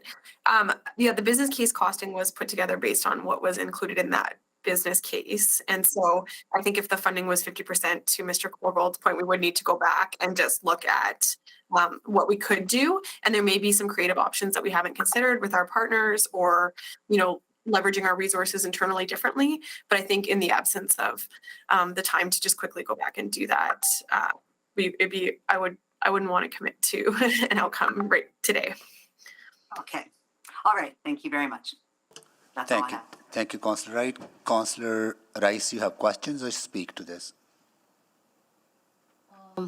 No, I don't have a question. And then I just wait for next round. I see. Okay, so you're waiting to make your motion? Yes. Amendment? Okay, got it. Councillor Rutherford to speak?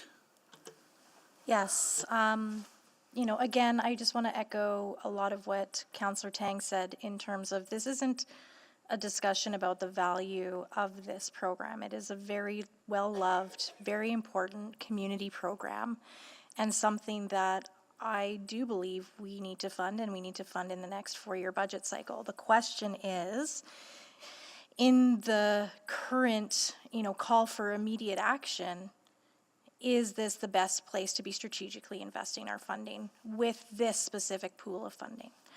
And I think that this amendment is getting us where we need to be. We've talked about the drug poisoning crisis, but we need to start treating it like a crisis. So $25,000 doesn't get us there. If we talk about what does $200,000 do to get us there, well, it gets us a lot farther than $225,000 gets us a lot farther than $25,000. And in the report itself, in the business case, there was 2 items under the moderate outcomes So I do not see how, increase of resources at the disposal of the social development branch to fund initiatives, community-led work to address the drug poisoning crisis is not something that could happen immediately. It's literally one of their points in their own analysis of the work they've done. So I can see there's 2 points there. One is also hiring a staff, and maybe the staff coordination isn't realistic without the 400.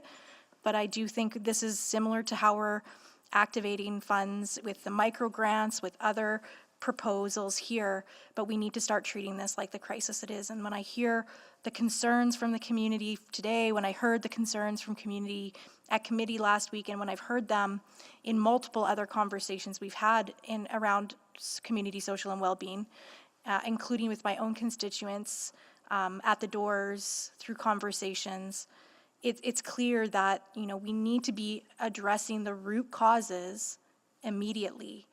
And a root cause of many of the issues we're experiencing, including the increased risk of violence, is as a result of the opioid crisis we are facing today.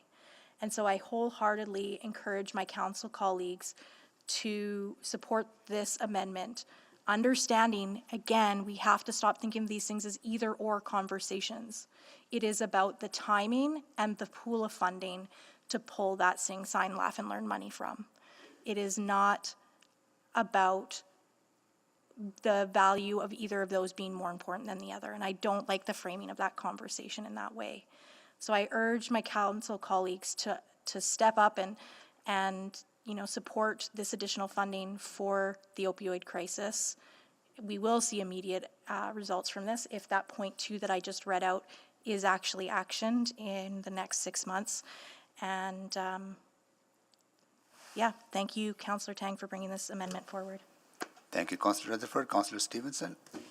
Yes, thank you. Really echoing the comments of my colleagues. Really see this, a response to the opioid crisis as the immediate need, but absolutely look forward to reviewing additional funding requests from EPL as part of the fall budget process.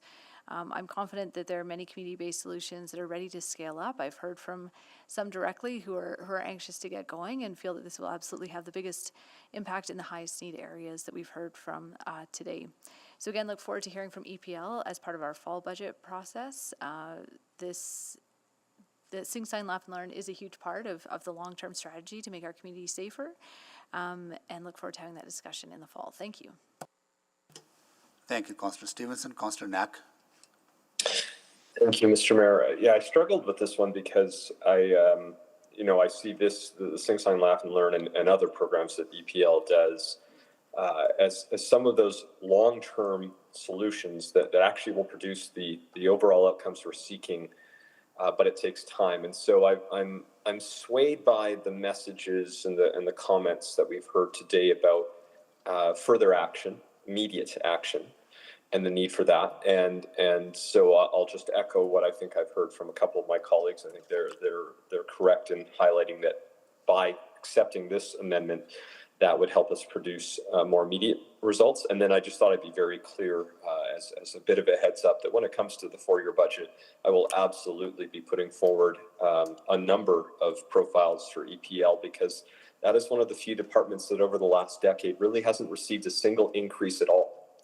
And back to this larger conversation that we have about what are we going to do to help address more proactive solutions. One of the best things we can do is actually fund an organization like EPL to actually do more, to make sure that more families are being served, to make sure that more individuals have access to education and information and resources. And so we absolutely need to let them finally get an increase after essentially a decade of nothing. But I appreciate that for right now, using this particular funding source, it's probably better to use it for what's being recommended.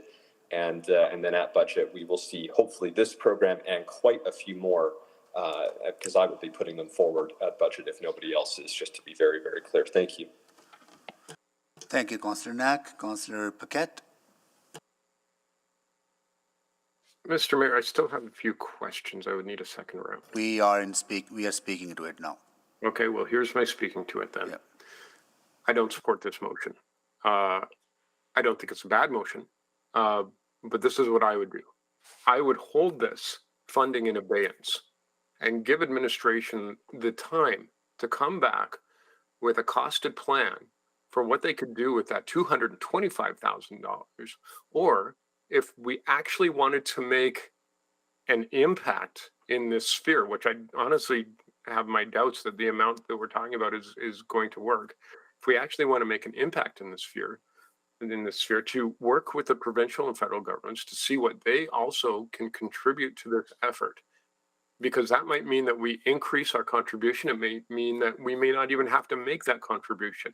We haven't had that proper discussion. I think that if we really want to address the opioid epidemic, it's not just taking money from one program, shuffling it to another. It is a much larger conversation, and one that we should have, quickly. Because if the intent of this motion is to actually do something about it, we should do something about it. Really, really simple. And I'm incredibly frustrated by the situation in Chinatown. I'm incredibly frustrated by the situation with the provincial government on this file. And I'm not sure if it's fair to throw this amount of money, which honestly, I've been going around it in my head, and as creative as we get, I cannot see how it has the desired outcome that we actually require.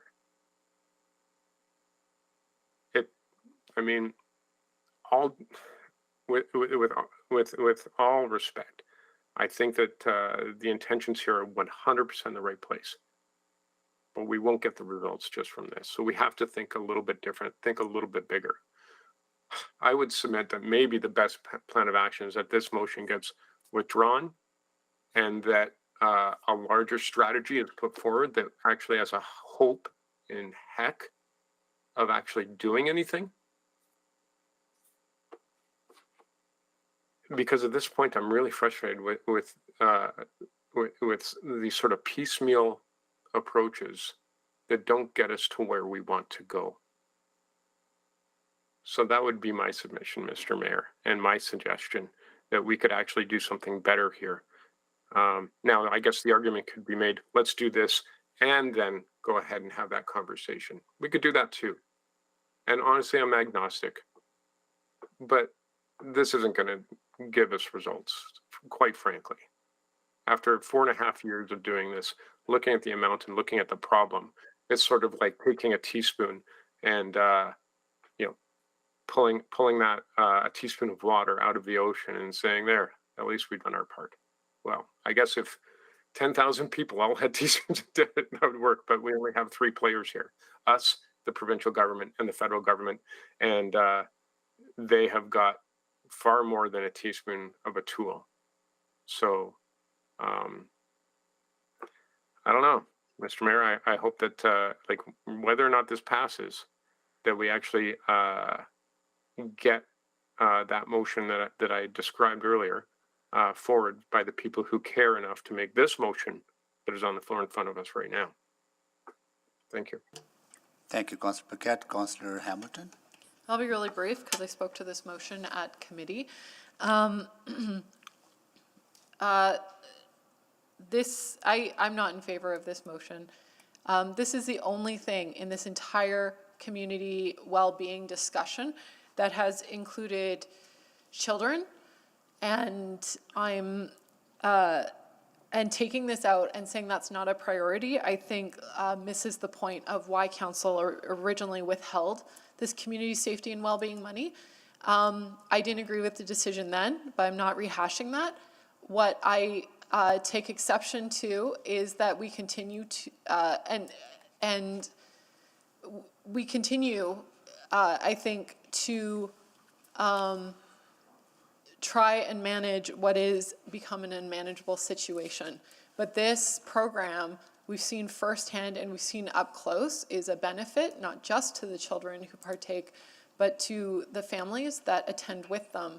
And consider that we heard from the library, this was prioritized for the Milner Library. Considering what we've heard about community well-being here today, having the opportunity for children and families to come together in and to build that sense of community safety and well-being, I think is we're missing the point, you know.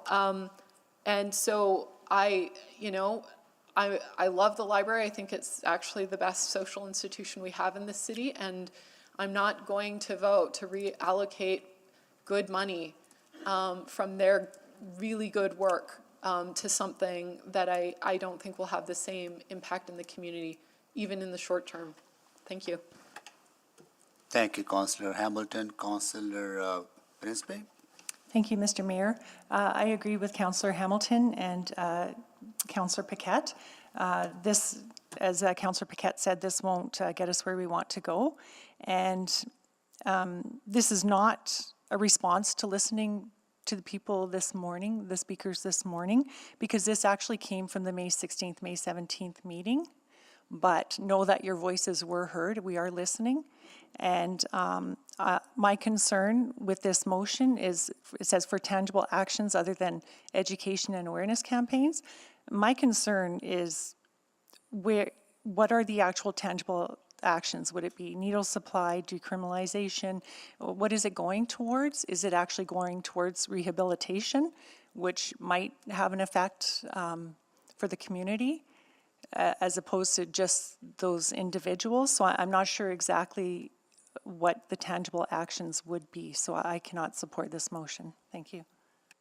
Thank you, Councillor Principe. Councillor Jans? Thank you. I'll speak in support. I think it's problematic that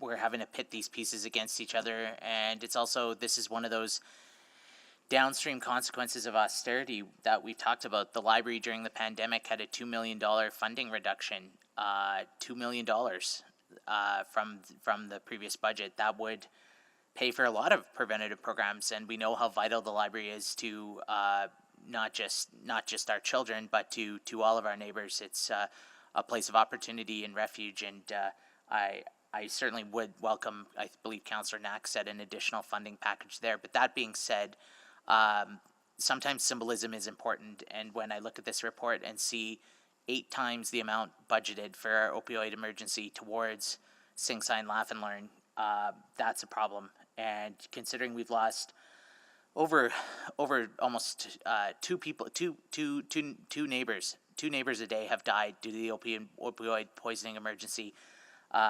We've crossed 700 deaths just in the last year, and that means, you know, if we can do drug testing, if we can have harm reduction, if we can take measures to help keep people alive and to help keep them healthy and out of emergency rooms, the return on investment is absolutely enormous. So, yeah, I think these are much bigger problems we're going to get into later, but for now, I think it's really important, and I'd like to see what we can do to figure out how the city can open our own safe consumption site, and that's going to take, I think, $1 million. So we'll have to find some more money yet. Thank you, Councillor Jans. Councillor Principe, can you take the chair, please? Yes, Mr. Mayor. Yeah, I'll take the chair. I'll be very quick, because I spoke to this at the committee, and I hear very strong points on both sides, and those points are repeated. And the administration allocated $25,000 to drug poisoning response, and I was kind of wondering about that too. It's not a criticism or anything, right? But $25,000 is not going to do much in that area, but neither would $225,000, because this is a crisis. This is a crisis that requires more coordinated, comprehensive approach that we need to figure out, working with the province, with community, with social agencies, with police, and others involved. So I'm not going to support this for the reason that I don't want to give community the false hope that allocating $200,000 will somehow make a difference in the crisis that is taking Edmontonians' lives each and every day. We need more than that. We need a plan. We don't have that plan yet, and we need to build that plan in partnership. So that's one. The second is that we should never lose sight on prevention. Yes, we have a crisis, but investing in kids prevents long-term implications of the of having a society that doesn't invest in prevention. I think that's the reason that this program has been very successful. The Science, Sing, Laugh, and Learn program has been successful. And it is difficult that we have to have these debates where we need to take money away from one good program towards another necessary need in the community, right? So, and yes, that's a tough choice that we need to make sometimes, but allocating additional resources, the meager amount of resources to a crisis would not make a difference. We need a long-term plan. I look forward to having a conversation with in our discussion what that plan looks like. And I'll take the chair back.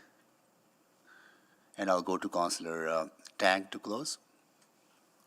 I just believe Councillor Wright was actually also trying to log on to speak. I think she was having some e-scribe issues. Councillor Wright to speak. Hi, thank you very much. I just wanted to thank Councillor Hamilton for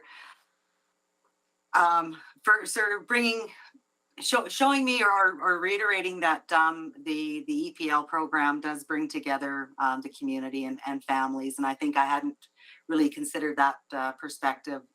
I was going to vote in favor of this motion, but now I think I will be voting against, because I think it does do more to bring community together, and maybe we shouldn't be looking at the piecemeal Band-Aid approach to address the opioid crisis. So just wanted to say that. Thank you very much. Thank you, Councillor Wright. Councillor Tang to close. Yeah, sure. Thank you, Mr. Mayor. I think I've mentioned my point about, if we want to talk about piecemeal, I think the 10 actions is a piecemeal. There's no clear time horizon for some of these. There are so many public social infrastructure that could use more additional resource that are not even on the table for consideration or even being part of this overall community well-being and safety conversation, as I've come to learn. I know that it's $200,000 that in the grand scheme of things, in terms of the scale and funding required from other levels of government, that might seem small, but I think administration has presented a plan, and this helps us move towards some of those moderate outcomes. And if I think while that there's a hope that the EPL program will be for the Milner library, that wasn't actually clearly presented, and it was, in fact, there was no plan for necessarily targeting outcomes, which is what I was hoping to see with kind of some of these actions. And I guess I'm disappointed because I think we continue to pit programs against each other. And to me, this is a conversation about timing and about the pot, as Councillor Rutherford had articulated. So, I appreciate the conversation here. And I think the final thing I'll just mention, because I think at the committee, we also heard when it comes to this issue that there has been a committee, the Community Liaison Committee, that is formed by healthcare system, by City of Edmonton, also by BIAs and business interests in the downtown core. And these are some of the recommendations that they have provided. What was in the business plan is some of the items that they have recommended. And I think we should, there are folks who are willing to put forward ideas to be funded, and and they've been working on it for a very long time before the crisis has escalated to this point. So anyways, I think there's no shortage of action, and while we can wait to continue to have those conversations with other levels of government, in the meantime, I really want to see this money produce some kind of tangible impact that we can see on the streets. When we talk about boots on the ground, there are different types of boots on the ground, and that is another hope that I was hoping with this motion that can generate as well. Anyways, thank you very much, Mr. Mayor. I understand all the concern, and I appreciate all the feedback that has been going into this. Thank you, Councillor Tang. Please vote.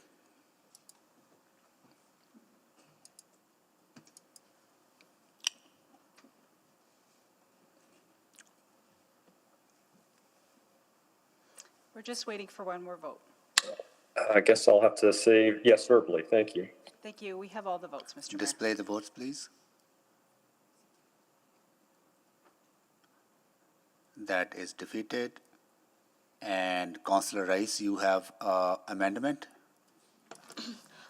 Yes, Ms. Mayor. Before I put my amendment final wording, I just want one clarification from administration. Yeah, go ahead. So my question is about how much available funding in a council contingency right now, up to date? Ms. Padbury? 751,000, you have your entire allocation for 2022. Okay, thank you for that. And the second question is about how much money available and right now in FSR? I just have to pull it up, but it's in the order of 141 million. $141 million. Okay. Okay, so this is my wording. So I move that, I hope I have here, the Office of City Manager 2022 operating budget be increased by 300,000 on a one-time basis with funding from the SCR for the purpose addressing the immediate needs of Chinatown. I'll second that. Second. Oh, Councillor Principe seconded. Got it. Councillor Principe seconded. You want to make the introduction, Councillor Rice? I do. I will be very quick. And so everybody heard this morning what happened, and everybody saw what happened.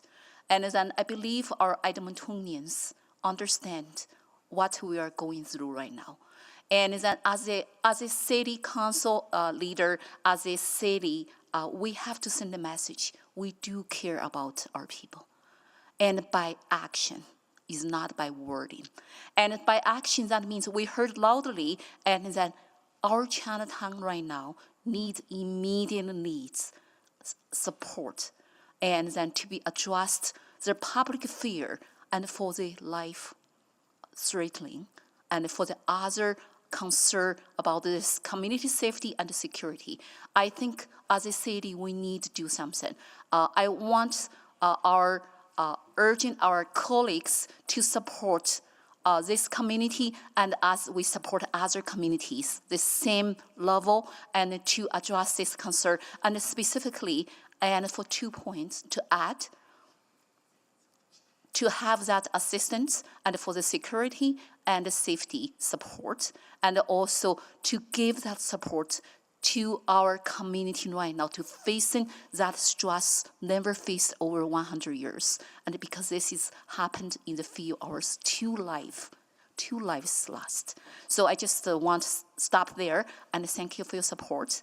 And then, thank you. If I can just correct, for the FSR, it's 126.7 million. The 141 was before you made the allocation to snow and ice. Okay, got it. Thank you. Councillor Stevenson? Yes, thanks very much. I really appreciate you putting a motion forward to help meet the needs of the Chinatown community. Just wondering if administration has some ideas around some of those immediate actions could be taken. I'm wondering, just previous to the last amendment, just around any more opioid response supports. I've heard from the community to potentially exploring private security, more YEG ambassadors. Just wondering if you have a sense of what that funding could be put towards.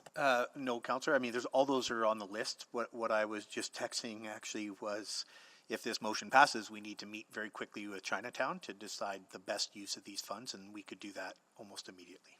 Yeah. Okay, great. So you have a high degree of confidence that it meeting with the Chinatown community, we can find ways to meaningfully support the work they're doing and expand the city's work in that area as well. Yes. Yeah. Great. Thank you very much. Thank you, Councillor Stevenson. Councillor Rutherford?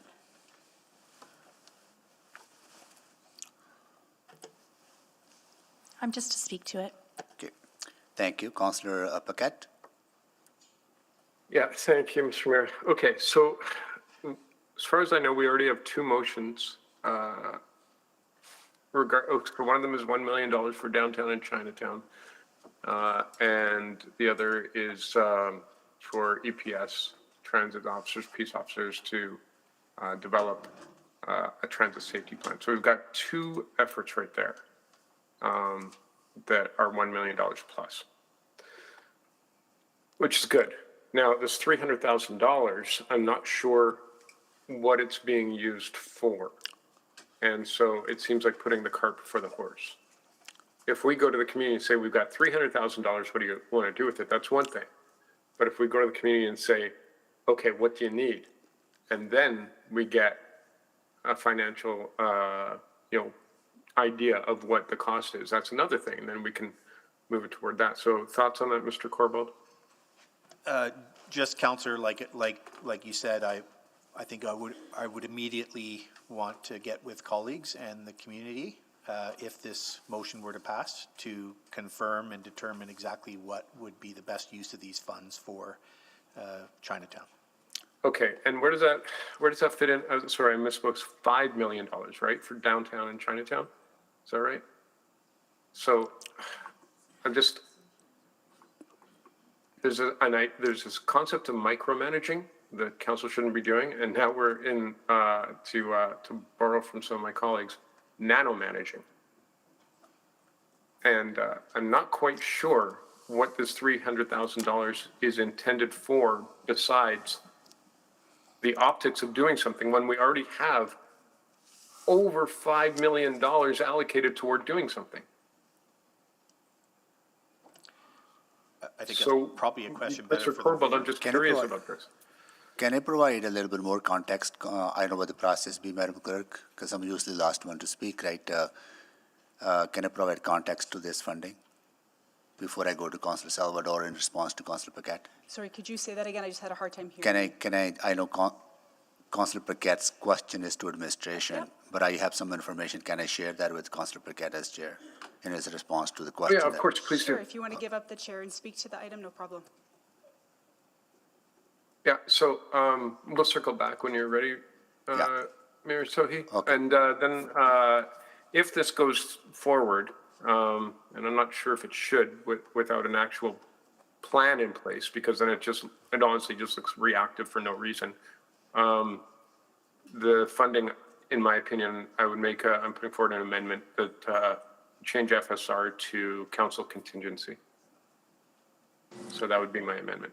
Are you making that amendment now? Second by Councillor Knack? Did you second? Okay. Yes. Yeah. All right, so we have an amendment to change the funding source from FSR to council contingency. Let's focus on that. Any questions on that, folks, colleagues? Councillor Salvador on question for funding source? No. Okay, Councillor Rutherford, funding source? Okay, go ahead. Sorry, what is the amount that's in our council contingency? 751,000, is that correct? Yeah. That's correct. And none of that for 2022 has been allocated? Correct. Okay, that was my question. Thank you. Good. All right, so any more questions on changing the funding source? Please vote changing the funding source. Can we get a seconder, please? We just need Councillor Knack seconded it. Thank you so much.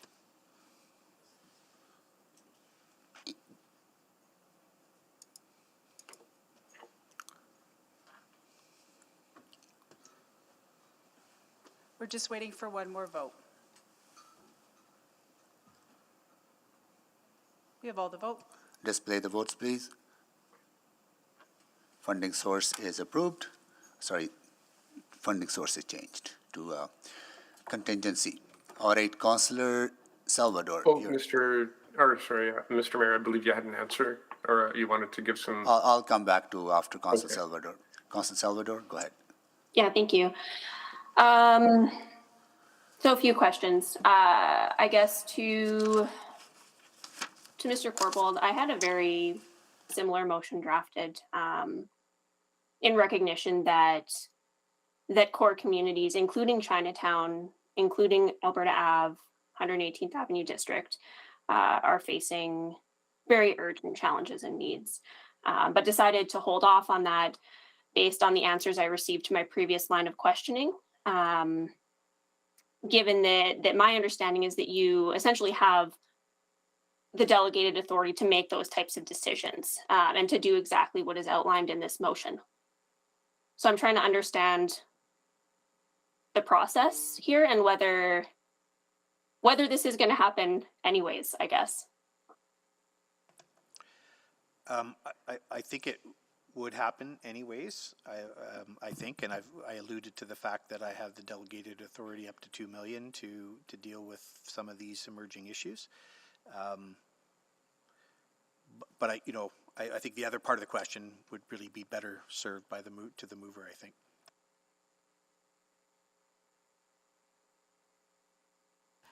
You're on mute.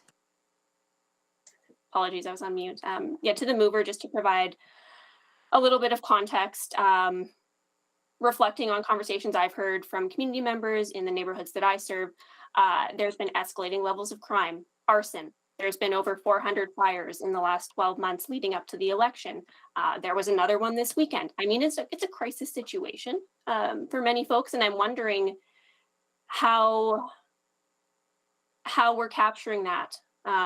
If we're being quite prescriptive here, and this is not to in any way take away from what's happening in Chinatown. I think that when we talk about core communities, the neighborhoods directly adjacent to Chinatown are feeling these impacts as well. So I would like your thoughts on that. Thank you for that question. I would be happy to provide my thoughts. I do believe in the past over 6 months, and we're even not go back further, the crisis, the specific safety crisis in our city, in our community is huge, and that also is increasing right now. And then for my motion, and I heard my colleagues talk about the 5 million and to Chinatown, or specific to downtown, but that 5 million, and my question is, what's the focus? And then if you look at the effort, and we are going to talk about, if you look at the actions we are going to talk about, we need this linkage between the actions and then some like concept, stage planning. And then, yes, we can have the wonderful plan. We had our city, and we had safer for all strategy and back to 2 years. But by looking at the with 14 recommendations implementation, where we are right now, we are getting better, we are getting worse. And if we are getting worse, and then that means no matter is Chinatown or no matter is Albert Ave, and we heard lots of things happen there as well. And then no matter is which neighborhood, and that is as a part of our city, we need to focus on the efforts where we need to address that crisis right away. And that is my motion come from. Yeah. Thank you for that. Thanks for that answer, Councillor Rice. And I'm also just wondering, how did you land on the $300,000 mark? This $300,000, and then it gives a consideration like we have like some allocation or some effort in place, and then just for that next 3 months, how we can give that support and to our community actually for this unexpected tragic happened. Yeah, and I guess I would wonder. Yeah. Does this place a limit on the support? I mean, we heard that the city manager has delegated authority up to $2 million. What if it needs to be more? So I'm flexible, and also I'm willing and to answer the requirement. Say instead of I put a number there, if my colleagues and or administration can give the different recommendations, I'm willing, open to for that as well. Right, and what I think I'm trying to get to here is being able to understand that, you know, within the city manager's authority, there's already an ability to do this, and sort of a level and degree of flexibility that's built in to be able to respond to those types of urgent and emerging needs. And Mr. Corbett, correct me if I'm wrong in that. Is my line of thinking correct here? No, I don't think so. I think the reality is when we wrote this report and presented it to council or committee first last week, we did not foresee the tragedy that took place last week. And so I think that has changed quite naturally the conversation we're having, so. All right, my time is up. I will possibly come back with an amendment. Thank you. Thank you, Councillor Salvador. Councillor Principe, can you take the chair, please? Sure. So we met with the community right after the tragic event, and community identified a level of burnout that they're experiencing, responding to all the things that they're facing. So they identify that if they've been privately funding private security through businesses, right, and instead of having public bodies provide them security. So that's one issue that came up. The other one was that the amount of garbage that is out there, they're tired of picking that up. They need more resources to do that. Another issue came up was, needle collection, for example.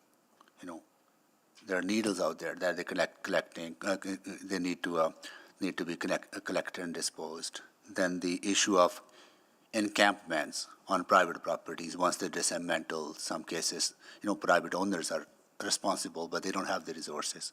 So that's where this need was identified by the community to have additional resources given to them in the immediate way that they can start better maintaining the Chinatown. Right, so I think that's the kind of context. I don't know if you heard the similar concerns, Ms. Corbo. No, I appreciate getting that information, Yeah. Your Worship. I wasn't at the meeting and nobody briefed me on it, so I appreciate that. That's the context, and we're meeting again tomorrow, right? And I think this may come up, right? So that's the context for this this ask, right? So this is just a plea for help from the community in an immediate way, right? So,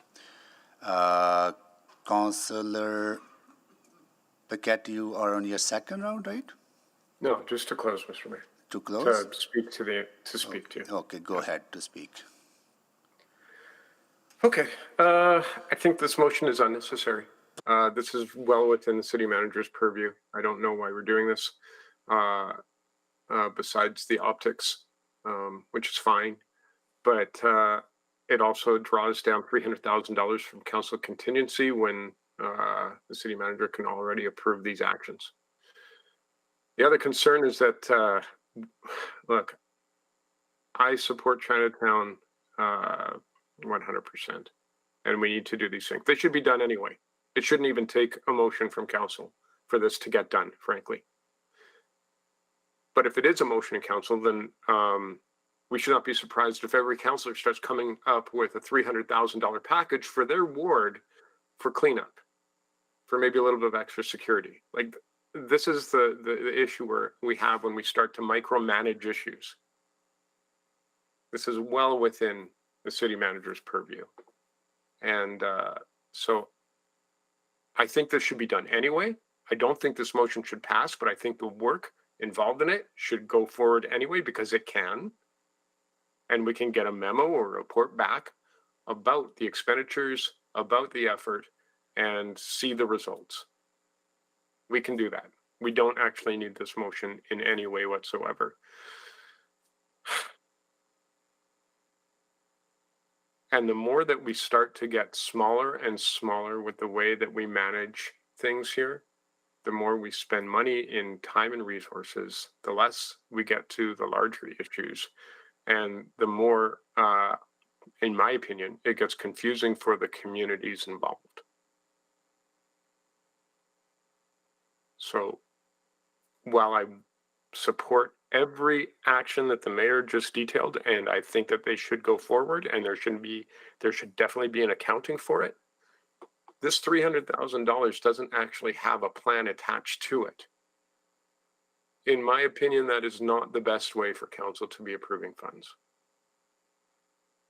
Thank you, Mr. Mayor. Thank you, Councillor Paquette. Councillor Rutherford?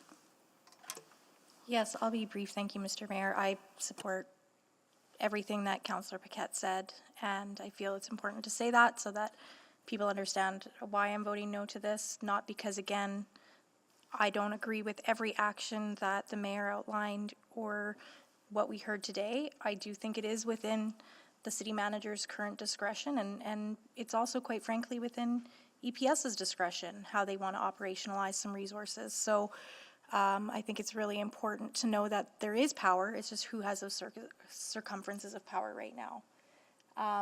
It's disheartening to me that we defeated a motion for $200,000 for over 700 people that have died.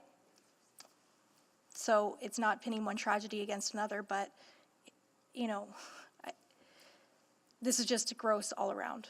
I can't support this motion, but I do hope that we can get that report back from city manager on what is happening to support Chinatown. Thank you. Councillor Stevenson?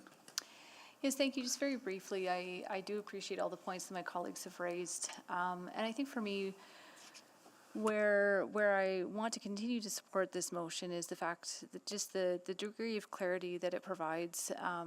Something I heard that was wonderful was that if this motion passed, you know, there would be an immediate meeting with the community to understand their needs. And I hope that regardless of the outcome of this motion, that is what happens. And also just want to really flag something that I'm heartened by, which is that this is clearly a city and city council wide issue. It is not the ward councillor moving this, and I am so proud and grateful to have council colleagues that see that Chinatown affects all of Edmonton, and that what happens in the communities in the core affects everyone. So really value to serve with a group like that. So I will continue to be supporting this motion and appreciate the mover for bringing it forward. Thank you. Councillor Salvador? Thank you, Mayor Sohi. Yeah, I actually struggle with this one. Communities that I serve are really facing some very significant issues right now, and similar to the reasons that Councillor Paquette gave, I guess I would be inclined to put something similar out there. And I do think that this is within the authority of the city manager to execute. I'm confident that it would happen. And I think that, you know, I can understand the need and the desire for that additional clarity.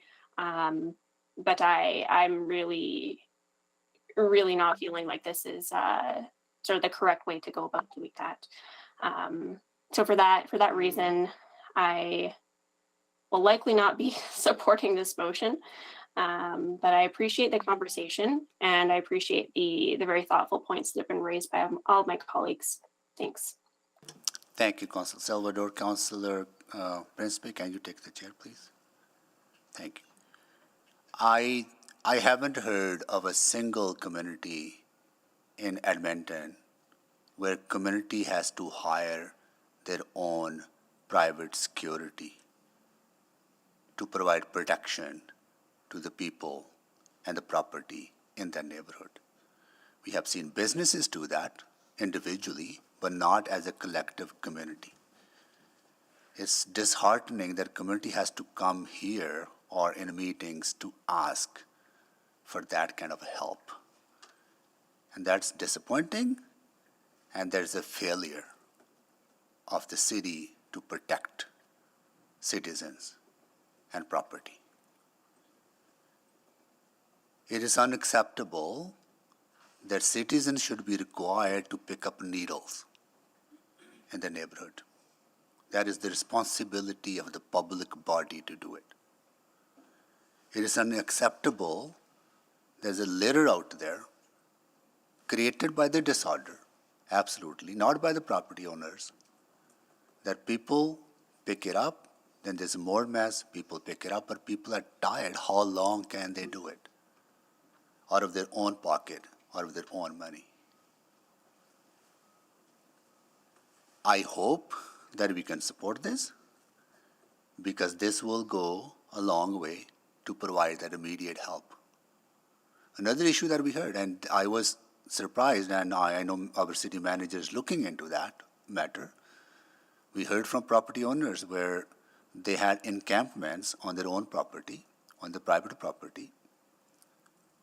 They were moved, but the garbage was the responsibility of the private property owner, which should not be, because those encampments are caused by the social issues that we're facing in our community. We should not be burdening community members and business to do that.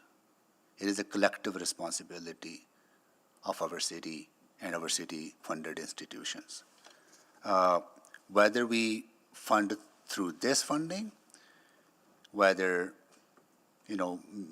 our city and city administration listening, and they'll work with the community to provide that kind of support. I feel frustrated that you as a community are burdened to do the things that as a society, as a community, we would be doing for you. So I would encourage council to support this. If it fails, I am confident that our city manager will find a way to work with you to ensure that that kind of support is provided to you. Councillor, I'll take the chair back. Councillor Wright to speak. Thank you, Mr. Mayor. Although I support the intent and the need for the action that should be taking place to address the concerns of Chinatown, I don't know if I can fully support, or I can't support the amendment. I do appreciate the consultation that you've taken with representatives in Chinatown, and would expect admin to, I guess, address those immediate needs as well. And I hope that just putting forward this motion is enough to highlight, I guess, the crisis that they are feeling and the action that needs to be taken. Thank you, Councillor Wright. Councillor Rice to close. Thank you, Ms. Chair. I really appreciate all the different perspectives I heard and from my colleagues, and thank you so much for sharing your thoughts on this. I do want to say this motion actually, there are two key points there. The first point is not about we are getting into administration side and to do the micromanaging. It's about the safety for all the city. If the actions proposed by our city right now is not reflect this principle, and we need to make up for that. And we heard very clearly this morning, and for the 10 actions, and then for the long-term perspective, we want to achieve the goals, and for the safety for our city is not reflect in these 10 actions. That is why I request to add one action, and then to reflect that long-term goal and the long-term effort our city wants to put there and to support our community. Like our mayor, so he said, across our city, there is no community doing that type of sense. What does that mean? We are failing and to do something to support our Edmontonians. It's not only about the Chinatown. And this time it could be Chinatown. And what will happen next time? Where will happen next time? And we have to address that right away. So from that perspective, I would like to say, and this responsibility right now we are taking as a councillor, and to put this motion and to support this motion and actually give that face to our public, to our city, to our Edmontonians, say we are caring and we are addressing. And then we don't want what happening in Chinatown right now happening in the Lakes community. That is the meaningful, the action results we want to see. So I encourage everybody and in the chamber to support this. And then it's not only from this short term and also from long-term perspective and how our city, and to achieve that, we are talking about a strategy by 2030 to become safest city and cross-Canada, even if we cannot even to support today, and how we can achieve that goal. Okay, thank you very much. Thank you, Councillor Rice. Please vote.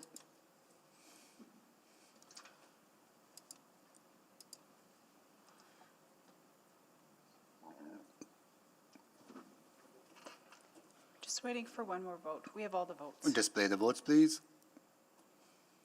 That has passed. Any other amendments, colleagues? We had a list of speakers too on the motion, Madam Clerk. So are there any other amendments from colleagues that we should be? Mr. Mayor, I have a subsequent to We'll come the item back. we just passed. Yeah, we'll come back to that once we dealt with the motion. We still have a motion on the floor, Councillor Paquette. Okay. It's subsequent to the item that just passed, yeah. Yeah, so that becomes part of the motion now, what we passed today. Now, sorry. Yeah, sure. Yeah, okay. Sounds good. Okay. So I don't see any more amendments. So can you bring back the original list? I think Council Salvador, you were first up on that list to ask on a question on the broader amendment. Apologies, Mayor Sohi, what amendment are we on now? No, or are we on the original motion? We're back on the original motion. No, I don't believe I was. Okay. I was on for that. All right, any questions on the motion now? If no, anyone to please speak. Councillor Principe to speak on the original motion. So just for clarification, it's the original motion as amended, so the motion has been. Yeah, original motion as amended. Amendments passed, right? So lining up to speak, Councillor Principe to speak, or questions? I have a question about it, yes, Go ahead. please. Go Thank you, ahead, Mr. Mayor. I was just wondering, is it possible to break up the motion, not have it in one, but in two separate motions? Which part would you like to be divided into different motions? 1 and 2, but I'm trying to get an understanding. It says, and attachments 2 and 3 be approved. So from my understanding, attachments 2 and 3 don't name the funding source, is that correct? So the first motion that's on the floor is to approve the strategy. So the strategy is encompassed in the report, and there's a bit more specificity in attachments 2 and 3. The second motion on the floor are all of the budget adjustments. Are you wanting to separate 1 and 2? Yes, please, Okay. yeah. Is that okay, Mr. Yeah, Mayor? absolutely. Got it. Okay, that's it, Councillor Principe? Okay. Councillor Rutherford? Just to speak to it? Just to speak, and Councillor Stevenson to speak? Sorry, just clarification on that as well, because I believe attachment 3 does have the budget, the proposed business plans.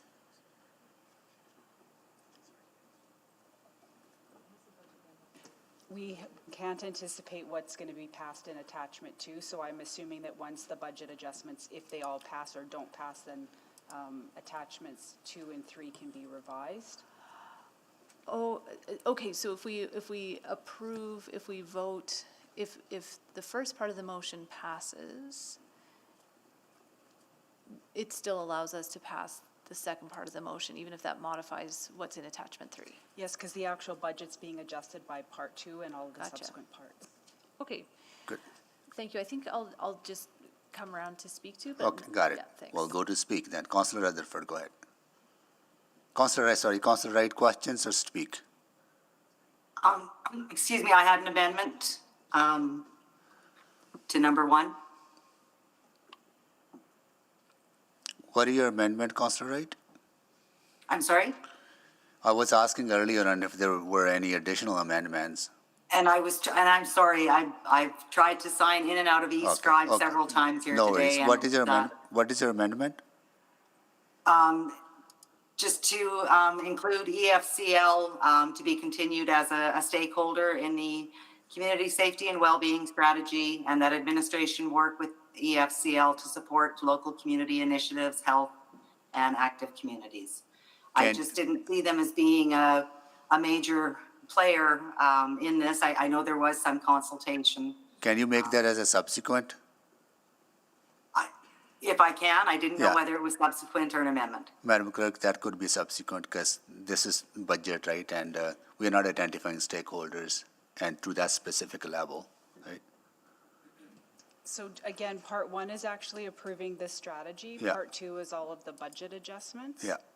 I believe EFCL was part of the consultation. I can't speak to that. I did. Were they part of the consultation, Mr. City? They were one of the many groups we met with, Mayor, but I believe strongly that the aim of this motion, the outcome of this motion, we already have in terms of actions required to move forward. We'll continue to work with the FCL and others.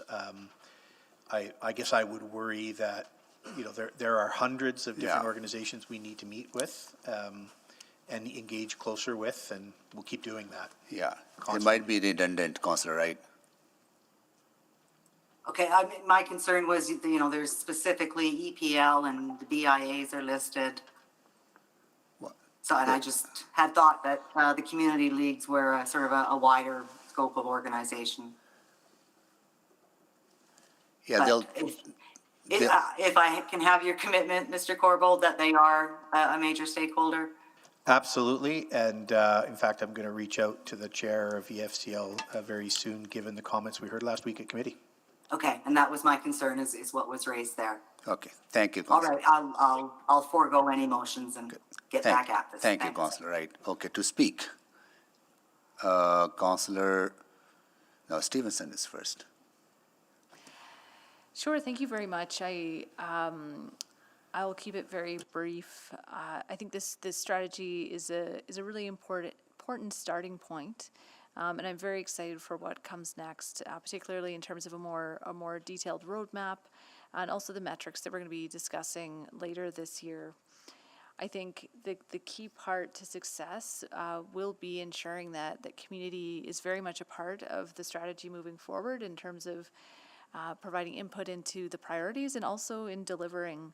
I think that we have huge capacity within our community to address the needs within the community, and it's making sure that we come up and support those groups to be successful in the work that they do. I'm encouraged that many of the actions that are being funded do involve partnership, working with communities, and I think you know, continuing those efforts will hold us in good stead moving forward. So I look forward to supporting these motions. Thank you. Thank you, Councillor Stevenson. Councillor Rutherford? Yeah, again, just to briefly speak, and I just want to take a few minutes to really thank administration for the hard work I know they put into this framework in a very short period of time so that we can start to have, you know, what struck me when we were doing the fall budget adjustment, it was a new council. It was kind of like a pot that we would all just pull from.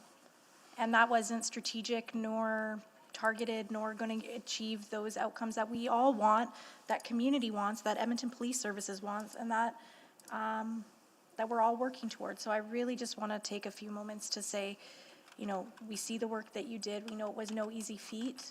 So please thank everybody on your team, Mr. Corbold, that worked hard on this framework. And I know it's just the beginning, as was mentioned by my colleague, Councillor Stevenson, of many more conversations that will happen within those pillars and within certain areas of focus.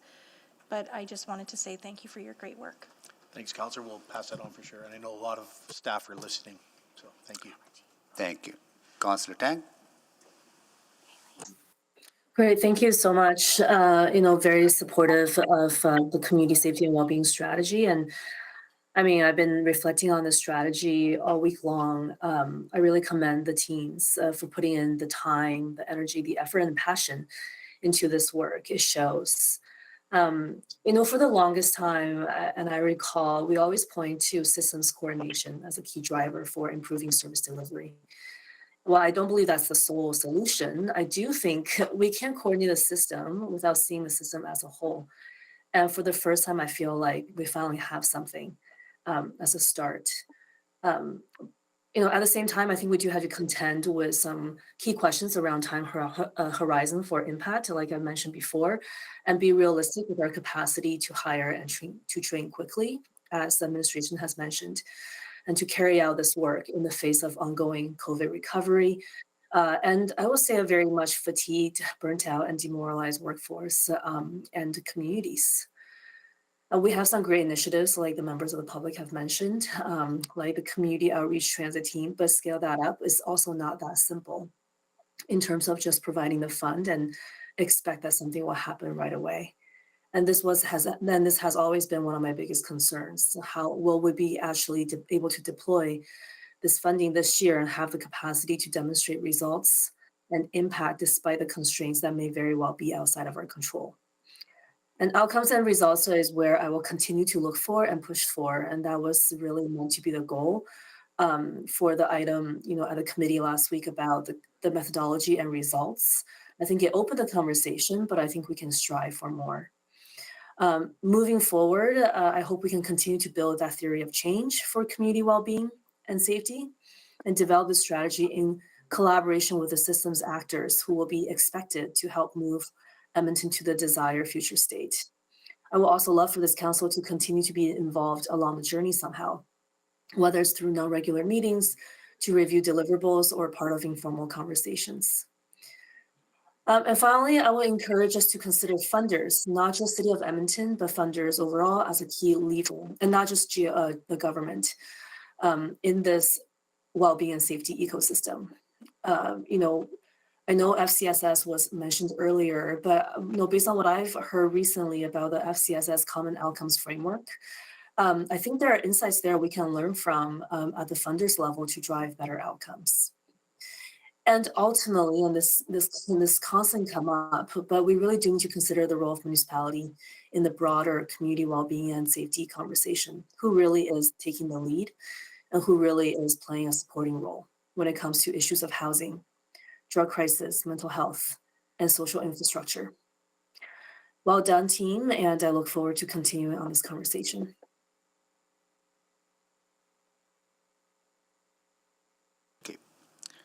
Councillor Tank, that's it, right? Councillor Principe, can you take the chair, please? Sure, Mr. Mayor. Thank you. I want to take a moment to appreciate the hard work of our city administration, various other stakeholders and community partners who were involved in developing this strategy. It is not easy work. It's hard work. It can be emotionally draining work, because when you talk about tough issues that go that do invoke pain and the history, it's not an easy conversation to have. But this is a conversation that we must have, and this is a conversation that we continue to have, right? So I look forward to the results of this strategy, but I also hear concerns from the community that while we focus on long term, we need to focus on short term as well, immediate needs that community has identified, and we will continue to ask those questions. We'll continue to demand action on behalf of the community that are impacted deeply. In this case, Chinatown, 118th Avenue, and downtown, that do need immediate. I also look forward to some of the transformative work that will come out of this strategy, such as the creation of the bridge healing, for example, diverting people so they don't end up on the street, that they have proper support in place. I would also be looking forward to ongoing work with EPS on this, particularly the wellness branch that has been established within EPS. We need to continue to find ways to work better with the province and the federal government on safety issues, particularly when people are released from prisons and correctional facilities, that they should have a way to integrate into the community instead of being let out on the street without any plan and then cause harm to the community. I also look forward to our ongoing work with the Indigenous communities, first Treaty 6 and Treaty 8, because that is also a part of the plan that we need to figure out a way to control and work with. So overall I really appreciate the work that has been done, and I hope that Council will support the strategy. And I will take the chair back. Okay. And I will call the vote.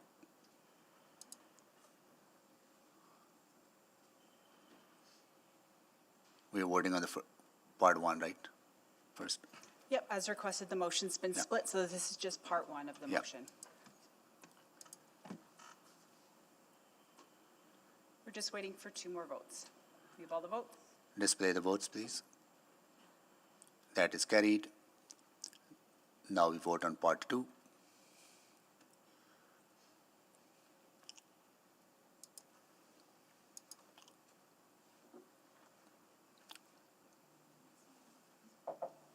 So point of order, Mr. Chair. So for part 2, we're going vote one by one? No, No, I'm sorry, it's the all vote's one. already been called. Do you want me to recall the vote? No, Ms.? it's all one. Okay. Yeah, all one. Please vote. The vote has been Vote called. has We're been just waiting called. on 1 vote. Yeah.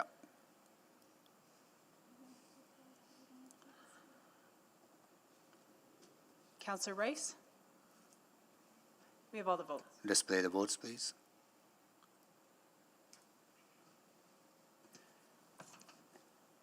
The vote has passed 12-1. That's carried. Thank you. Councillor Paquette, you have a subsequent? I do, Mr. Mayor. I don't think it's the most eloquently worded, but it should do the trick.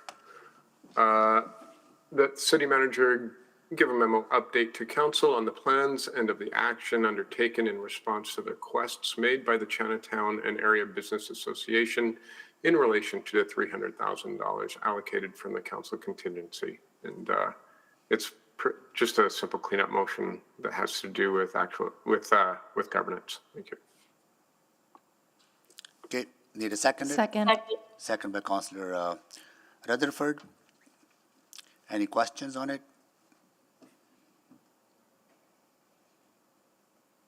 Seeing none, please vote.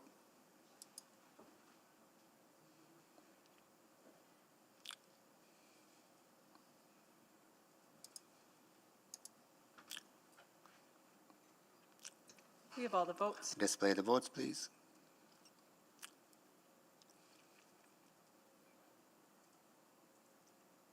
That is carried. So we have concluded 6.6, Madam Clerk. Perhaps you could do a call to see if there's anything else outstanding as it relates to this item? I don't think so. Anything outstanding on 6.6? Yes, Mr. Mayor, I have a subsequent. Oh, Councillor Knack, go ahead. What is it? Thank you. Yes, I was working on this with Councillor Stevenson, and so the subsequent that would be that administration bring a report back to committee on the following. Number 1, the cost of operating the supportive housing units under construction and conversion as we await the response from the provincial government on the coordinated community response to homelessness task force. And number 2, confirmation that the operating partners are able to begin offering permanent supportive housing upon building completion. Second. Does that require a report? A memo could be sufficient to it because it's internal. In this case, Mr. Mayor, I actually do think it will need a report because there may be subsequent action from that pending that information. Got it. Okay. Can you introduce it? So certainly, Mr. Mayor, this is something that, we've talked a lot about the housing units that are under construction, and just as a quick refresher to everyone, there's about 500 units that are either under construction or under conversion. That was funded either by City Council or the federal government, and in certain cases, both of us together.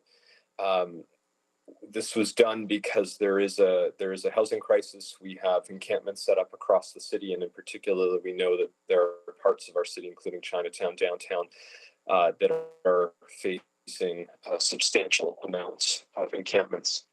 And these housing units would not solve absolutely everything, but it would be more than halfway to where we need to be for permanent supportive housing.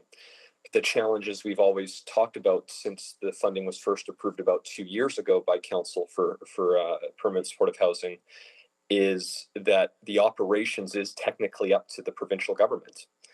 And I know, based even off our conversation, that any suggestion that we'd even start to get a sense of what the costs are to potentially pay for parts of it ourselves is frustrating because, again, it's not our jurisdiction, but I also can appreciate, hearing it today, and we hear it a lot of times, not just today, that it doesn't really matter whose jurisdiction it is. The public just frankly wants it dealt with.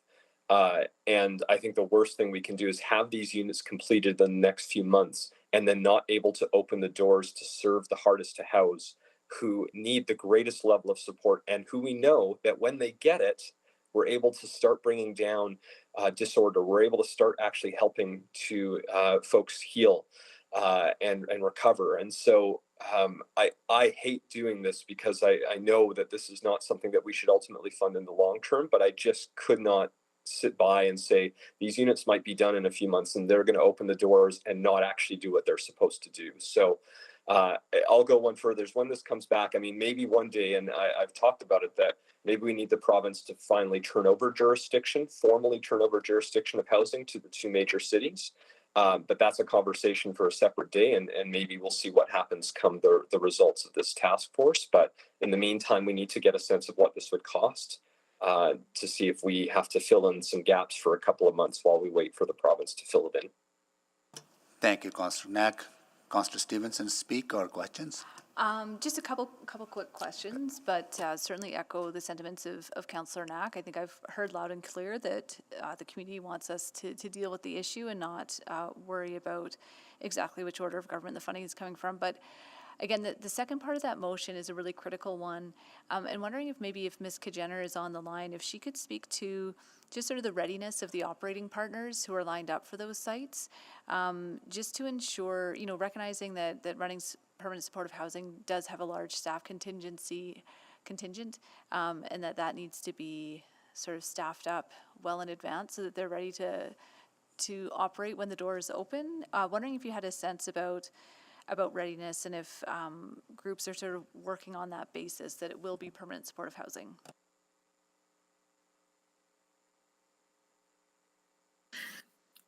Thanks for the question, Councillor. So all along, we've identified that in the absence of any additional funding from the province for these first 5 sites, Homer Trust is prepared to reallocate within their existing funding envelope to ensure that they can open for supportive housing, given the significant need in our city that is a priority. And I just wanted to note also, we do have a report coming back on the status update on supportive housing to council. It's currently scheduled for the June 27th meeting. So we'll be able to provide more details on where everything's at in terms of supportive housing and potentially also answer and respond to this motion in that report. So I just wanted to flag that as well. Great. And again, I think just recognizing the urgency of the need and for folks that are currently unhoused and in encampments, just wondering again if you could speak to the level of acuity that they're anticipating in these units, and if folks who are just if the city has any role in setting those priorities in terms of addressing some of those really key urgent needs that we see through encampments. Will there be sort of a direct line between those experiencing homelessness right now, living in encampments, and access to those units, or is there a different intake process that's at play? So Edmonton does have a centralized waiting list for housing through coordinated access for people experiencing homelessness. So that's the system that's operated by Homer Trust, which prioritizes people for placements. But it's really important to note that supportive housing is not for all people experiencing homelessness. It's for people that have the highest and most complex needs. And so it's targeted to people who are experiencing chronic homelessness. And we know that in general, people sleeping outside are more likely to present a higher acuity relative to people who might be staying in shelter or be provisionally accommodated. So yes, it is expected that the supportive housing coming online will, be many people sleeping outside will be prioritized for those placements, and it will make an impact there. Does that answer your question, Councillor? Yes, thank you very much. And just the clarity there too, just in terms of, so the under construction conversion, that would include the 5 new construction sites, and then is it 2 or 3 hotels that are currently under renovation through the Rapid Housing Initiative? Yeah, there's 5 modular sites and 3 hotels that are currently in some form of the process of pursuing renovation through RHI. Great. Thank you very much. I'll come around to speak, but that's everything. Okay. Thank you, Councillor Stevenson. We are at 3:29, so take a break. We'll be back at 3:45.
Michael, can you go back? Can you ask people in the back?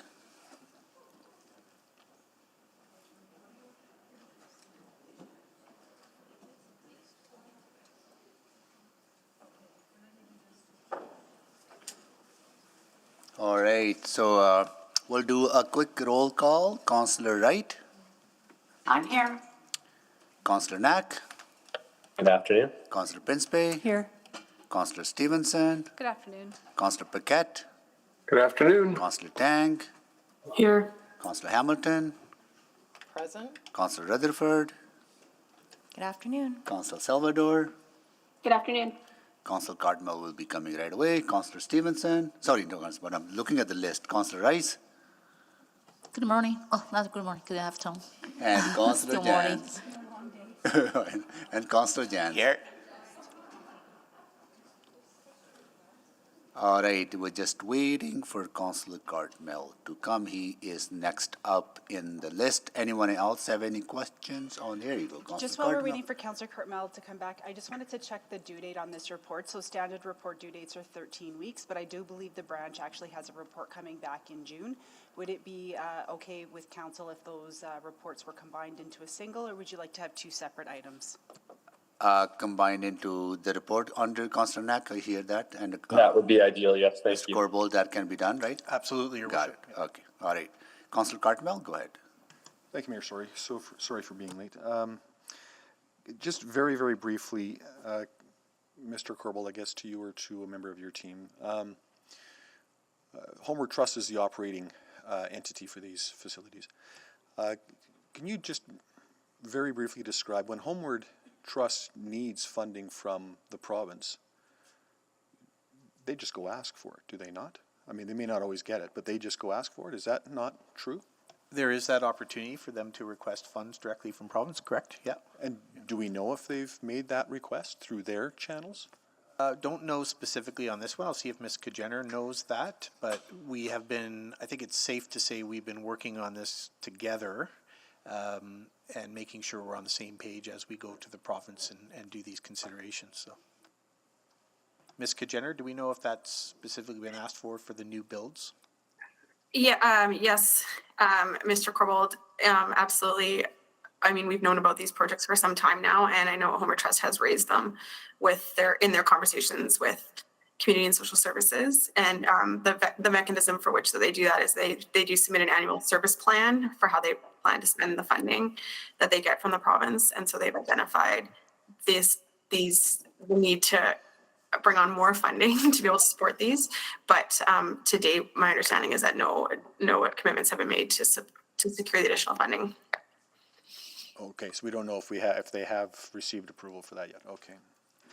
And I guess that would Well, come I'd say with- we know they have not received the approval for the additional funds, but but they have a contingency plan. The issue is if they execute that contingency plan, they will take it from somewhere else, and then other things will fall through the cracks. Now, what we will do when we bring the report back is be very clear on what is their contingency plan if there is no additional funding, and what will not get done as a result of that contingency plan. Or that they've received funding and. Or, yes. That's a possibility still. Yeah, and we'll certainly, I can promise before we bring that report back, we'll have other discussions with the province. Okay, thank you. Yeah, this was also one of our budget asks too. Yeah. Councillor Rice? I have a very quick question. And then can Madam Clerk move that a little bit up to see the second part? So this motion come as subsequent motion for the community safety and well-being strategy. And Mr. Cobb, and can you explain the link and between this motion to the strategy we're discussing right now? I would say, Councillor, that housing, affordable housing, supportive housing is a key aspect of many pillars within the strategy, including safe and inclusive spaces in particular. So we talk about the need for housing, and we talk about the need for supportive and wraparound services to housing as part of several pillars, but in particular, safe and inclusive spaces. Yeah. Okay, that's my question. Thank you. Thank you, Councillor Rice. So that concludes the questions. And I will, Councillor Knack, you need to close? No, Mr. Mayor, thank you. Okay, then I will call the vote. Can you just check, I'm just communicating with Councillor Wright. I'm just getting a chat from her. I'm just not sure if she wants to speak. Councillor or Wright, just you to have vote. questions? No? Okay. I got it. No questions? All right. We can vote now. Call the vote.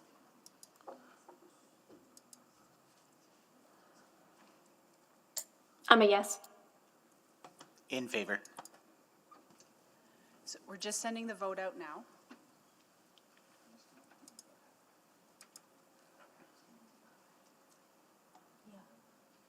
You were a yes, Councillor Jans? We have all the votes. Display the votes, please. That is carried. So that concludes this item. I don't see any more. Good. All right, now we go into our next item, 6.7. Madam Clerk, do we have a new list of speakers? Do we need to add people or? Yeah, so there's two new speakers I mentioned this morning, but they have not yet been added by motion, Rob Houle and Chantal Chini. Councillor, we need to move a motion to do that? If you would like to add them to the list, yes, they would need to be approved by Yep. motion. So could somebody move that we add those two speakers to the list? Need to So add moved. to Councillor Jans, we don't need do we need a seconder? Yes, you need a seconder at council. And was Councillor Salvador seconded that, I heard, right? Okay. So please vote to add those two speakers to the list.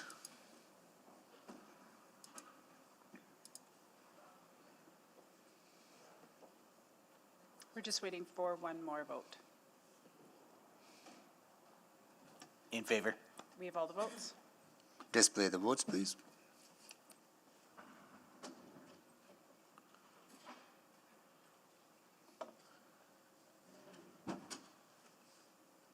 That is carried. All right, so we don't have a presentation, so Mr. Corbold, no presentation, right? There is no presentation. Got it. Okay, we'll go to speakers then. Can get a link.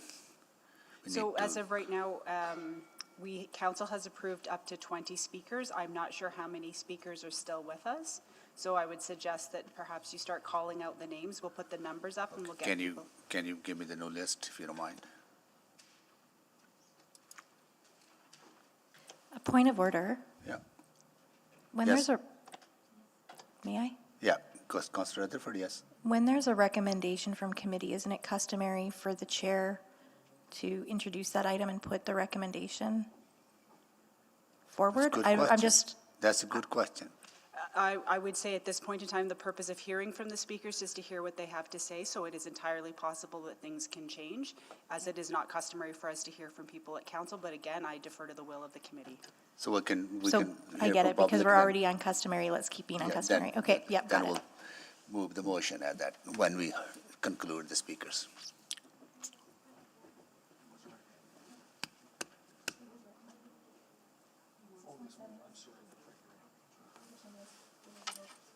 Or maybe you can read the name of, check the name of the speakers. Well, look, take your time.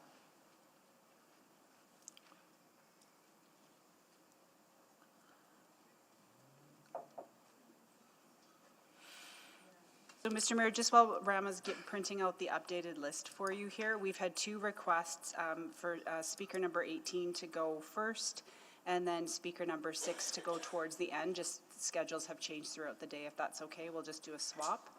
Okay.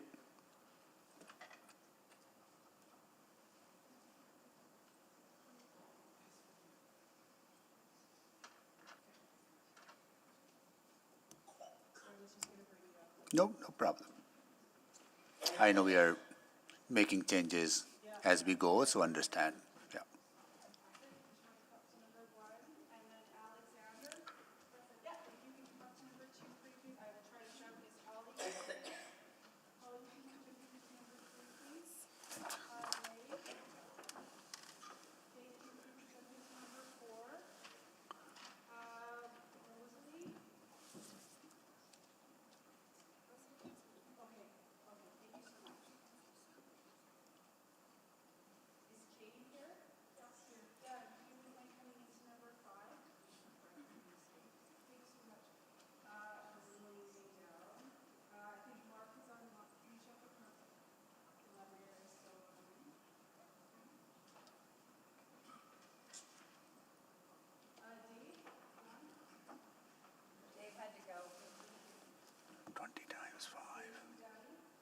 minutes time. 100 minutes. We could extend the day. We could, but then we have questions. We could hear from everybody. Yeah. Then, what questions they would have to come back then.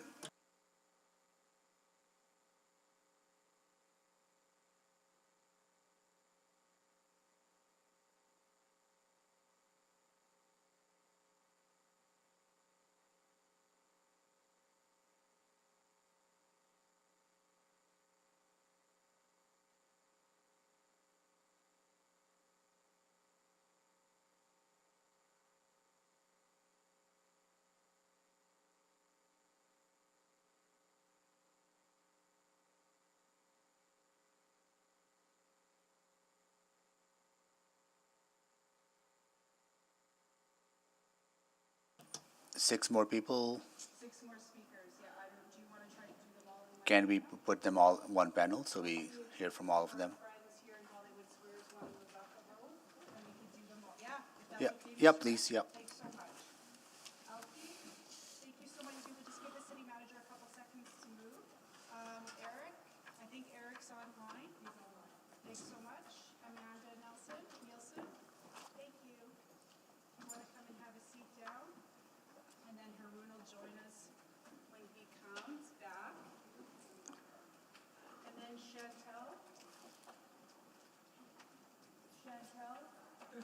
or Rob Poole. I think everybody else is remote, Mr. Mayor. Okay. So if that works for you, we can try to do it from So they're not listed on the sheet as they're seated, right? So we'll just, It's been a bit fluid. yeah, don't but worry. we'll I'll just go ask, through it. I'll call the names and they'll go in the order that's listed.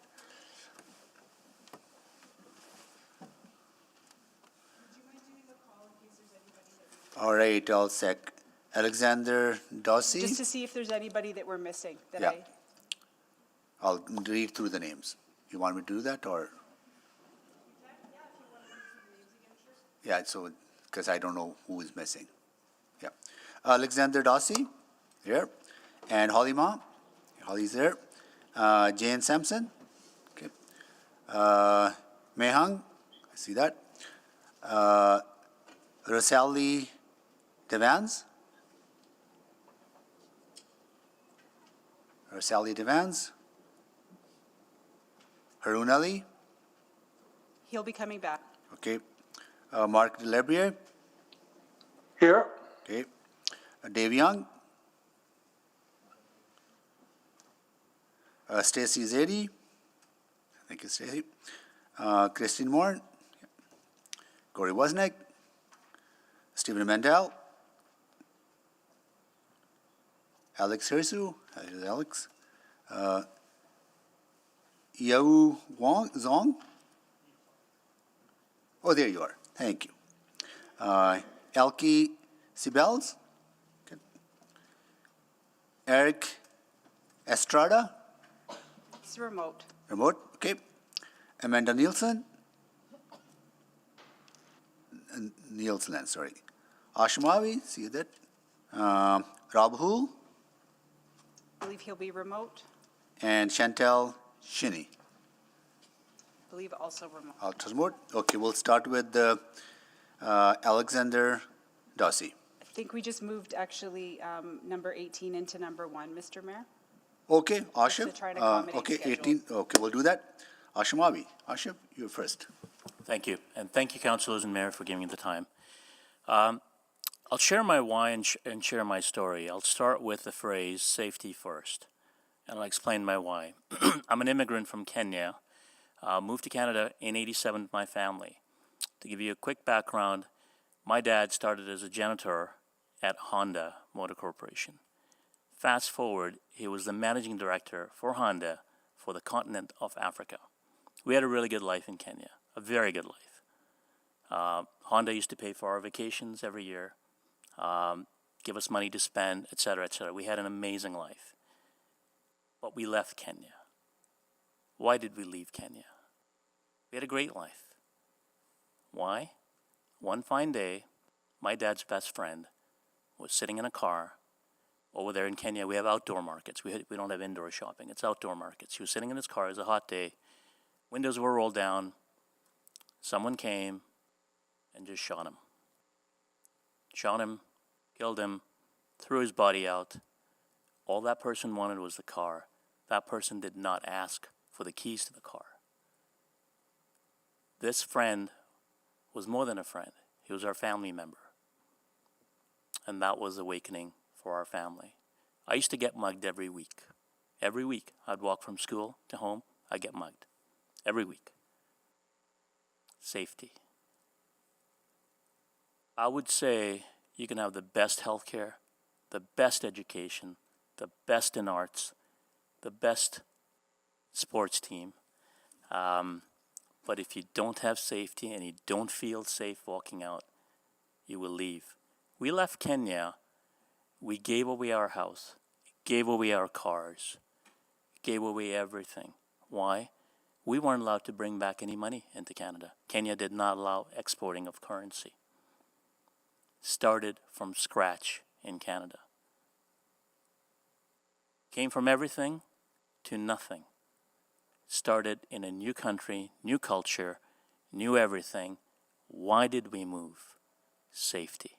We did not have safety there. That's why we moved. Okay? We came to Canada for the promise of safety. Yes, there was a promise of making a better living, doing good, getting a great education, all the wonderful things that Canada is known for. Moved to Edmonton. I started a company, started a few companies in tech. One of them, we were in 180 countries. I got to visit a lot of different countries. Okay? We had the opportunity to move anywhere. And in my world, in the tech world, if you were to ask somebody in tech, the answer would be not Edmonton. It would be Silicon Valley, maybe New York, maybe Boston, maybe Denver, etc. We chose to live here. Why? Because we felt safe. We felt our family could be safe. Our kids can grow up safe and do everything else. Okay? If you asked me 3 years ago, Ashif, would you recommend moving to Edmonton? In a heartbeat, I would say yes. I am sad to say today, if you ask me the same question, and I get this, I'm a venture capitalist, I get asked every day, should we locate to Edmonton? I have a hard time saying yes. If I'm being honest, I have a hard time saying it. I am scared right now. So, to this council, I say you have a golden opportunity. Alberta is going to be coming into a great boom. This is an opportunity for this council to leave a lasting legacy, a legacy of creating the safest city in North America and attracting the new immigrants that come from various countries, including Kenya, to say, come to Edmonton. Come to Edmonton because it is the safest place. We've invested in safety. We want to make sure you feel safe first. Safety first. Because the rest comes. We have great talent, great education, great arts, great community, great charitable sector, great everything. Let's put the check mark on safety. Thank you. Thank you so much for being here and also waiting, everyone.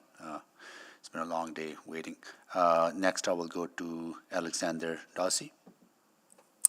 Thank you so much, everyone, and I'd like to especially thank those who've given us, members of the public, the opportunity to speak to you today. I understand that this is unprecedented, but these are unprecedented times that we live in. I moved to Alberta Avenue when I was 8 years old with my mother. It's a place that has always been my home. Boyle Street, Macaulay, all of those have been my old stomping grounds, places I went to school, places I shop, places I commute to on a daily basis.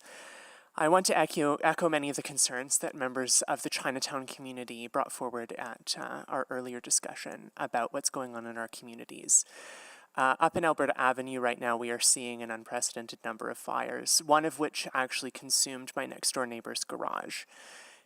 Something that I'm having to reconcile with now on a daily basis is whether or not my house is going to be next. And unfortunately, that's a question that many Alberta Avenue residents are having to ask themselves.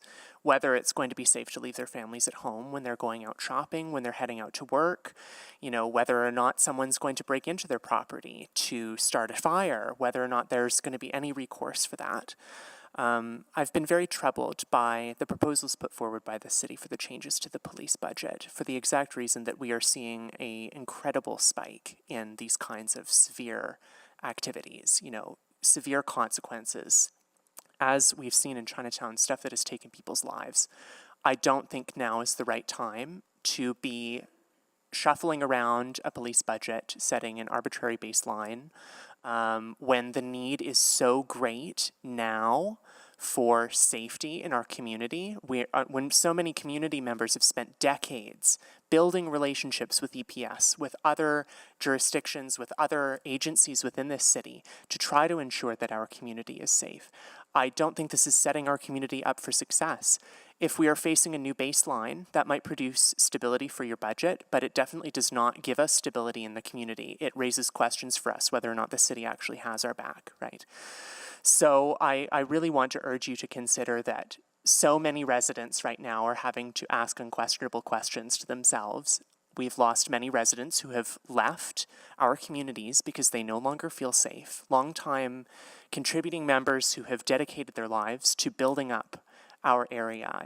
I've seen incredible growth over the years because of the work that the community has done to build up Alberta Avenue, to build up Boyle Street, to build up Macaulay.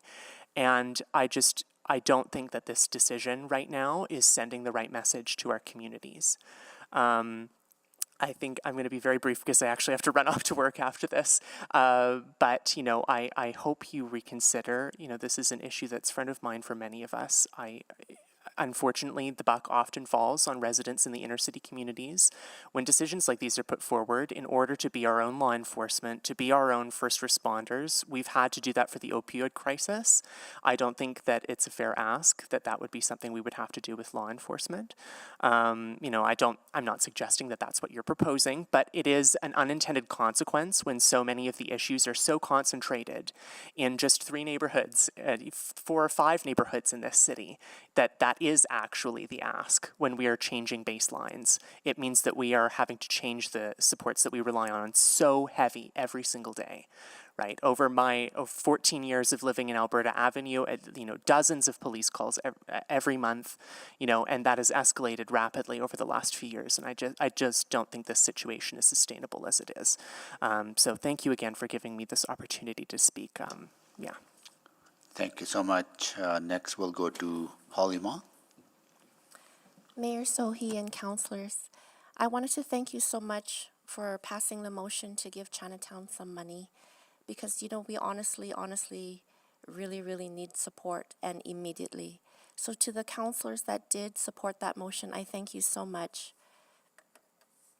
Our shopkeepers are under a tremendous amount of stress. Social disorder and violence that occurred once in a blue moon is now daily. Things that used to happen at night are now brazen in the daytime. Defecation, open drug use, theft, vandalism, damaged property, threats, assaults are actually pretty normal for us now.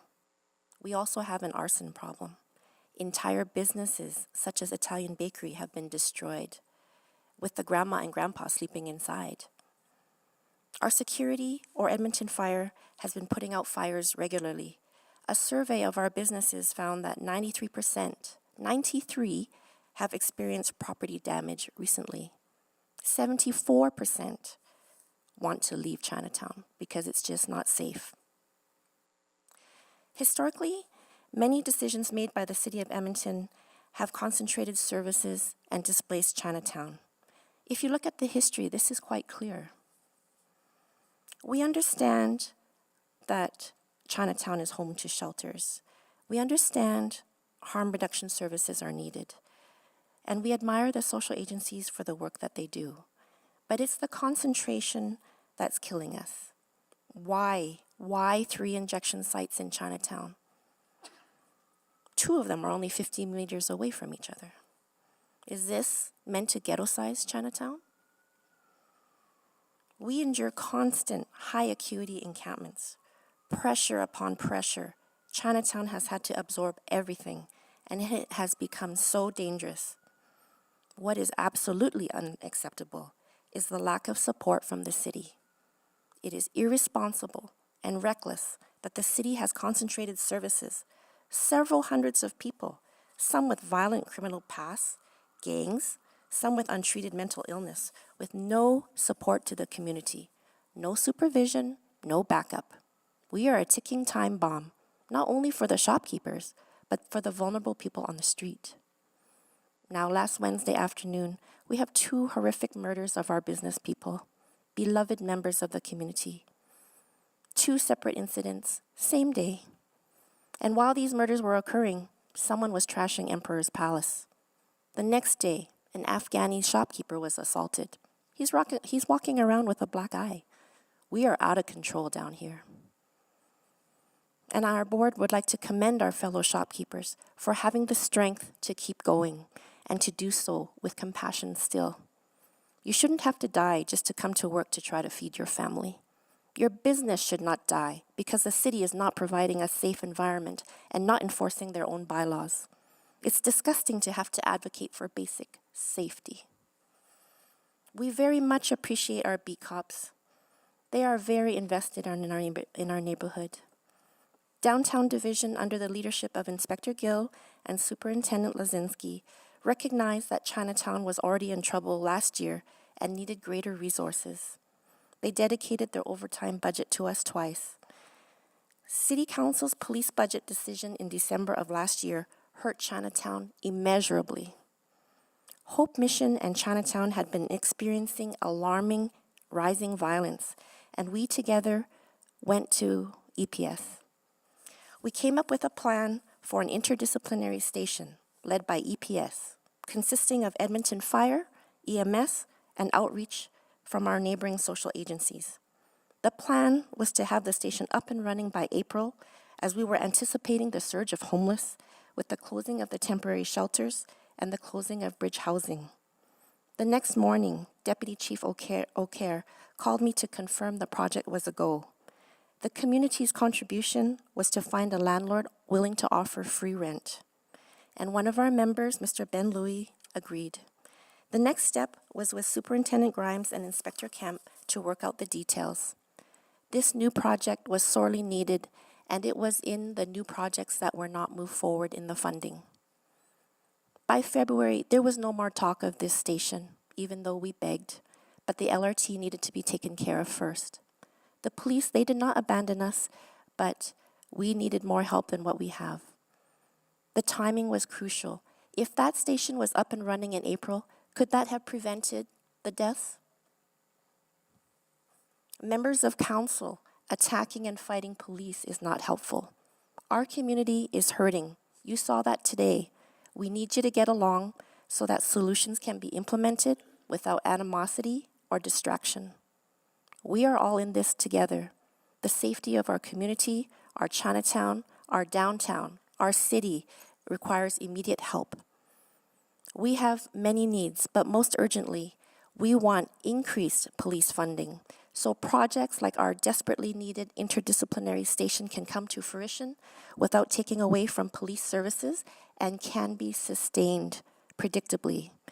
Increased funding so programs like HELP can expand without taking officers away from downtown or Chinatown. There are just some things that social agencies can't do. Chinatown is unique. We need a specialized police plan for Chinatown in 1 month, for 3 months, 6 months, and 1 year. The money that we receive from the city, we will put to good use. It will be used right away for emergency security. One of the problems is that security can't work by themselves. It's too dangerous. They have to work in pairs. Thank you so much. Thank you. Sir. Thank you. And next we'll go to Jane Sampson. Good afternoon, Mr. Mayor and councillors. Thank you for the privilege of being able to speak to you this afternoon. It just seems like yesterday when I had the privilege of speaking to committee on the subject of problem properties, and you approved an important new initiative which you've extended and funded to help us to deal with that issue in our neighborhood. And when I was speaking to you then, I described this as a community in crisis. And that was just last month. It seems like a century ago now. Now it's a broken-hearted community in crisis because we've had 2 deaths. And I have to tell you, as someone who's been one of those working for nearly 15 years in community organizations together with my neighbors, many of whom are sitting here with me speaking to you today, we would whisper almost fearfully, what's it going to take? Is someone going to die before we can bring urgency to these issues? Now, we're speaking about police matters on this particular item, the police budget, and I just want to make a couple of observations here. You've approved a bold new strategy about wellness and safety in Edmonton, and I really applaud you for doing that. We need some structure going forward and some planning, but it is a new strategy. And consider the world that we're living in right now. God willing, we're coming out of an unprecedented pandemic. I very much hope that's the case. We're in a time of turbulence, economic and social dislocation, inflation, unprecedented since the 1970s. I'm a historian at the University of Alberta. I teach world history classes. I review world history textbooks. This is going to be a new chapter in a textbook that I will be writing in the next few years. We're at a time of transition. It's important to be bold. It's important to be clear. It's important to have moral clarity about our priorities. And we've heard a lot about that already today. I won't repeat that. But in the recommended proposal that's before us this afternoon, the new structure for the budget, we are talking about budgets. I do appreciate the semantic and procedural distinctions between structures and budgets, but the point is, this provides direction. That's why we're taking a look at it. And it's an important conversation to look at different models of police funding. But I noticed in the explanation for the recommended proposal, things like annual increases in EPS funding can be limited to a maximum amount by taking in various factors. There is language elsewhere in the various proposals under consideration about moving baselines, perhaps about freezing baselines. This is simply not the time. It's not that I don't think there are big questions about policing that I know, after many meetings with him, that Chief McPhee and his colleagues are considering very carefully. It's an important moment. We have to have those conversations. But is this the moment to throw necessary funding for EPS into some kind of question, just as you're launching a brave new strategy on safety and wellness at a time when we've now had 2 deaths in the inner city communities to concentrate our minds? This is a crisis, and the concentration that my neighbors and friends behind me were just talking about means that we need more beat cops, not fewer. We need more. They know the properties, they know the neighborhoods. They ride around my particular block on bikes, they walk on foot, they engage with community. We meet with them regularly at the Carrot, coffee house on Alberta Avenue that some of you might know. We need more, not fewer. Here are my metrics for you. We've also heard about how we don't really have enough data, and I understand what people are getting at. But here's the data. Let's have fewer deaths. Let's have fewer people overdosing on my front lawn or out in the back alley. Let's have fewer contaminated needles, less human waste and garbage that we have to pick up. Why? Because we get citations from the city for littering, us residents, because someone's dumped all their garbage in the back alley behind our place and used it as a toilet. I have to stop you here, sorry. Okay, thank you very much for your time. Thank you so much. Next, we'll go to Mei Hong. Hello. It's May here. Thanks, Mayor and all the councillors for listening to us. This morning was really bad. All of us were grieving. But why did Edmonton, Chinatown, why is it in its present state? Let me give you a bit of history. In the early 1900s, Edmonton, Chinatown was a very cohesive, self-sufficient community. We provided housing, employment, social and cultural activities. We have associations that look after the members.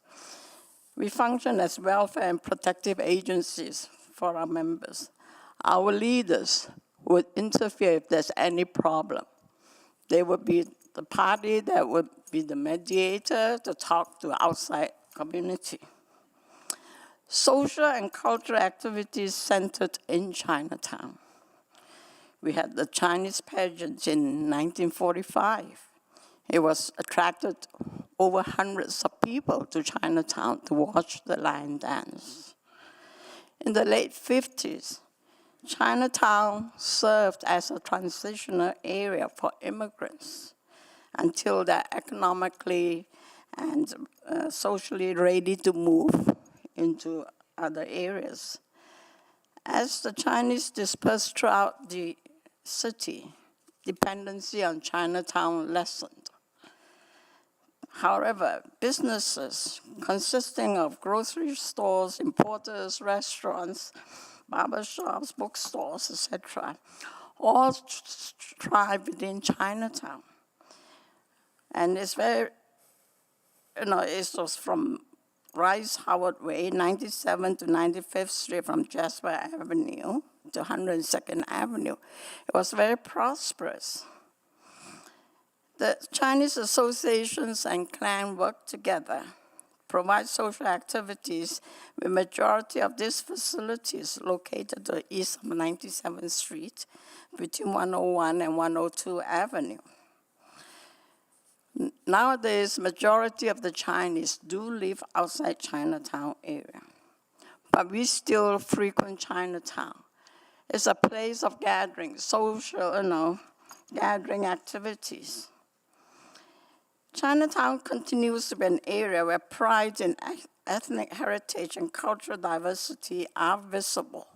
We organize a lot of cultural activities within Chinatown. We want to bring our members back to see how their ancestors lived when they were there. The experiences, that Chinatown provides to the downtown area attracted a lot of people into Chinatown during the work hours and after working hours. However, the proposed federal government complex, the Canada Place, dislocated this flourishing, Chinatown in that area in the 70s. In September 1977, the council actually approved the principle of creating an orderly and visible redevelopment of Edmonton Chinatown, which there was a Chinatown master plan that was approved under a bylaw, where they said the boundary is 97th Street on the west, 95th on the east, 102nd Avenue on the north, and Jasper Avenue on the south. That was the identification. We were very prosperous. We wanted to have a ceremonial square. We wanted projects to develop, but things changed. And I was looking through an ARP, the Bois Street Macaulay Area Redevelopment Plan, the office consolidation of May 2011. Under paragraph 7.23, page 60 of the document, Chinatown North Special Commercial Sub-Area was recognized as follows. It says, The Chinatown North Special Sub-Area represents the real Chinatown, which has migrated northwards from its originally planned location from 102 Avenue and 96th Street. Since the 1990s, it's been a very active redevelopment area. There were retail commercial activities, strong local and regional markets, with Chinese and Vietnamese businesses operating there. May, time is up, sorry. Can I continue? No, sorry. Well, I just want to finish off. If you could finish off, yeah. Okay. Concluding remarks. How did the vision of 211 transpire to its current state? That's the question. Yeah. As councillors, you need to ask. Yeah. The injection sites, the pandemic. We need more enforcement. We need more police to be there to enforce.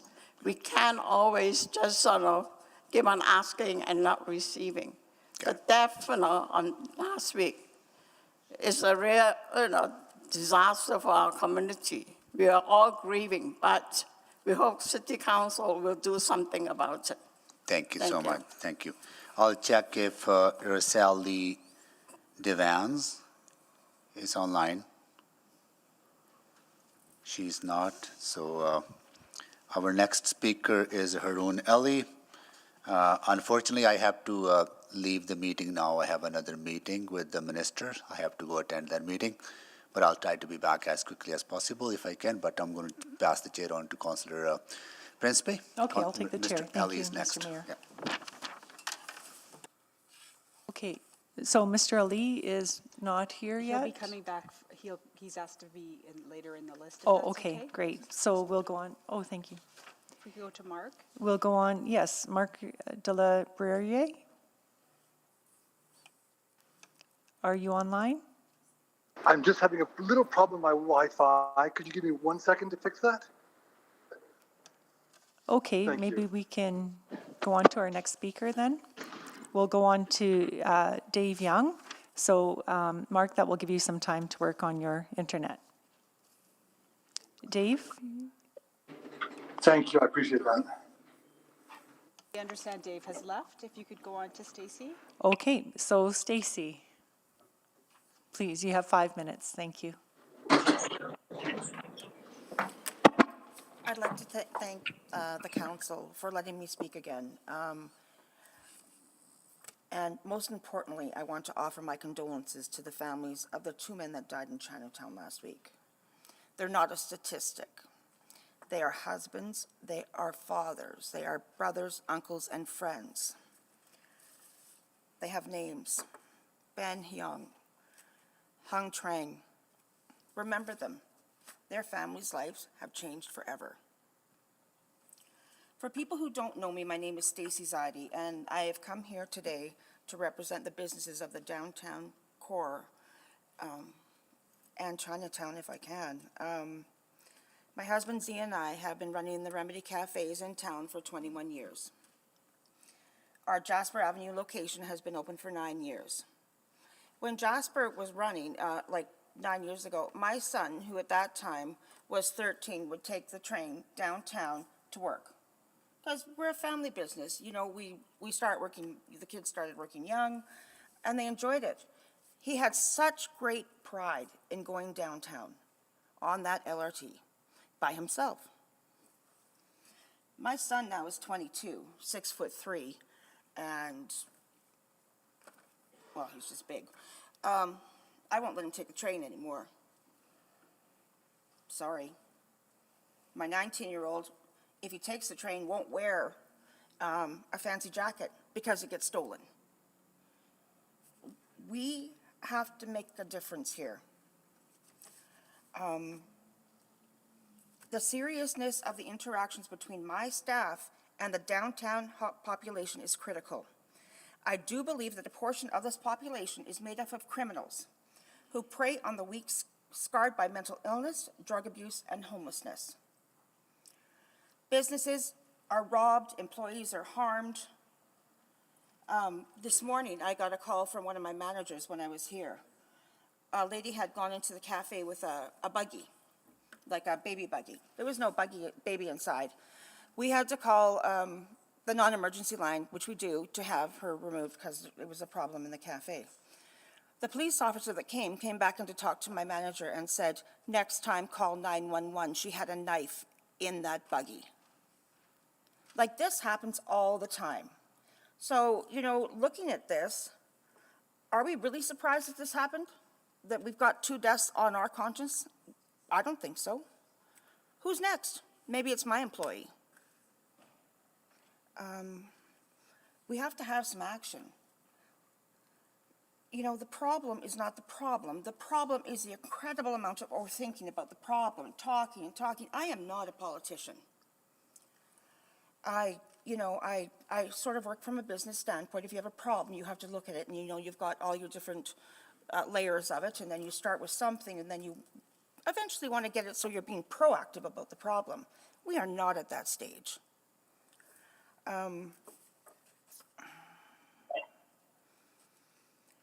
From what I understand, there's a motion put forward to reduce funding to EPS. I had to study the funding formula because I really didn't know anything about it. So it's kind of a straightforward thing. So there's a formula in place to promote stability and predictability, and it's used all throughout Canada. I didn't know that. There's a police commission made up of 11 positions, 2 council members, and 9 people from the public. Well, that sounds pretty good. We've got a good variety of people there.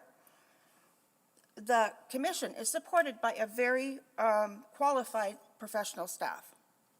Sounds okay to me. This commission oversees the EPS. I do support the EPS funding formula. More money is needed. We need beat cops. We need them. The first time I came to talk, we had 3, and then we got 4 in our neighborhood. I don't know, like we just need to do something now. Talking about it and doing all these things, is it helping? I don't know. In closing, I'd like to look at the definition of Ubuntu. My husband, after learning this word, was fascinated with it. Ubuntu is community, humanity, and kindness. Humanity is a quality we owe each other. We create each other and need to sustain the otherness of a creation. And if we belong to each other, we participate in our creations. We are because of you, and since you are, I am because of you. So if you understand that, fighting with the police, sitting here, berating people, we don't have time for that. Let's fund people properly. Let's get this going. Get the beat pops on the floor. Let's make it safe, first of all, and then work on the things that need to be done. Thank you. Thank you, Ms. Zaidi. That was, thank you for your words. Christy Morin, you have 5 minutes. Thank you. Good afternoon. It's been a long day. Thank you very much for making this possible for us to speak. And I think it's a very important day. It's an unprecedented day that we don't want to ever see repeated. When we talk about caring for community and caring for our neighbors, that is a very large consideration. Alberta Avenue is in crisis. Our mayor did a great job describing where we are at as a city. We are failing miserably in the way of safety and consideration. It is not time for us to start having another table, and another table for us to sit at. We are fatigued. We are tired. We are picking up. We are cleaning up. We are caring. We are reviving. We are breathing life into people. To say one death is worse or more than another is not a fair statement. These people are dying. I have been threatened. I never go to the press and say this thing. I had a guy come into the Carrot. He was causing a disturbance. He told me he'd slice me up one side and down the other. Why is this allowed? Because he is a victim? We have to be able to not candy coat what is happening in our core communities, you guys. Like, enough talk and arguing. We need to get to the street.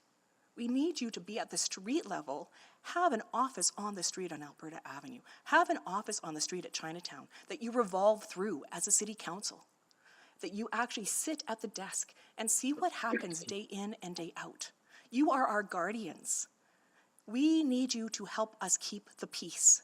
And I don't think anyone on council or mayor are peacekeepers when it comes to the actual civil understanding of peacekeeping. I think the moment is so ripe that we have Andre Corbeau, who was involved in peacekeeping overseas. We have a chair of the police commission, John McDougall, who is another amazing expert that was overseas in peacekeeping. We have our chief of police that worked with incredible Indigenous communities outside of Alberta and found huge success. Why are we not tapping into their expertise and asking for them to bring a solution to the table? Why do we think that council has the ideas and answers? We don't. The citizens don't. We're asked all the time, what do you think, Christy? How the heck am I supposed to answer that question? I just know I'm picking up another piece of feces on the sidewalk. Why are we not giving this to the expert and funding them as experts and trusting them as humanitarians? That is what they do. This is their life. Police don't take the job to be monsters. They take the job to support citizens and support safety in our city. I don't understand why this is not understood. The ideological understanding of what policing is amazing. And when we talk about a base and then they have to come back and have to come back and have to come back, it's just exhausting. I don't know how you guys are going to manage that. It's just going to be like one meeting after another of considerable consideration when nobody knows the answers except them. I think we cannot overprivilege the lives of those who are in distress over those who are trying to build a thriving community. We cannot overprivilege the lives of those who are in distress over those who are trying to build a thriving community. This is a both-and solution, a police presence and the right wraparound supports. Please don't let your political, ideological understanding get in the way of pragmatic solutions to the crisis at hand. We are in crisis. The reality of municipal leadership is one that must deal with the realities on the streets and not stay focused on a change the world agenda, thinking that we can get to this in 10 years. We are in crisis. Thank you. Thank you, Ms. Morin. Mark Delabrouille, are you ready? Yeah, I'm ready. Thank you. My internet is back. Okay, great. Go ahead. You have 5 minutes. Your worship, councilors, thank you very much for your time. I'm the managing director of Mlas Enterprises, an Edmonton real estate company focused on residential development. We are committed to the city and to the downtown. Our offices are downtown, and they have been since 1954. And I very much hope that I will be able to keep them there.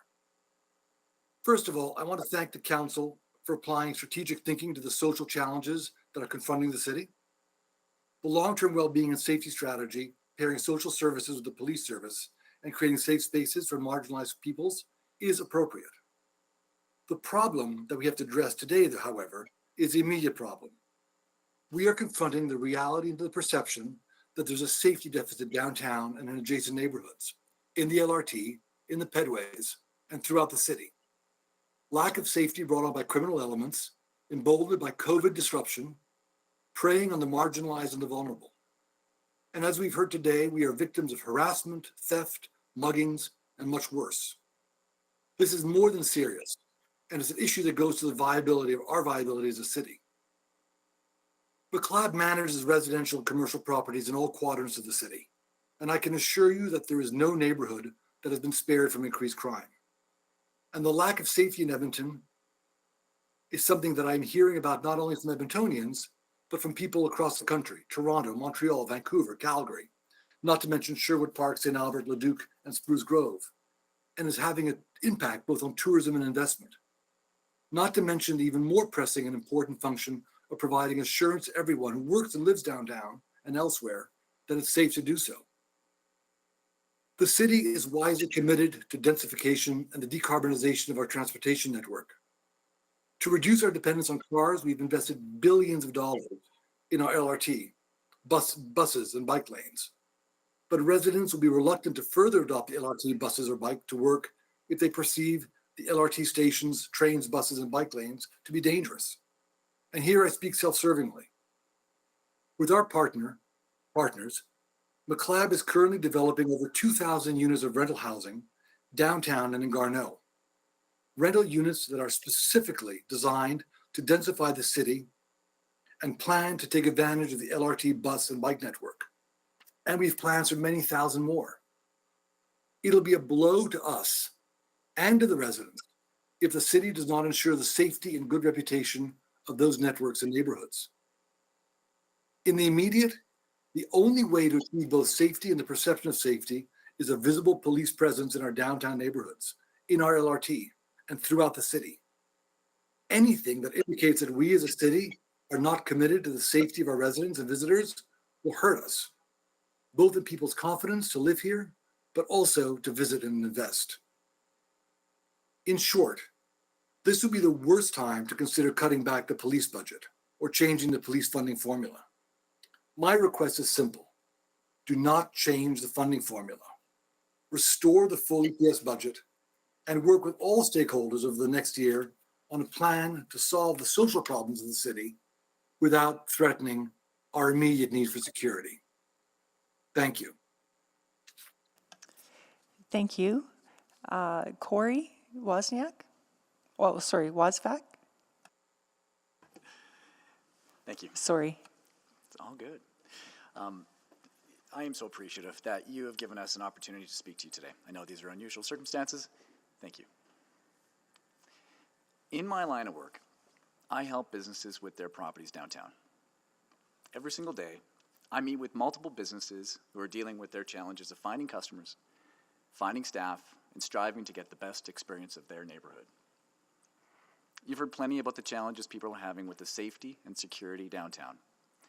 A lack of cleanliness also gets mentioned in the same description of downtown, and that's what happens when a community becomes unsafe. It also becomes unclean. These concerns aren't something that came about because of the pandemic. We were heading down this road prior to 2020. It's more apparent now because our downtown has been hollowed, and now it has our attention. Oftentimes, folks like me who are ingrained in the downtown experience are too close to the situation, and we can't always see the forest for the trees. We almost get used to seeing the trouble and feeling that certain uneasiness. However, the feeling for those of us that are too close to it, it's just not as heightened anymore. And it should be. When I show businesses around downtown, I need to plan in advance which side of the street I'm going to walk on. When I forget to walk on the less dangerous side of any number of streets in the core, I often get the response from my guest that this isn't the downtown they thought it was. Last month, I had a CFO of a major employer tell me that she couldn't look her staff in the eyes, her 300 staff in the eyes, and say confidently that they would be okay if they moved their offices downtown. The stories are endless, where people tell me about how they've been trying to get more of their staff back into the office, and they keep hearing the same concerns for their safety. Hiring more staff is made harder when the job requires the person to be in a downtown office. The public has heard plenty about how unsafe riding the LRT is, but parking downtown is just as dangerous. My client staff regularly feel unsafe when they go to their vehicles, and it's an even greater concern of the perception that this government and the police don't realize that a lack of presence of officers appears to be an acceptance, that that's the compromise of working downtown. Recently, I've been involved in major business opportunities that would have improved properties, created hundreds of jobs, and brought capital, major capital, into the city. Opportunities have been lost during the due diligence period because they learned that our downtown is on a downward slide.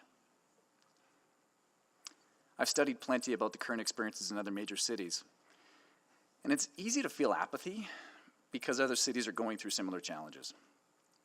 But I've traveled to a dozen cities, a dozen downtowns I've visited in the past 2 months to see firsthand, and Edmonton feels by far the most unsafe. It's not even close. And moving toward a solution is within our control. We need more policing. We need more investment in creating a safe and secure downtown. Employees of downtown businesses, customers of businesses, folks who want to rent an apartment, or tourists who are deciding where to travel are choosing other destinations because we've let our downtown become overrun by a fog of unsettledness. People will not want to live, work, or play in our downtown if they don't feel safe in doing so. Safety is the common thread that ties all of these experiences together, and right now, the thread is cut. I'd rather not be someone who's speaking out on this. I'm such a proud ambassador for downtown, spending the last 27 years trying to help create a more vibrant downtown. It pains me that we have let our downtown erode in this way. You all aspire to make downtown a more walkable community. How do you expect to do this if people feel that their lives are threatened when they walk downtown?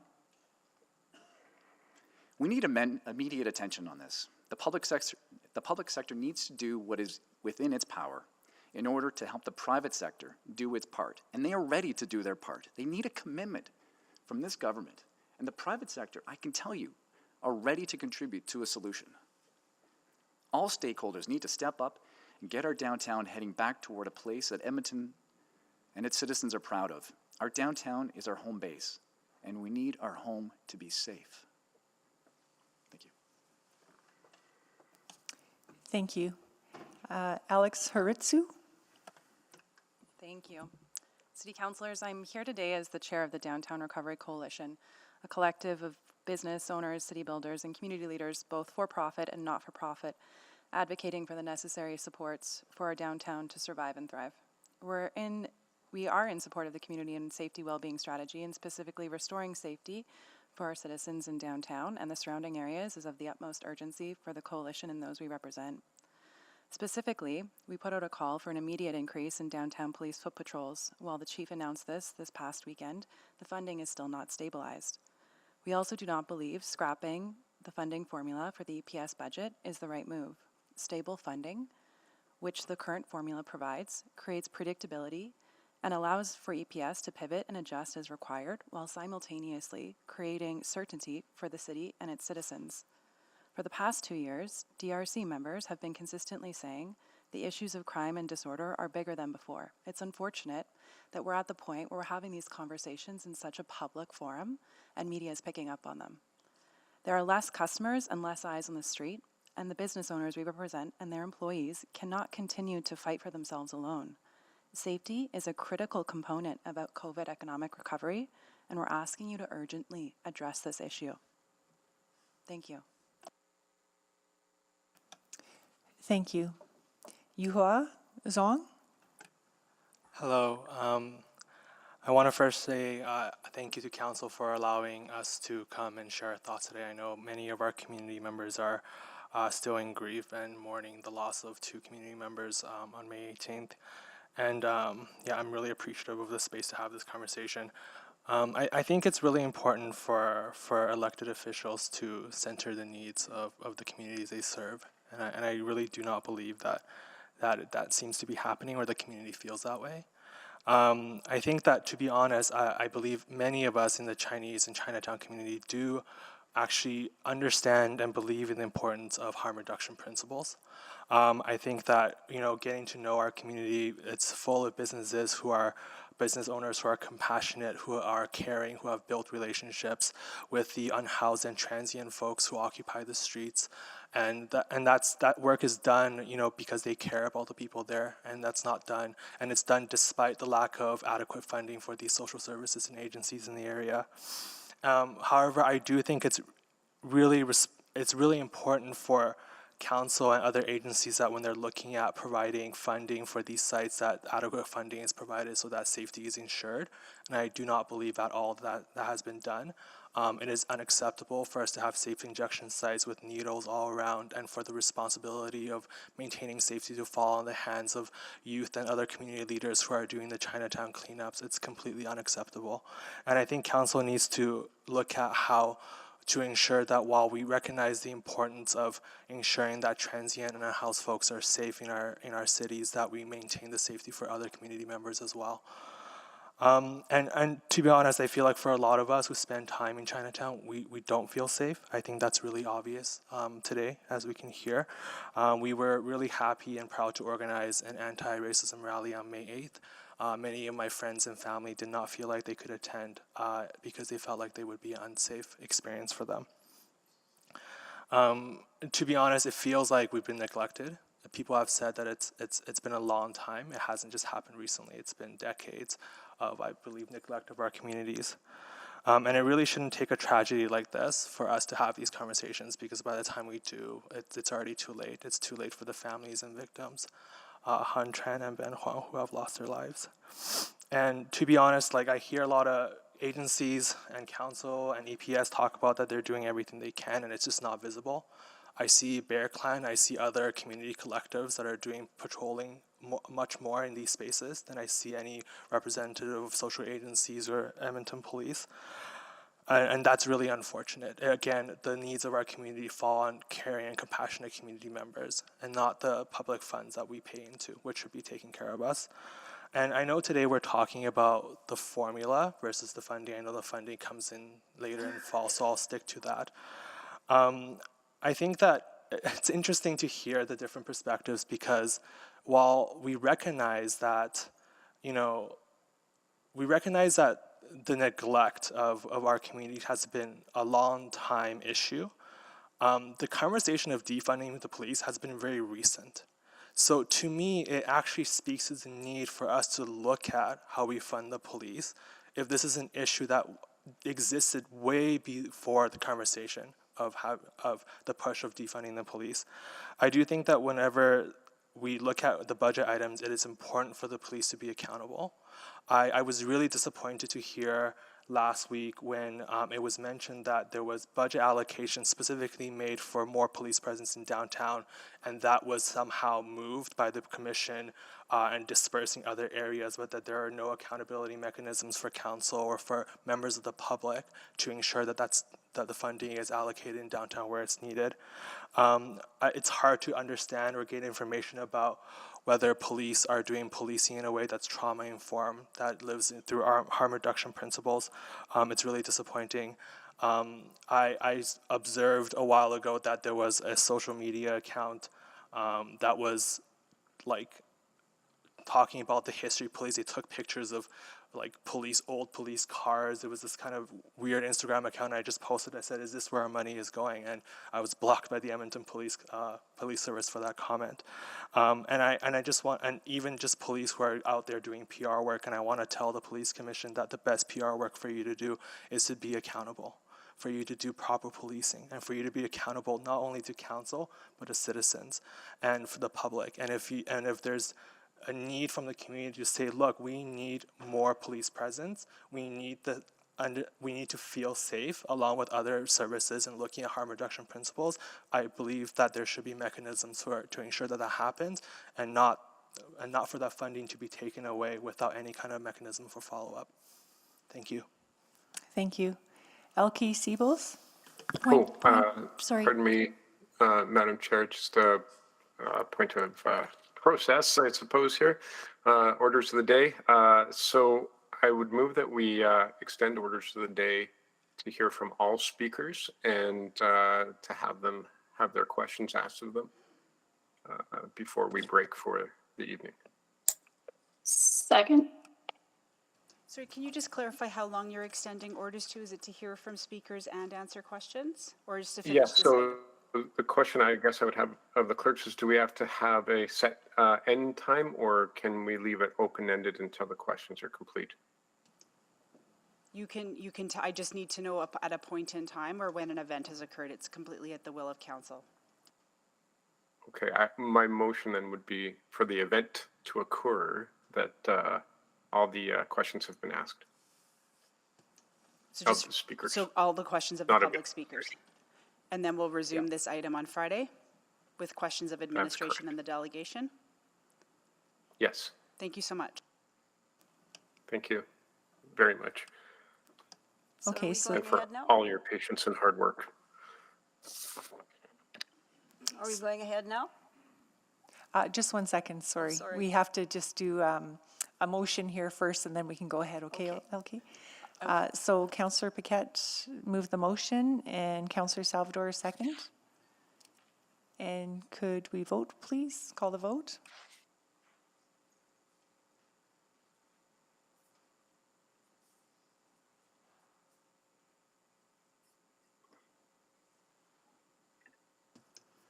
We have 12 votes, Deputy Mayor. please display the vote. And that is carried. We will extend orders then. Elke, you can go ahead now. Thank you. Good afternoon. Thank you so much for giving us the opportunity to speak to you and address our concerns.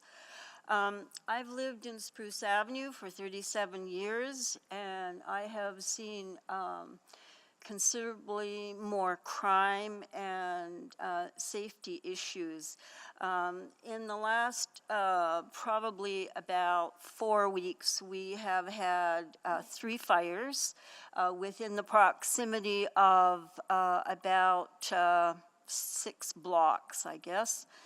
And people are becoming very anxious, are experiencing sleeplessness, concern about safety issues, because we don't know, is this because there's an arsonist, they're creating these fires. It's really difficult to have these kinds of things happen because you don't know if your property is going to be next. So it's difficult. There are a lot of neighbors around where I live, children catching a school bus, so parents are taking them to where the bus stop is to make sure they are going to be safe. I, for one, am not in favor of decreasing police presence. I know many neighbors in our neighborhood are very concerned about having more of a police presence in our neighborhood. I also think an issue sometimes is absentee landlords in the area who rent out their properties, and so there are a lot of people at a property and people coming in and out, so there are issues of crime involved. And I don't know what can be done about that, but I think that's an issue. So we really want to see our community be safer so that seniors, children, adults can walk safely in our streets. Thank you so much for your time. Thank you. Eric Estrada, are you online?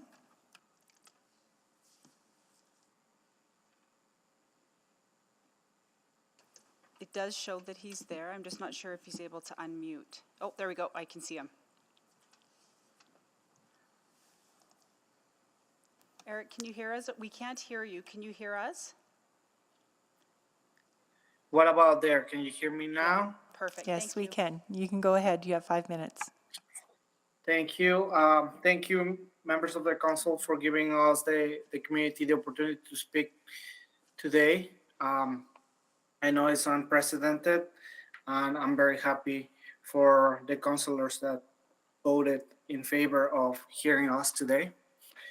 My name is Eric Estrada. I am the treasurer of the Alberta Avenue Community League, and I talked before council last April about the problem properties that are plaguing our neighborhood. A month later, a 73-year-old senior was randomly attacked with a box cutter in our neighborhood. He got his throat open on his back alley, just walking to get his car and pick up his wife. That was a very close call for what today brings us back to the table of having lost 2 seniors in our community. And I say our community because Chinatown is our neighboring neighborhood, and they, like us, are suffering on the problem properties and on the safety issues around.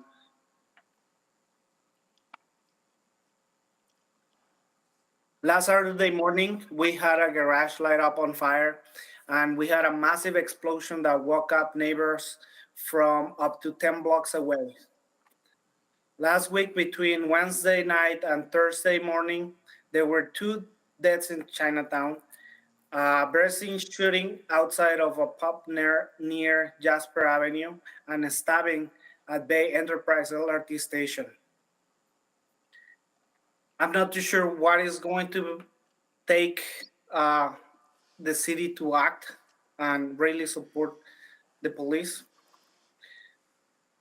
The city keep dragging their feet to action and fund the people that actually can enforce the laws and bylaws we have. We continue to have an increased presence of we continue to need an increased presence of our beat team. Our community has been working with the police beat team, and slowly but surely we have been recovering some of the trust that was lost over the decades. Despite of the violence, we're having more residents engage and participate in brainstorming solutions with the police beat cop teams in our Thursday community hub activities. We need the beat cop police to continue to have presence, not to decrease. And I'm here to ask council to reconsider their position on changing the formula for the funding. And really, this is not a time to start playing around with how the police can do their work. Just support them, and we need to see them more often in our street, no less.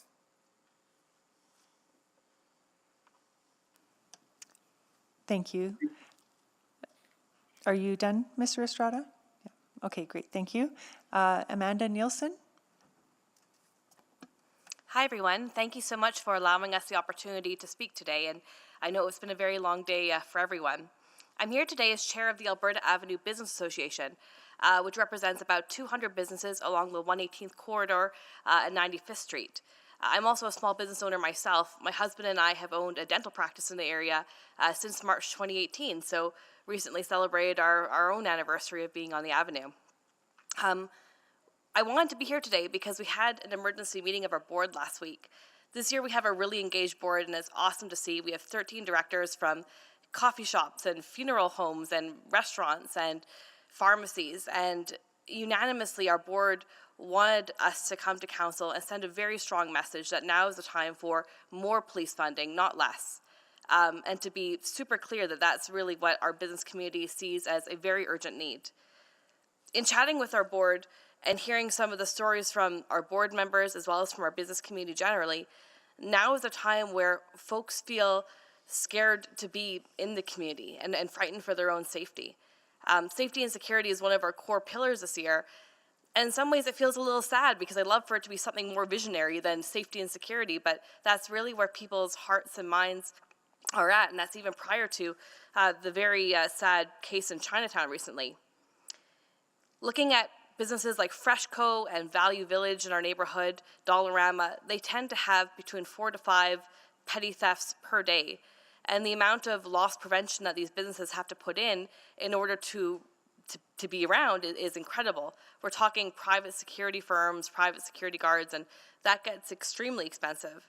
Our businesses have also experienced people lighting their businesses on fire, lots of break-ins, and the unfortunate thing about many of these break-ins is that the glass is shattered and there's like a petty theft where what's taken is worth $50, $100, and the cost to replace your window is actually more than what was taken from your business. I've been in that place myself where I've been in my parking lot at 3 a.m. waiting for crystal glass to come, and what's been taken in one case was literally a few toys from our toy room. So it's ridiculous and costly for almost nothing. Unfortunately, these issues are not going to get addressed without police presence, and we find that often the break-ins that happen are in those hours where we don't have the beats cops working, and response times are longer and patrols aren't there quite as much, and we really just feel that with increased police funding, we're able to hopefully make it a safer place to be. The other area where this is really impacting businesses is just in terms of staffing costs. We find that businesses are either having their employees say, we want to close earlier in the evening. That happened in my own business where we used to be open till 9 p.m.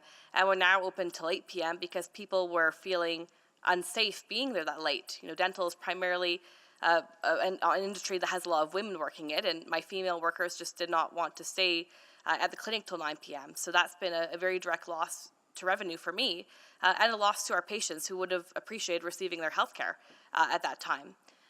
Other businesses on our board have said that they've had to have more workers than they ordinarily would need for their evening shifts because otherwise their workers don't feel safe. or again, hiring private security companies in order to provide safety. Basically, it's become very expensive to operate a business in Alberta Ave because of the social disorder and the security costs that we're facing.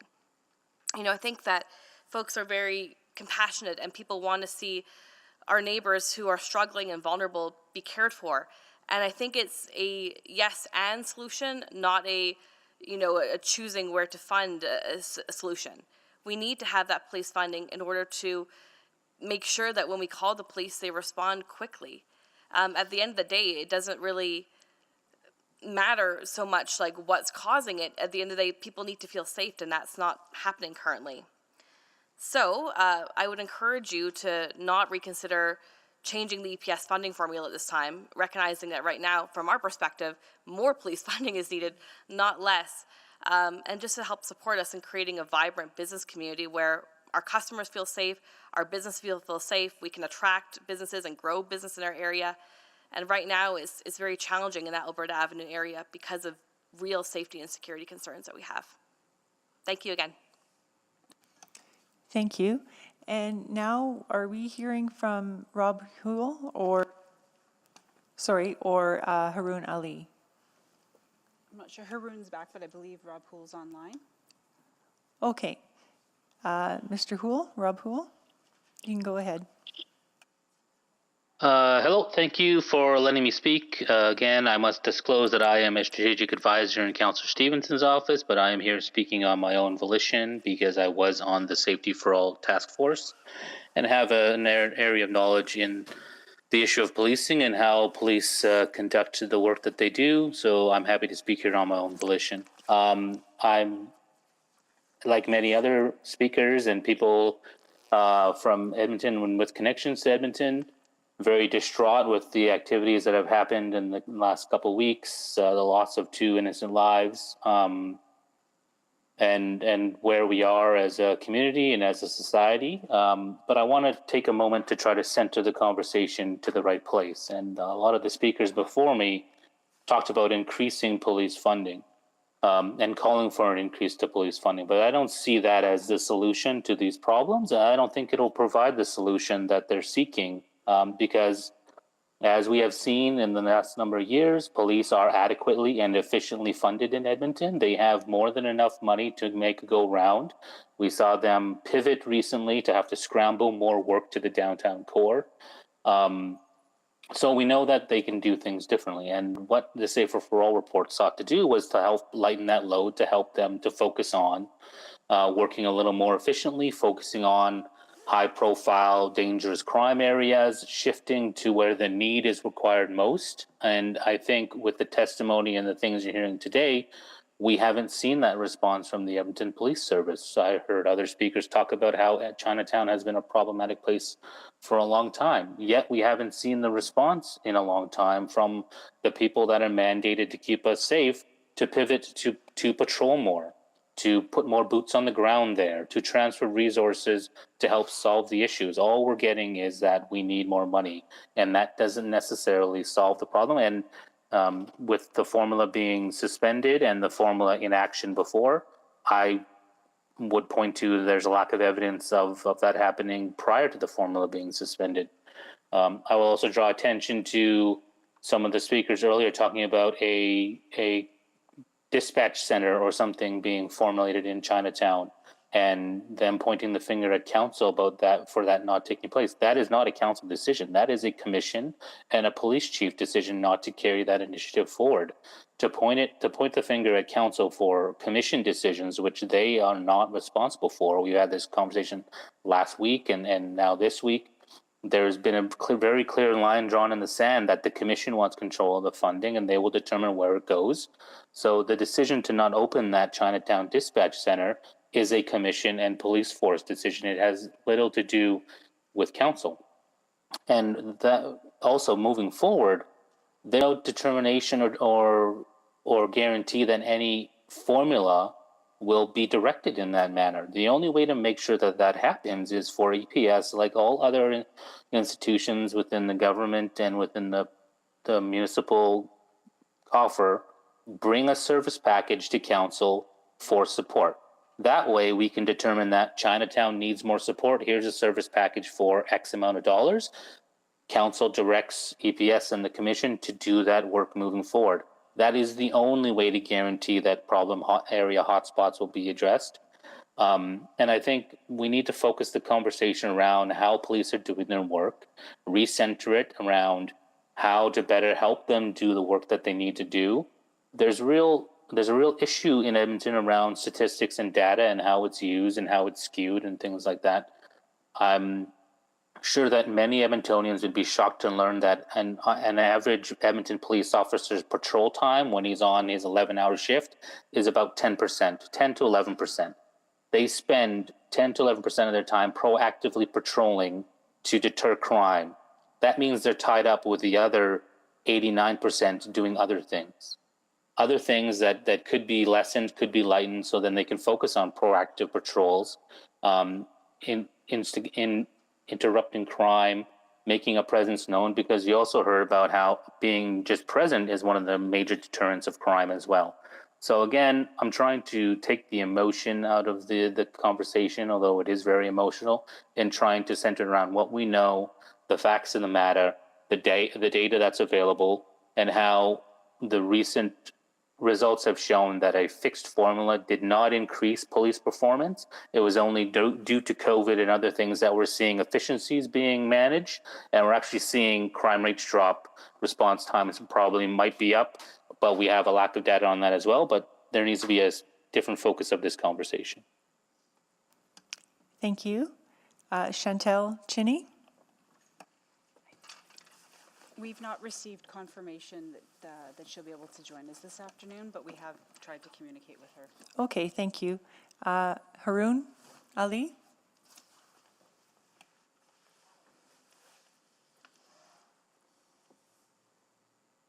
Mr. Ali, are you here? I can't see him. No. So that looks like that's all we have right now for speakers then. So at this time, Madam Clerk, are we just asking questions to speakers now at this point? Yes, so I'd say council has approved hearing from all of the speakers. All of the speakers present, either in chambers or remote, have been heard from. So now the next step in the process would be from council to, in a panel, hear from, ask questions if you happen to have any. Okay, thank you for that clarification. Councillor Paquette, go ahead. All right, thank you. And you got to me at the perfect time, right after my kids stopped screaming. Okay, so those were really excellent submissions. Thank you very much. I really appreciate you taking the time to come out. I think I wanted to go to Christy Morin, just really quickly. You mentioned that council should be taking advice from Mr. Corbould, from Chief McPhee, and from the EPC. And I'm just wondering, I just don't know why you think we don't. It's basically my question. You know, we talk about these issues so much and we ask for informed opinion and we ask for informed advice continually. So I just don't know where you got that information that we don't do that. Hi, Councillor. I think to answer it really simply, it's from watching and reading and being part of, you know, when I see council discussing and being part of the back and forth and the tension. And I think there's always tension when there's dollars, Councillor. I think the consideration is saying that the police are not doing what they need to do. And I don't understand that. Maybe you can unpack that for me. I've heard that many times, that we need more social workers. Well, what do we need the social workers to do? We have models and have had historic models with police leveraging, working, partnering in so many different ways and facets. And right now, being that we're in crisis, I think that's what I'm really addressing, Councillor. Okay. Well, it might interest you to know that some of the advice we receive is that we should increase the social work aspect of all of this from the same people that you named. Right. I guess it's about being tactical in how it's being used and distributed. And the concern of that came up about doing the model that came forward from Councillor Rutherford was alarming. Okay, so when you say council, do you mean council as a whole, or are you pinpointing specific councillors? Oh, I don't want to go into any type of that kind of thing. You know, I think I want to. I think you just did. I've heard the mayor. I've heard the mayor say really strongly we're in crisis. I've heard the mayor say really strongly that we will have no tolerance for problem properties. I've heard that really clearly from the leadership. I don't know if I've heard that from all the council. Okay, there you go. Okay, that makes much more sense. Thank you. Okay, and I was curious about your thoughts. Council started this process many years ago, and then even in February, we approved a safety plan, and we've been asking for more, and it's slowly sort of coming in because these things take time to develop, and they're rolling out right now. In fact, as of July 2022, we'll have more cop teams out, we'll have more enforcement out. I'm just wondering what your thoughts are on that these things are actually ramping up literally as we speak. And the process didn't start today. It started months and even literally years ago. Right. Well, I think we've got the right police chief, and I think we've got the right council to make these all happen. So I'm very encouraged, and very encouraged about problem properties as well. I think what we need to see is more boots on the ground. We've been crying out for a third beat team, Councillor Paquette, for probably 8 years now. And I don't disagree. But as you know, there are some things that we cannot direct. There are some things we can, and we have to work. We all have to work. Every one of us, from the police chief to the commission to Mr. Corbould to council, we all have to work within our spheres and communities as well. And sometimes it gets kind of tough, even though the answers seem extremely straightforward. Like, for example, cleanup of needles. I mean, I don't know why there's that issue. Do you have any insight on that? What I would recommend is to create an actual policy strategy and drive-through policy, Councillor, so that the actual core communities are actually driven through policy, so they have their own considerations that are very different from the rest of the city. And right now, I think might be a good time to look at that. Yeah, and that's good. Now, just one last quick question. What we're doing is basically maintenance and cleanup on issues that we don't have jurisdiction over. That's just a fact. It's not passing the buck. If we had jurisdiction over it, we'd be taking it and we'd be running full out trying to solve these issues. But there's some issues we don't have jurisdiction over and don't have the legal or fiscal authority to solve, namely the addictions and mental health crises and the houselessness. So knowing that, well, actually, I'm out of time. I'm sorry. I'd like to continue this. It's great to see you again. Thank you, Councillor Paquette. Councillor Cartmel. Thank you, Mayor Sohi. So I guess, first of all, to Miss Zadie, I'm sorry, Mrs. Z. That's right.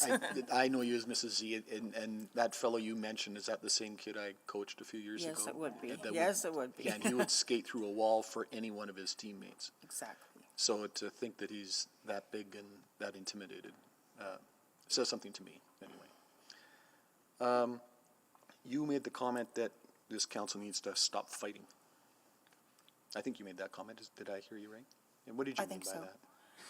Well, what happened to the police, what happened to them last week? There was from what I understand, the council took off on the police, but maybe I'm wrong. I don't know. I'm not, but I don't think that's what we need to do. Yeah, I want to kind of get your impressions when you watch this in action, and maybe I'll go to you, Ms. Moore, and you made the comment, why does council think it has all the answers? Yeah. And I wonder if maybe you're drawing on the display earlier today where this council took, by my count, between 2.5 and 3 hours to micromanage $8 million. And we manage a $3.1 billion budget. Is that part of what is feeding into your observations? I'm only a citizen councillor. Indeed. I watched council. I never, before I got involved in the revitalization of 118 Ave, I barely voted. My dad would tell me how to vote, and I'd go and vote because he said it was a good thing. What I've watched over the past 19 years are some exceptional exceptional leadership and exceptional counselors. I'm almost beginning to wonder if there is this push and pull of ideological platforms. And I've not seen that as much as I have with this council. And I say that with all due respect, you guys. Like, I think all of you taking the time to lead and step out and have courage and be working with your whole heart. But I think there's a piece missing of being on the street. So, Ms. Moran, there's some that are going to say that this is just a budget conversation. We're just talking about the budget. What's with all the angst? What's with all the... We're just budgeting like we budget anything else. Well, it's so interesting. I'm not an accountant either. But I remember sitting on the board of Northlands many, many years ago, and Harold Kingston said a great thing. He said, when you're looking at a budget, you're never looking at numbers. You're actually looking at a story. And so I think we're looking at a city story here. And I think we're looking at safety and security and the cry of citizens. And so that's what I think this story is about. These numbers are about. When you hear this council talk about, and I'm going to go back to, the last few years, when you talk about council talk about the police budget, are you just hearing conversation about numbers, or are you hearing some sort of undertone that comes with that conversation? There is a huge concern from what the beats and the guys on the street and the women on the street that there's not enough resources to support their jobs, which really concerns me as a shopkeeper, as a festival developer, as a activist in the neighborhood and loving our neighborhood so much. So when we know that there's on the street that they're feeling those cuts, that really concerns us. So when you see a motion that's put forward that says, take the police budget from 407 to 384, because there's this complication and that funding source, and it comes from here and it comes from there, what do you hear? What do you hear when you hear it's going to go from 407 to 384? I think what I tried to say, and I maybe didn't say it right when Councillor Paquette was asking me the questions, but what I'm hearing is a lack of confidence in our police and a lack of confidence in the leadership that's outside of council. And what do you hear when you hear that the process should change to come like everybody else? Because this is what come like everybody else looks like. You've been to public hearing before a 4-year budget. That takes 3 days in ordinary times. Yeah. I think it's such a complex piece, Councillor Cartmel, that I'm very worried. I'm very concerned. And that's why we all came out. We have been talking all weekend. Our long weekend was full of fires and strategy conversations amongst people on their porches and in their gardens. Absolutely fearful. Going, if that budget gets cut, how many of us are going to be safe? How many of our kids are going to be safe? How many people are going to be moving out of the core? And I don't know if that reality really really comes down, comes filtering down to our desks when we're sitting, looking at numbers. Thank you, Councillor. Thank you, Councillor Wright. Thank you very much. And thank you to all the speakers again here today, and for coming forward and advocating for our community. I'm just wondering, Ms. Sadie, you had mentioned in your remarks about some of the underlying causes are the mental health, the drug abuse, and the houselessness.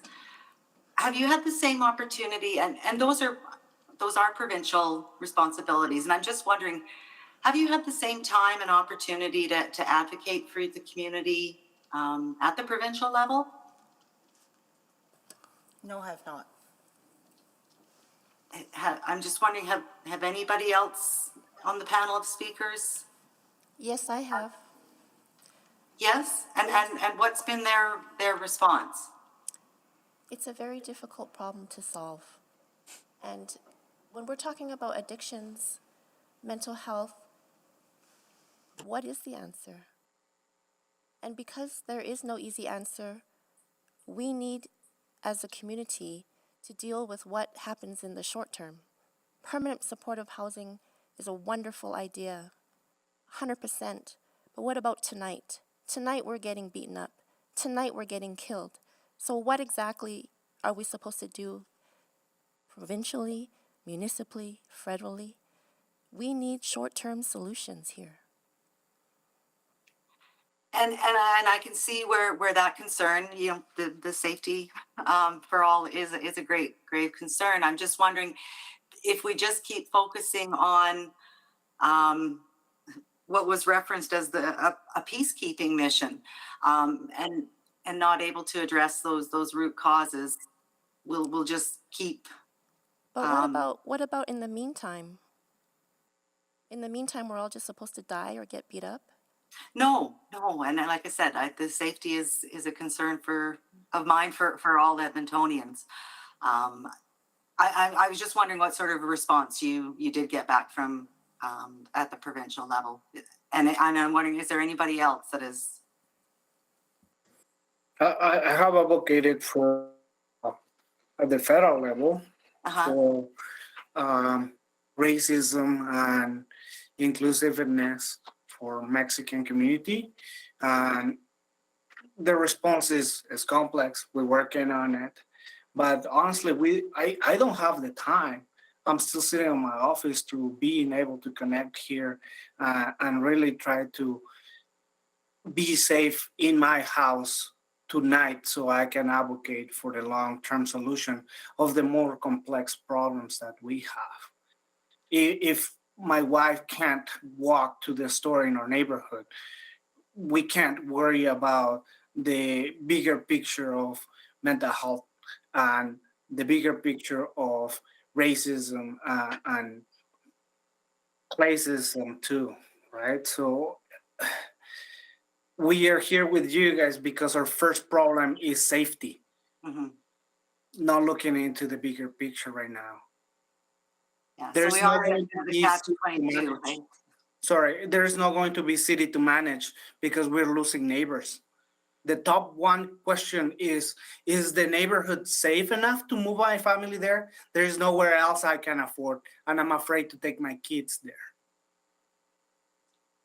Okay, well, thank you, Mr. Estrada. I think we're in a catch-22. We need to address the short-term crime issues, but we also need to address those underlying causes as well from other levels. So, okay, I'll yield the rest of my time. Thank you. Thank you, Councillor Wright. Councillor Hamilton.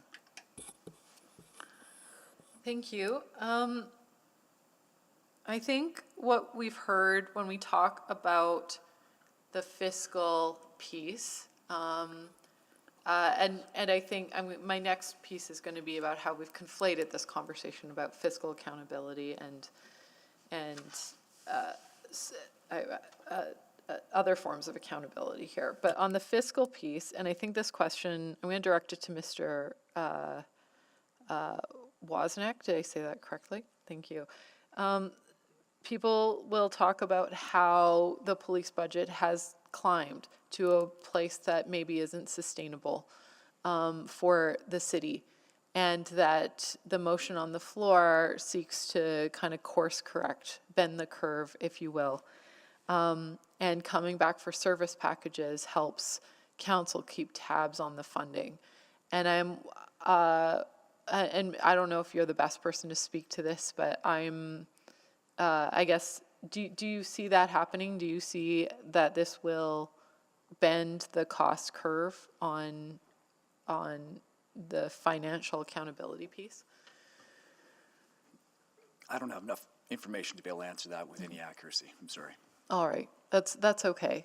Maybe Ms. Morin, because you've been part of this conversation for a long time. Do you have thoughts on that? Can you ask it again, Councillor? Yeah. The thought is that if that council is trying to course correct on the fiscal accountability piece, that moving away from the funding formula will keep police spending in check, and having the ability to yay or nay service packages on an annual or biannual basis will allow council to essentially keep more of a tight control over the police funding. So basically, is there ROIs and KPIs and that kind of stuff that will keep them to a measurable standard? Is that what you're asking? Yeah. Okay. I think for me, when I see that and know where the police budget is right now and see the crisis that we're in, I would be very shocked that our analytics team with the police and the chief and all of his, group would not be able to do a pretty comprehensive package to be able to show how the ROIs are, like how you're going to have the measurables, how you're going to have those indicators and those milestones. I don't think shrinking is the answer. I would give it, a three-year trial and go, okay, you're saying that these are the things that you need this budget, you're providing all this, and we're going to work together to make this happen. I don't think taking away and having them prove is going to do it, Councillor Hamilton. Like, I think there are ROIs, and I think the language of police is a little bit different than like how they measure things might be a little different than how a business measures things. Mm-hmm. And I could maybe pose that question as well. Thank you, Ms. Morin. To maybe our online speaker. I don't know if Mr. Delabrie is still on the line and wanted to weigh in on that. Maybe not. He may have had to move on. I think I have a question for Ms. Ma. I heard. First of all, I want to thank everyone for sticking around all day. I know it's been a really long day. But I heard, and I think maybe this was you, and forgive me if it wasn't, that that there's a lot of dynamic things happening right now in this space. The city is bringing online more assistance in terms of community outreach, more bylaw officers. The police are bringing on more social workers integrated into their teams. Am I correct? I heard you say that this isn't a time to change the variables, like this isn't a time to move many things at once? I don't think that was me. Okay, my apologies. It's been a long day. Maybe I'll leave it there. Maybe I'll leave it there. I think I have questions for administration. I just want to thank everyone for coming out today. Thanks. Yeah. Thank you, Councillor Hamilton. Councillor Salvador. Thank you, Mayor Sohi. And yeah, just reiterate my thanks for everybody who came out today and stuck around for going over time. So I wanted to just start with Ms. Nielsen. Thanks for joining. And you talked about how in general the board has talked about wanting more police funding, not less. And what I'm trying to make, I guess, a distinction between, and this is what I want to talk about, is the distinction between more police funding and more police presence, because I think it's been pretty clear, especially in the Alberta Ave District, Chinatown, downtown, that there is a need. I mean, a number of our speakers pointed to we're in a state of crisis, and I agree. And is more police funding automatically going to result in more police presence in the areas that we need them? And specifically for that on the ground, like visible presence that we really need. I just wanted to point out that Ms. Nielsen is not here right now. Oh, no. Well, I will direct that to Ms. Morin then. So I think what I heard on Friday when I was sitting at the board meeting virtually from the shopkeepers is that they do not want to change the model of how funding is being delivered to the police and the amount. They are wanting to see more boots on the ground and more security on the streets.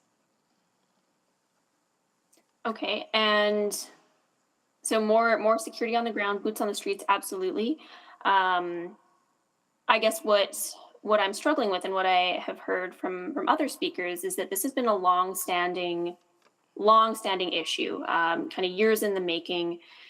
And how can there be certainty or surety that sticking with the current kind of status quo approach to funding and the funding formula is going to result in better outcomes on our streets and more visible presence that the community is looking for? That's a great question, and it probably should be asked of John or Chief McPhee. For sure, yeah, and I will loop back to that one because that's like the question that's in my head, and I'll ask of administration as well as the police commission. Yeah, I think that was the big one I'm grappling with. I think one more, Ms. Morin, you talked about needing a both and solution. I'm wondering if you can elaborate on that a little bit. Are you referring to kind of the need to both look at those systemic long-term challenges and solutions, but also responding to immediate needs? Is that what you are referencing when you say both and? Yeah, both and. I mean, right now, it seems like the voices of the less heard are actually these shopkeepers and the residents living in our core communities. And I think that balance needs to come back into some healthy way. When people think that we don't care about folks that are using drugs, they're highly mistaken, because we're the ones running with kits trying to revive them. So I think there is a real, almost like a prejudice that is growing, thinking that downtown core Alberta Ave, Chinatown, Macaulay, that we're asking for something that we don't really need, and we really do need it. So it is a both and approach, and having the right services at the table. I think, we have to be really careful and start working and start being active, trying things. I mean, our social worker counselor in our community was removed. We don't even have a social worker. We pleaded and cried out for a social worker. They were moved 2 years ago. So we don't even have a social worker in the Alberta Ave district. So, I think we just need to get back to brass tacks of stuff that's worked and start doing it again.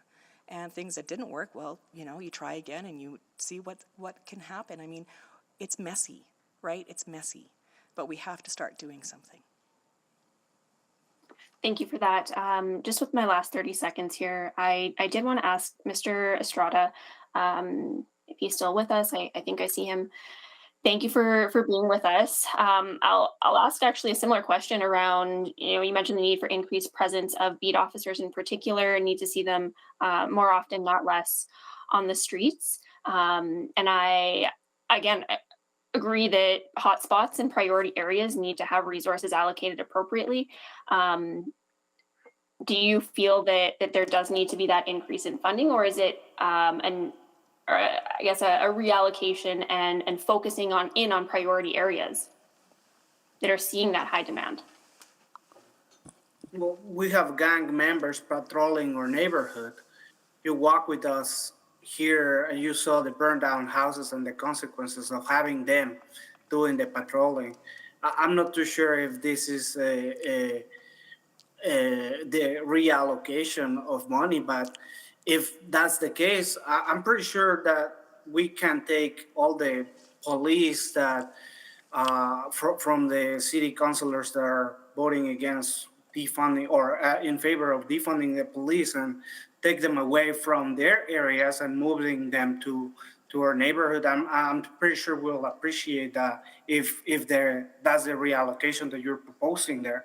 I don't see if that is the question. I mean, we rather have police patrolling than more gang members here, for sure. Okay. Thank you, Thank you. Councillor Jans. Thank you. If I can ask Mr. Estrada, did I hear correctly that there's been over 400 fires in Alberta Ave? I didn't say it, but sure, yes, there are a lot. If you go into the map, everything you can see there is just fires. Wow. Yeah, I know one of my friends was, they almost lost her and her partner, they almost lost their lives in a fire there too. Are you aware of any arrests? I'm not aware what happened after or what the investigations are. A lot of it is figuring out if it was intentional or not. I know neighbors have provided their camera footage to police and to the fire department, but then after that, we don't hear any feedback. Yeah. And that's part of our ask too when we spoke last time about problem properties. We want to hear what happened after. I mean, we've essentially had the town of Lytton, British Columbia, set on fire in central Edmonton with 400 separate fires, and we don't have any arrests. I don't know. I can't speak of arrest. I'm a citizen. I'm just seeing my neighbor's garage getting on fire. Yeah. Can I go to...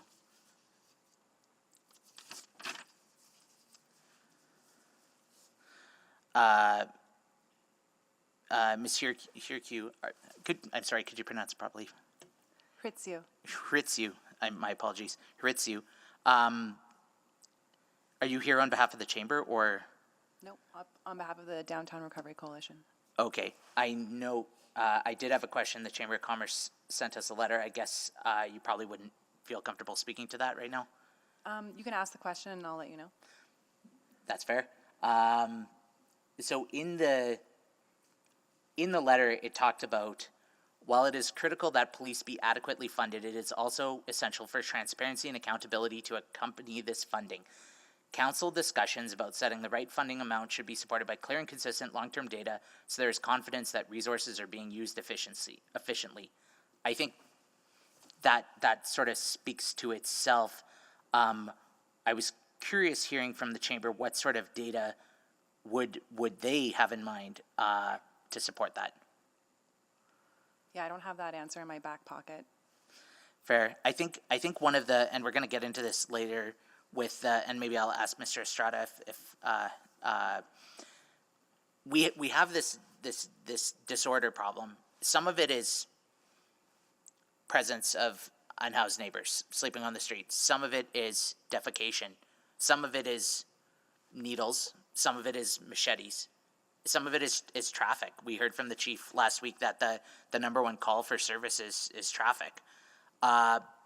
So we obviously want to use the right tool to the right place. And I guess my concern is, or maybe has Mr. Estrada, has your organization been shared any sort of disaggregated data about the nature of, I'm sorry, I'm saying Mr. Estrada, but that's not who I had in mind. I'm looking for Mr. Wozniak. What? Sorry, could you help me with your name? You got it. Wozniak is it. Wozniak, okay, Wozniak. Have you been provided any data with regard to the nature of disorder? Because if there's some pieces here where we should be freeing up the police from downtown to be in Alberta Ave, or freeing up the police from Blue Quill to be in downtown, and I think that's where, speaking to the other pieces here, some more detail would be helpful. Has that been provided to your organization? No, I don't have specific details to be able to answer that. Yeah. I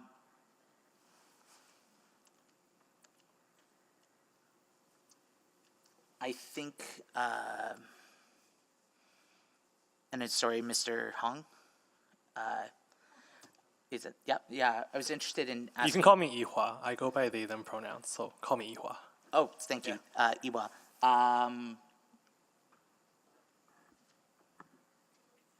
So I think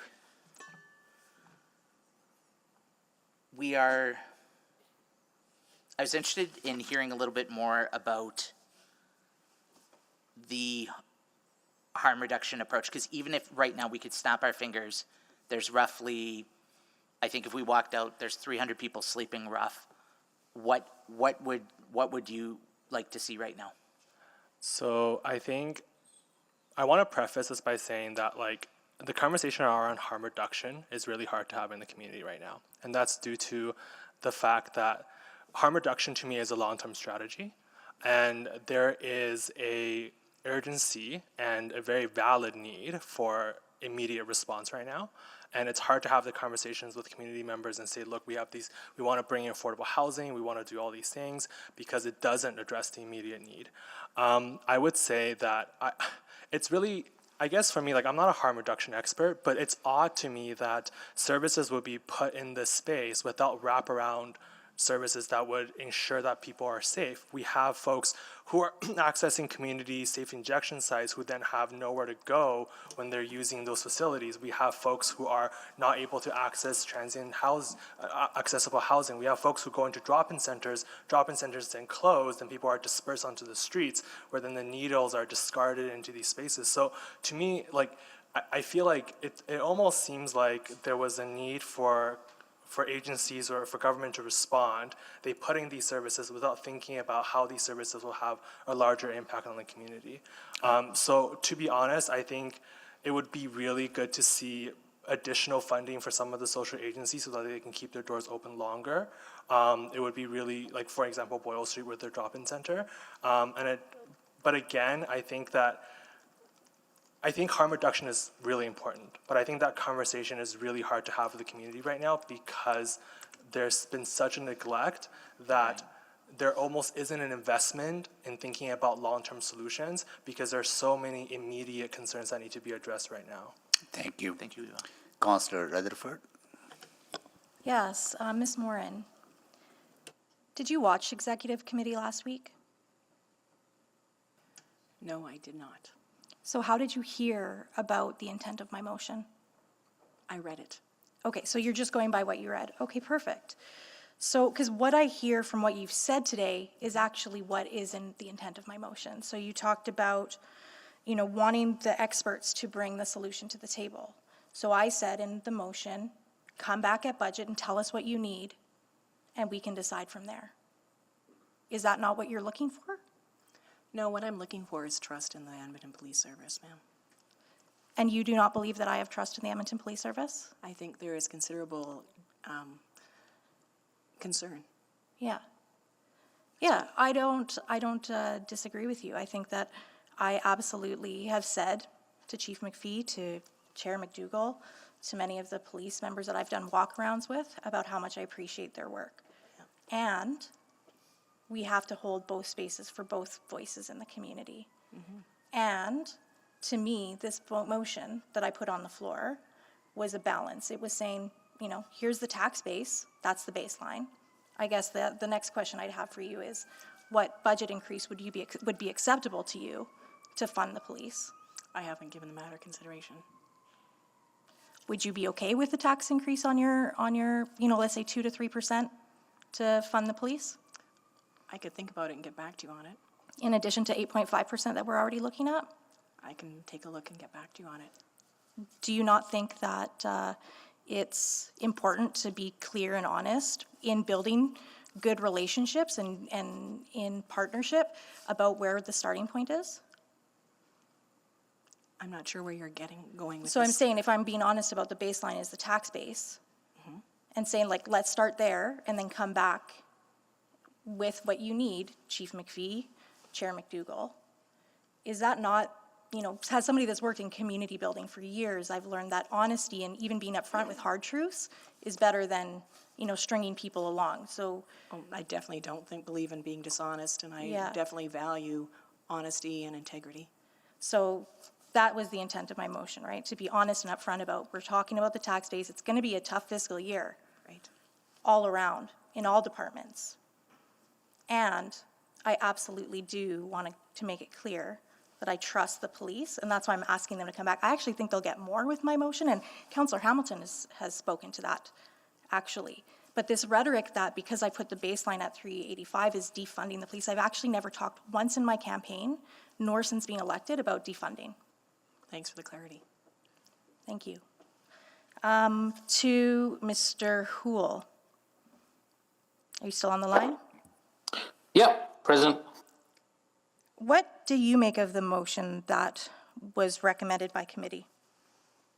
I believe committee was being extremely generous in providing a starting place for police to start a budget conversation with more money than they had received the year prior, and more money than they had received in 2019, 2018, 2017. So it was a very reasonable starting place for a conversation around a fixed budget and budgeting mechanism where they can make some of the same decisions I've heard people bring forward about certainty and accountability and cost saving and spending. You can do all that with a fixed starting place as well.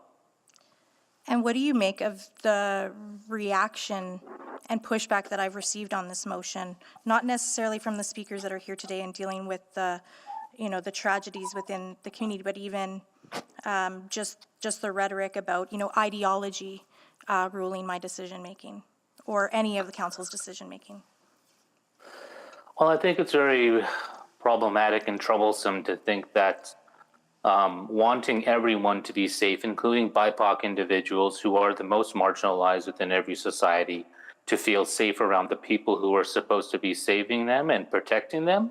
We're missing part of the conversation, and we're missing the focus of the conversation. So I think it's very, very troublesome, and we're seeing more and more fear-based rhetoric trying to push the issue forward of giving police a blank check when we know from the incidents and the data and the results of past years, a blank check does not necessarily equal a safer community.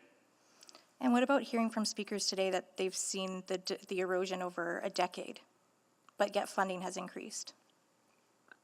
Well, I think that speaks to what the work of Safer for All was trying to do, which is trying to examine how police are doing their work, where they're doing the work, and how they pick and choose their approach to policing. And we heard it from one of the speakers this afternoon around how there was this plan in place that could have been executed because Edmonton Police Service received more money than they did the year prior, yet someone made the decision not to do it. And that was not council, that was the commission or the chief. Thank you. Thank you, Councillor Rutherford. Councillor Tang. Thank you very much, and to all the speakers with their patience for staying this late in the day. Back to Ms. Moore, and I know you've been in the hot seat quite a bit today. I just want to get some clarity. So out of those three options, essentially, you are advising that we should be heeding the advice from administration, then you would support essentially option 2. Is that right? The formula model, is that number 2? Yes, that's correct. That's correct, yes. Even though all three options will see a change to the current status quo funding mechanism. Correct.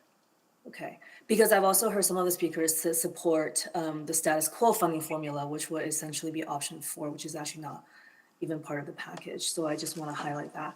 To Mrs. Zadie, I guess I'm just wanting some clarity if you're still in the room. In your response to Councillor Carmel, you mentioned that based on the discussion at council last week, you felt council and police are fighting. And I'm wondering if you can pinpoint for me, is it the nature of the questions, is it the tone of the conversation, or the fact that the questions were asked at all that was problematic for you?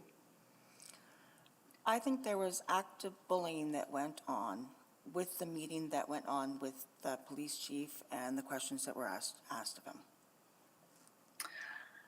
Okay, thank you for that. I think even participating remotely, I can feel that it was tense. The room was tense, absolutely, but I also think that there were some fair questions that were being asked and needed to be asked. And my final question is to Yihua.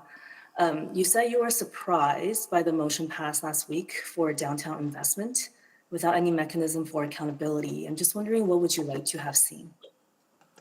Well, I was surprised. So my understanding is that it wasn't passed last week, but that it was, like Councillor Knack was referencing a motion that had been previously passed to allocate funds in order for it to go downtown to increase police presence, but then learn later on that the funds were reallocated somewhere else.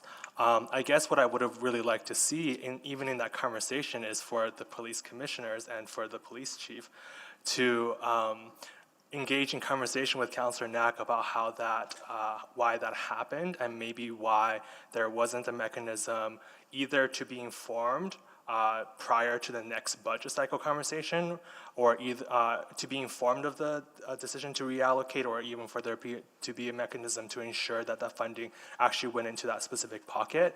I was quite disappointed to see that the conversation got pretty defensive with almost accusation of being thrown out about, well, is there no trust between these two bodies? I mean, trust has to be built. There's conversation to be had in order to have trust.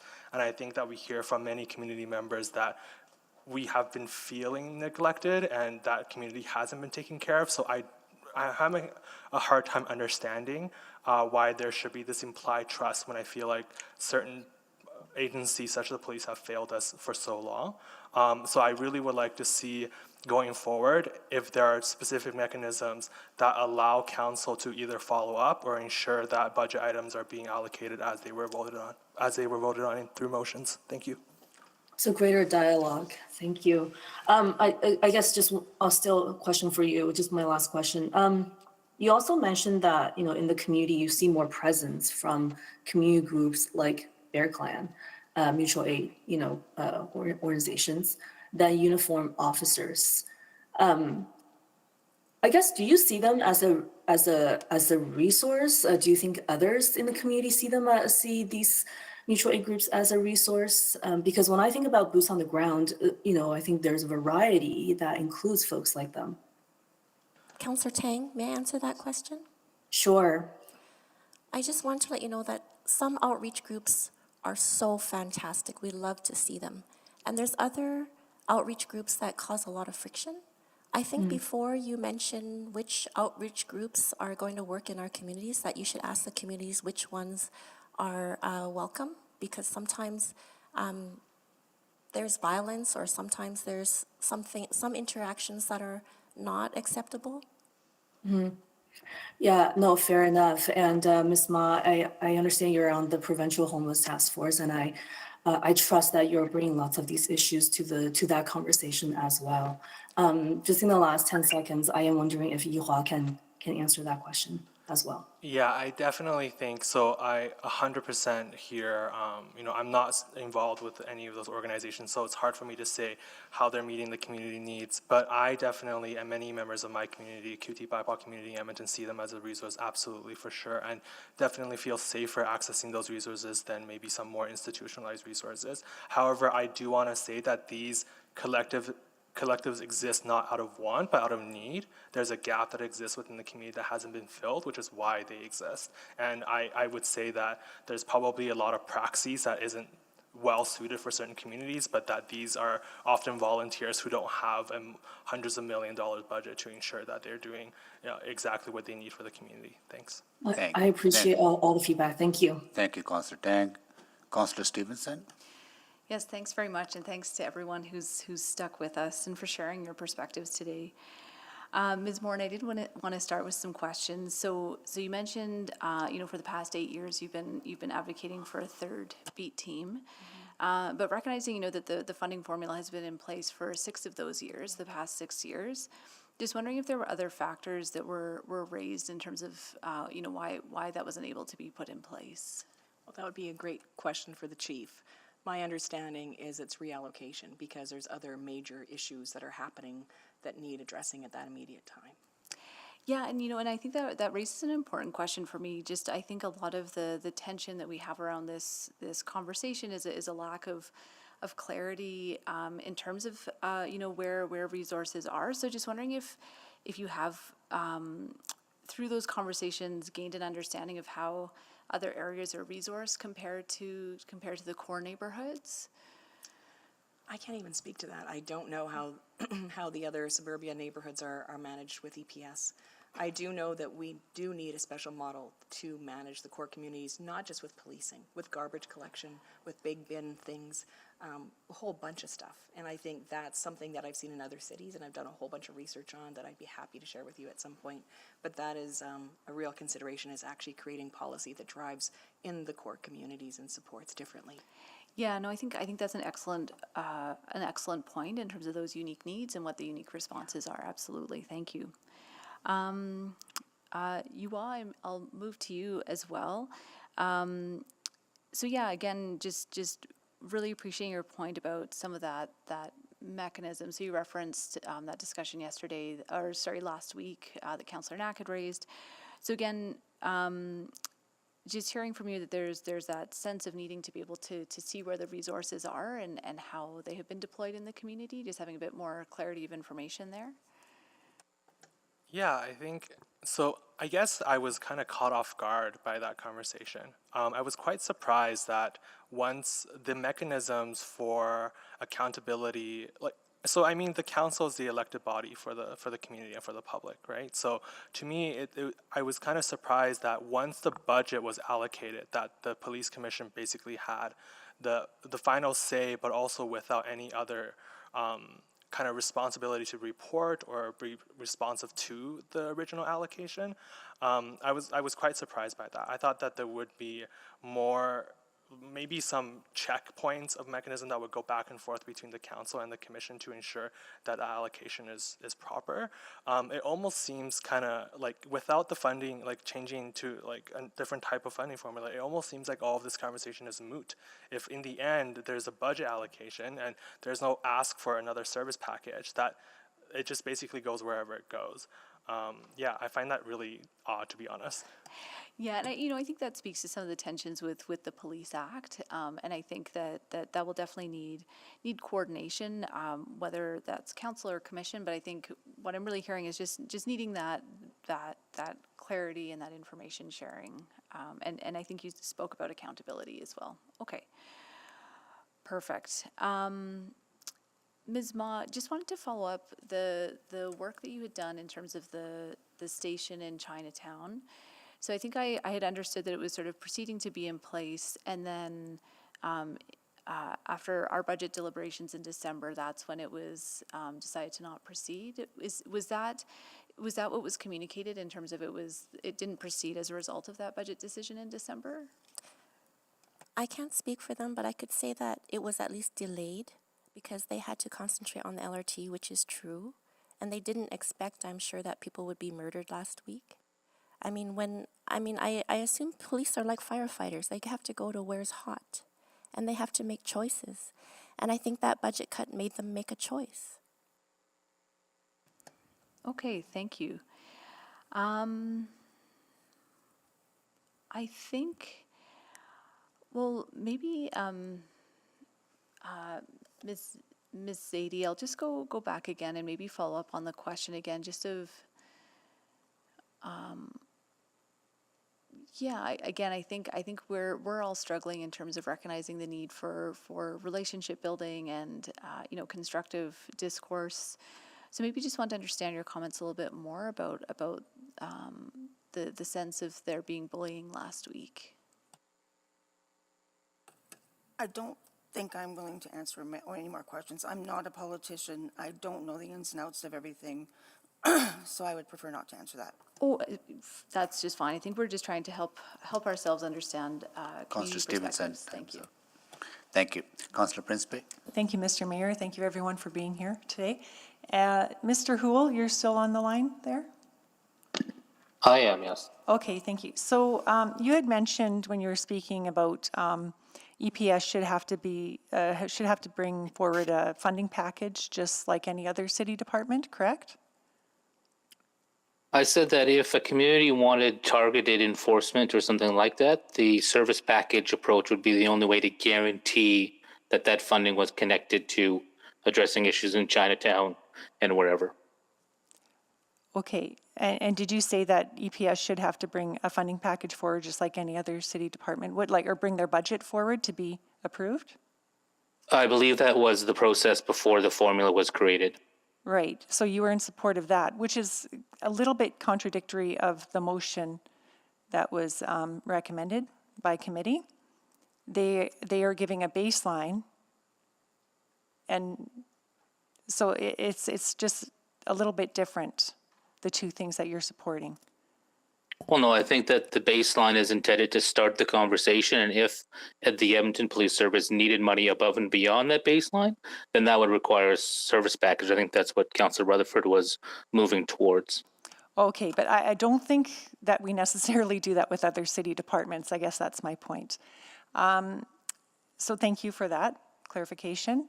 And so you also mentioned fear-based rhetoric, but I tell you, I was here in chamber today and I see real fear. I just want to point that out. Ms. Ma, you did mention that you're concerned about bylaws not being enforced. Can you mention or discuss that with me a little bit more? What kind of bylaws, what kind of concerns do you have with that? In 2019, Chinatown experienced, or we had to endure an encampment for 5 months. I mean, do you know what that does to a community? These are high acuity people. We're not equipped to deal with them. There's often lots of violence in there. You drive by, you hear people screaming, sometimes women screaming. I mean, do you want to hear that in your community? How can we protect those people?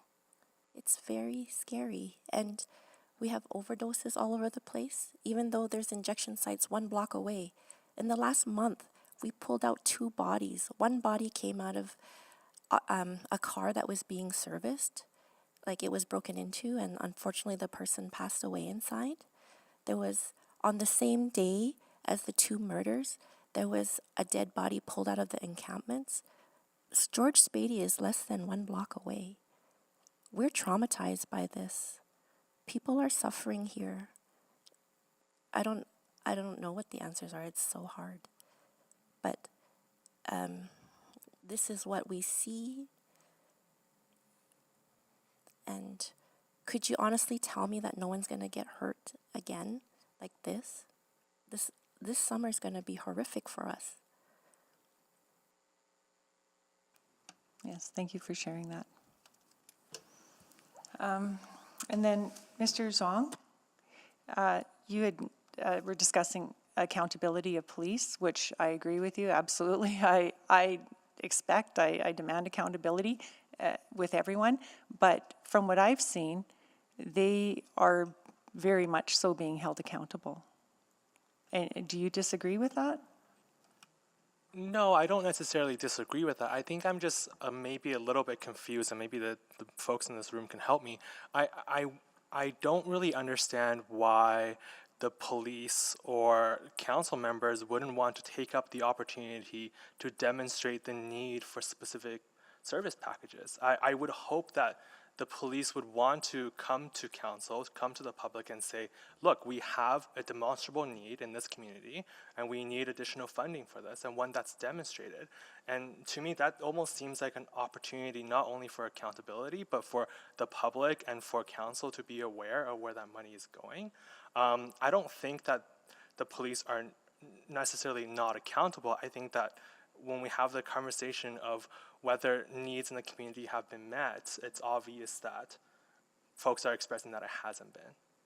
And if we do go that route, is it not possible that we could be going over $407 million? Absolutely. I think so, absolutely. And I think that's... Because how can we say no to service packages? Absolutely. And if there is a demonstrable need and police can show that they can do effective trauma-informed, anti-colonial, anti-violence policing in the community, I absolutely believe that the service packages should be approved. Okay, thank you. I'm out of time. Thank you. Thank you, Councillor Principe. I think everybody has first round. Can you take the chair for me? Thank you. I'll take the chair. I'll start with Ms. Mon. I am deeply, deeply sorry what had happened.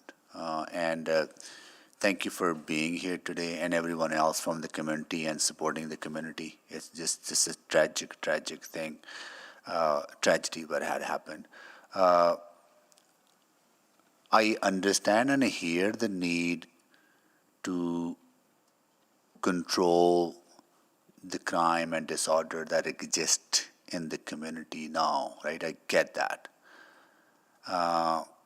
What I want to understand, isn't this what we have been doing for the last decade and so, right? Chinatown has experienced degradation and will continue to decline, right? Yes, I understand that need, but I'm trying to understand the balance. If we don't invest in prevention of houselessness, if we don't invest in trauma that is causing this pain, and that we don't invest in mental health and opiate crisis, we can continue to throw money at the problem. But sometimes we might have to.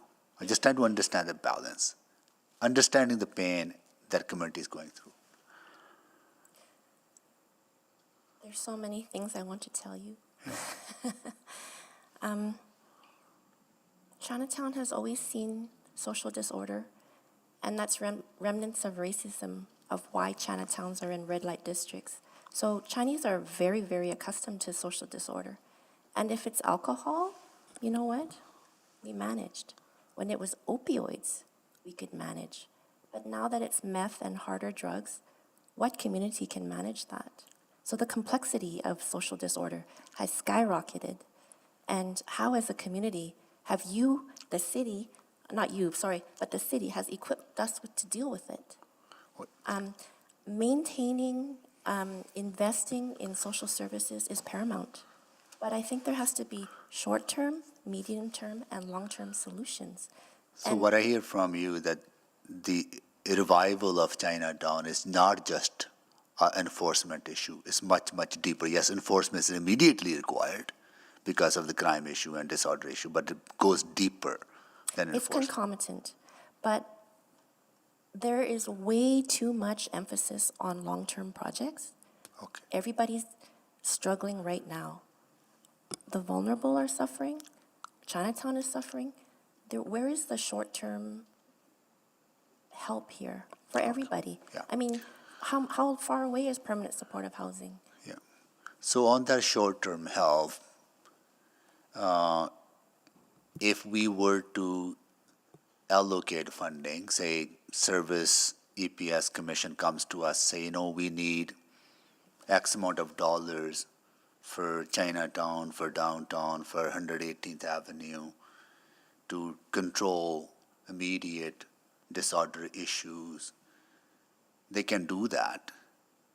And we can look at it and approve it. But the challenge is that once the funding is approved, it is the goodwill of commission and goodwill of chief, which I both trust, right?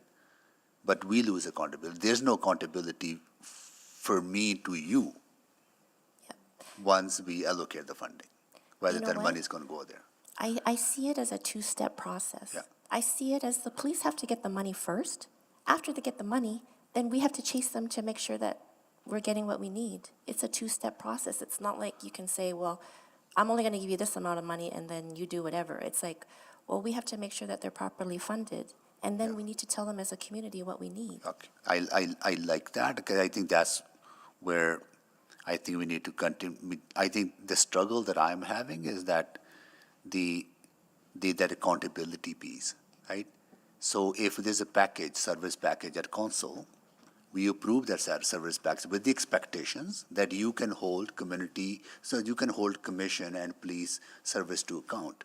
But if there's no service package to be debated, then there's no mechanism or there's no metrics to actually hold police accountable for that service package.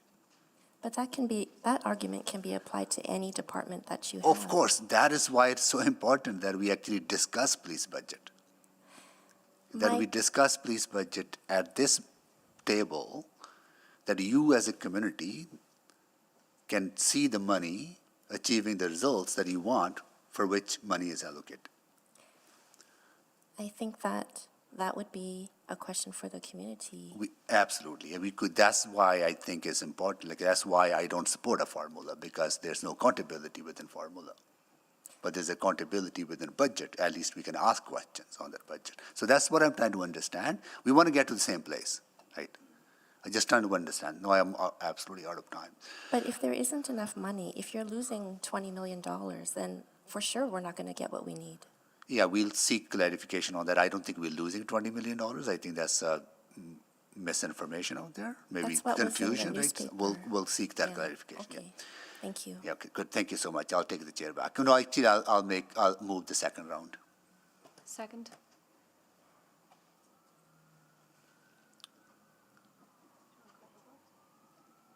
Sorry, thank you. Please call the vote.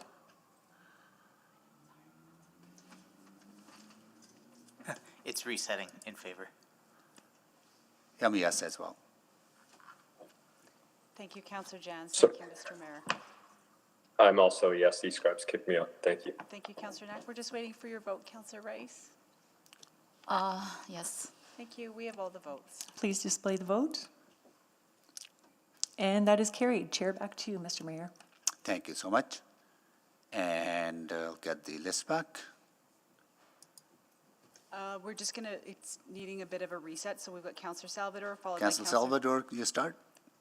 For sure. Thanks so much. Yeah, so I wanted to ask about accountability as well, and I'll probably just go to Ihua for that.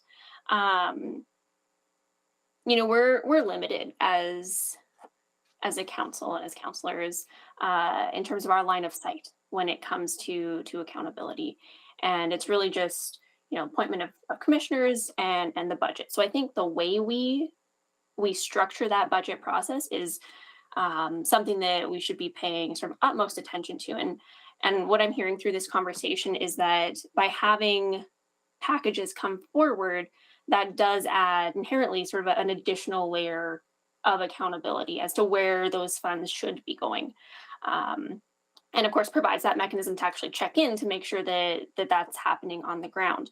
So I guess, is that when you talked about, I think your quote was around the best PR work you can do is to be accountable, which I think is great. Is that what you'd be looking for? Yeah, I think for me, it comes from, again, when Councillor Knack told about there was some kind of allocation for additional funding for police to have more of a presence downtown, and then turns out that didn't happen. I just think I 100% agree with Holly that once the money is allocated, it is up for the police commission and for the community, for that conversation to be had to ensure that the money is being used in the right places. But to me, I'm just curious about how we would even have that conversation if council, if the community at large has no access to understanding where the budget items are actually being allocated after they're allocated.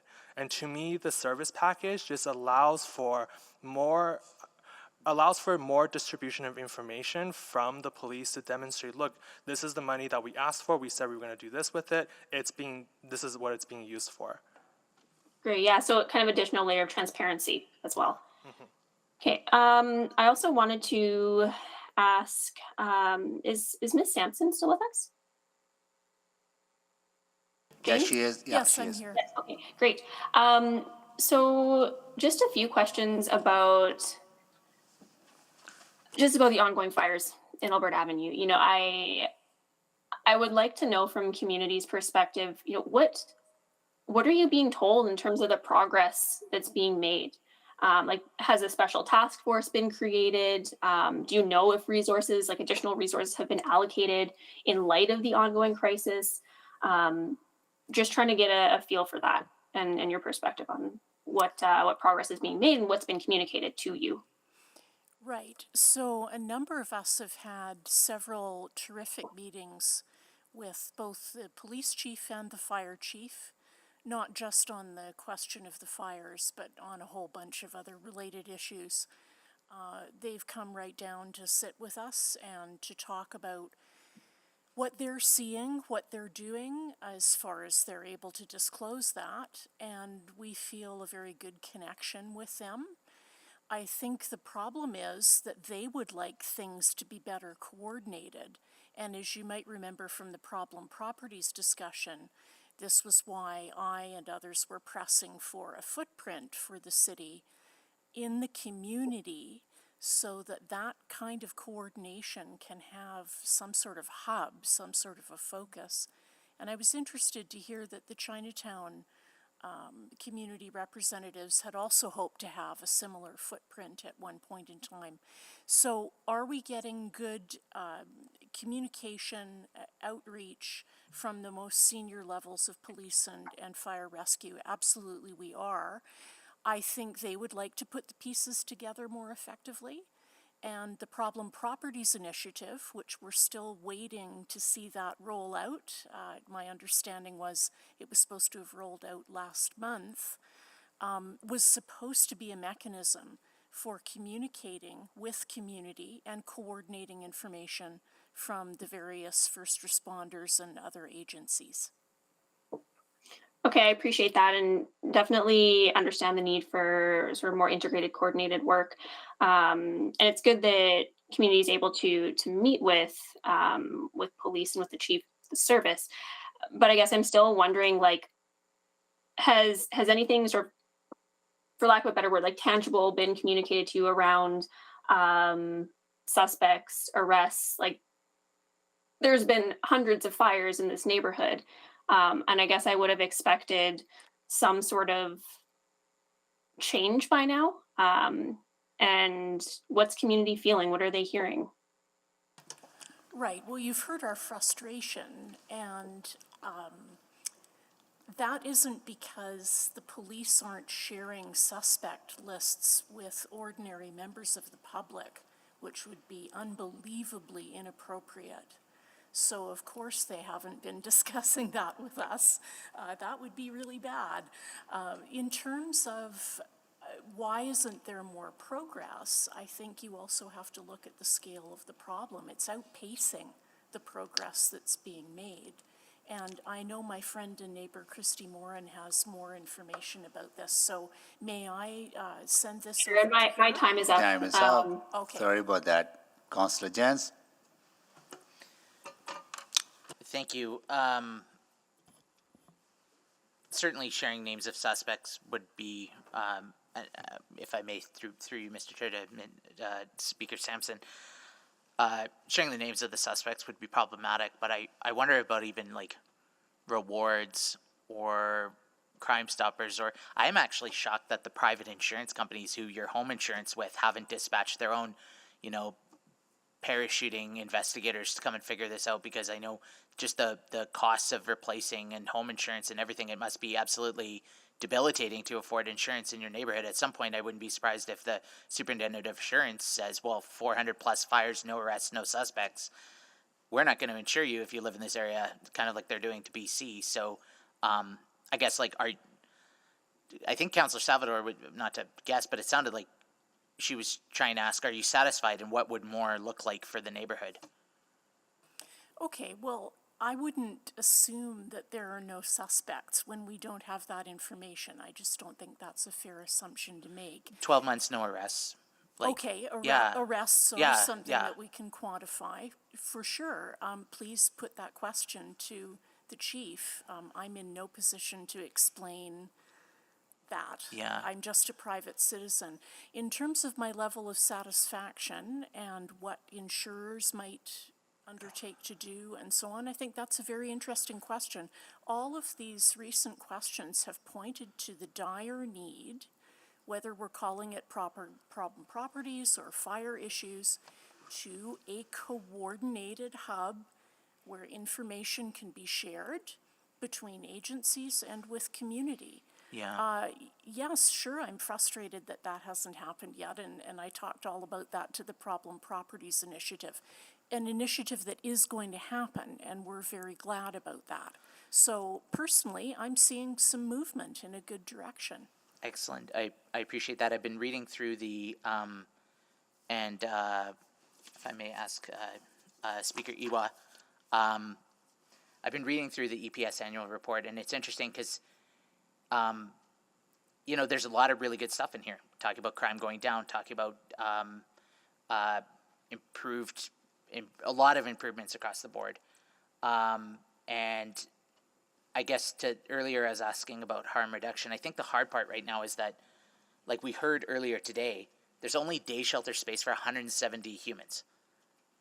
That means tomorrow morning, after the rooster goes, 2,000, maybe up to 4,000 people are going to be left to their own volition. I mean, Milner only has so many spaces. This is where I think that I used to live adjacent to Chinatown and Macaulay, and this is sort of the frustration, the nowhere else to go. And I just wanted to sort of hear your thoughts or response to that. Yeah, and I think definitely, again, we're coming back to the conversation of long-term strategy in terms of addressing these issues. And I think one of the, Holly put it best, there's long-term strategies and then there's immediate solutions that we need to look at. So when it comes to, for example, even the encampments that have existed in the last couple of years, right? I would feel like if folks who were social agencies and organizers and collectives who are on the ground working with these encampments had additional funding to ensure that these spaces were safe, that would address a lot of the issues. But now long term, absolutely, there needs to be funding for accessible, affordable housing, wraparound services. I believe that is the jurisdiction of the province. I am not sure how much the city can do about that. But even just having folks who are like outreach teams on the ground who are there to ensure that everyone's well, but may not necessarily be a police presence, I think would be really valuable. Yeah, and in my last 40 seconds, if I may, Ms. Ma, I believe that we in Edmonton pay the most per person for police in Alberta, and I believe we pay the most per person for police top two in Canada at least 2 years ago, maybe top 5 now, I'm not sure, but we're certainly close to the top. Is that, I guess I struggle when I hear more for the police. I'm trying to figure out where, how much higher is it supposed to go? And when would, because if we've been top in Alberta for the last 10 years, what's something else is going on here? I don't think that's an easy answer, because could you say that Edmonton doesn't have a higher percentage of social agencies? I mean, if we were compared to Calgary, for example, I mean, how much money is spent on social agencies versus Calgary, and what is the outcome of that? I'm out of time, but I will ask. I'm Is sorry. Thank you. Is there a relationship there? I will ask. Thank you. Okay. Yeah, that's absolutely something we need to investigate more. Yeah. Councillor Paquette.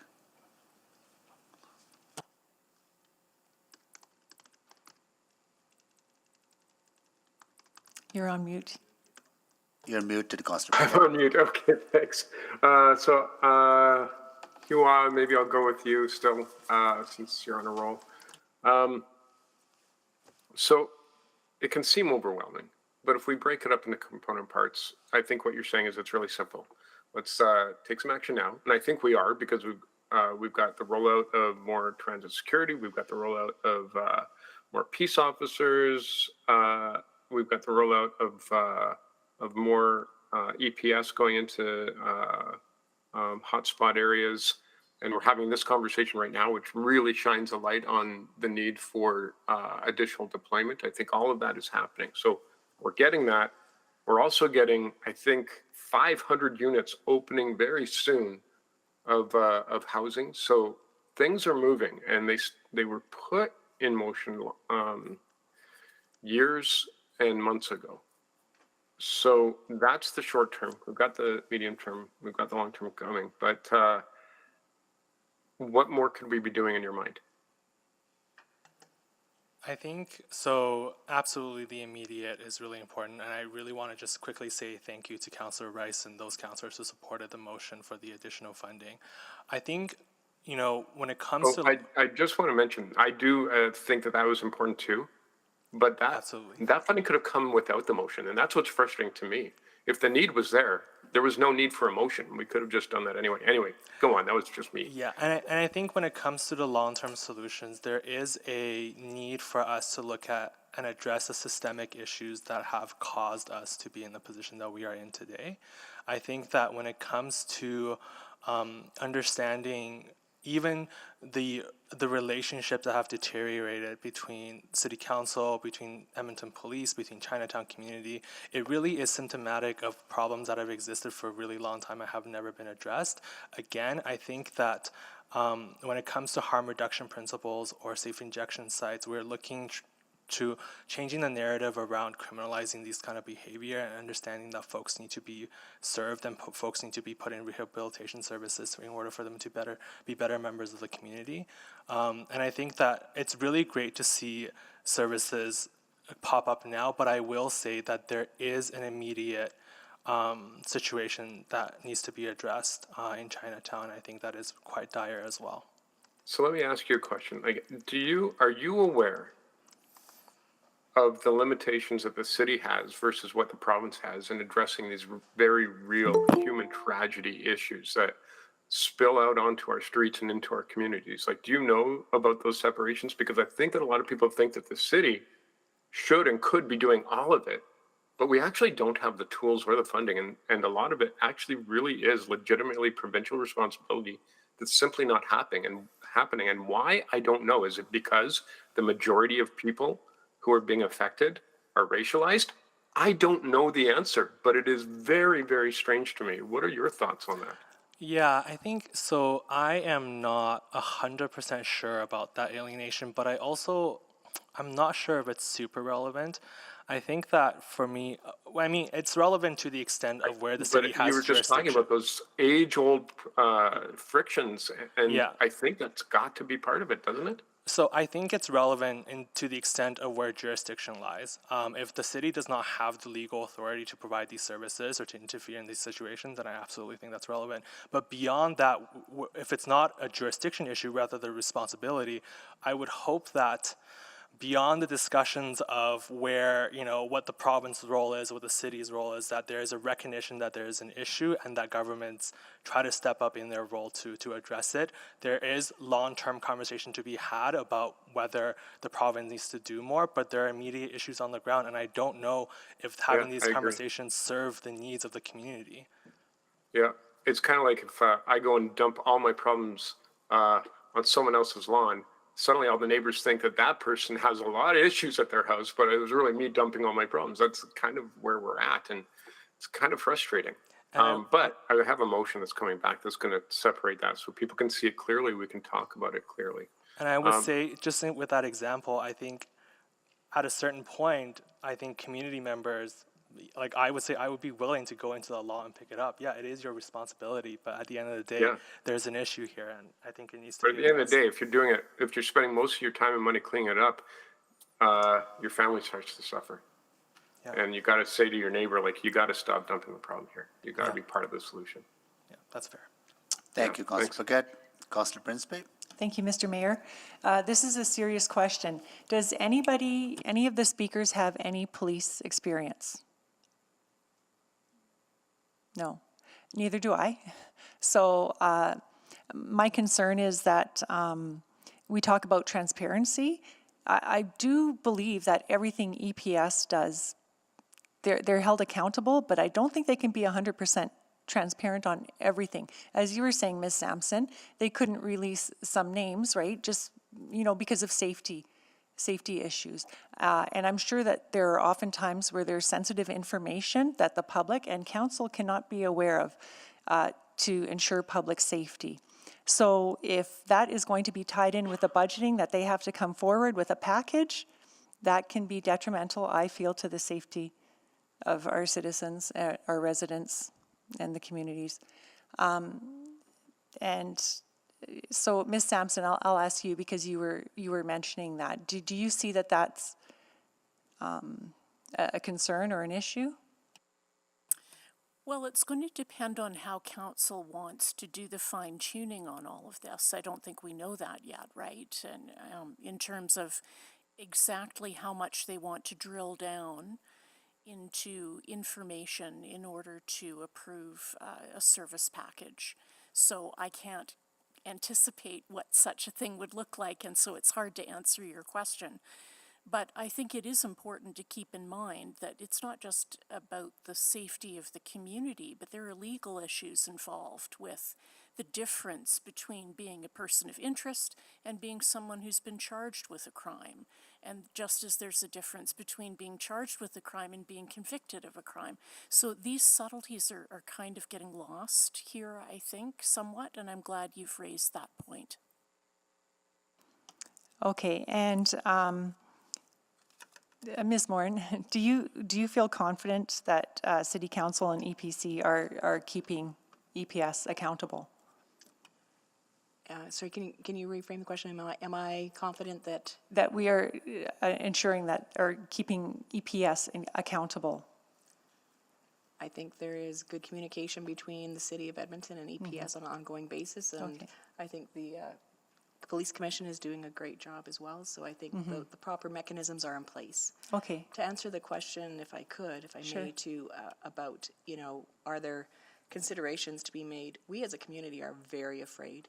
We are very afraid of the drug culture and the people that run the drugs. We are very concerned and worried about people that are carrying weapons, and most of the people on the avenue, what we understand, do carry weapons. So coming even to council is very scary for us. And so when you're asking about, about the fires, we understand that this is very complex and that there are people that own these homes that are putting fires on top of each other's fires and having this major thing happening. But we don't want to know the ins and outs, because then we become a real target. So there's major complexity with this stuff. Yeah, okay, thank you. That's it for me, Mr. Mayor. Thank you, Councillor Principe. So that concludes the questions to members of the public. Once again, thank you so much to every one of you for waiting all day and participating in this conversation. And we will carry on with this meeting on Friday. That's, Madam Clerk, that's the next day setup. Continuation of this, this council meeting will continue on Friday. Good. And just to confirm, are you starting with this item?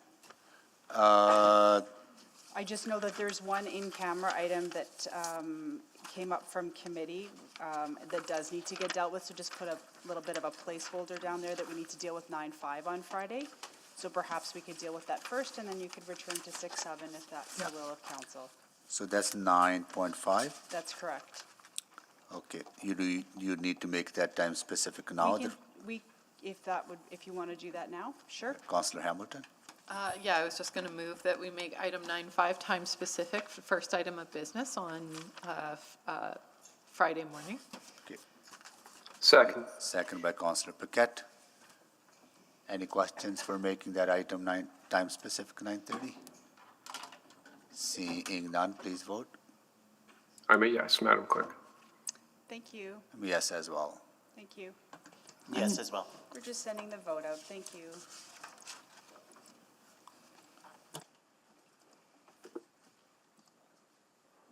Councillor Knack? We have Should be there now. Yep, we've got it. Thank you so much. We have all the votes. Display the votes, please. That is carried. So we'll see you back Friday. Oh, I have a notice of motion. On We'll do Friday. notices at the end of the meeting on Friday. Yeah.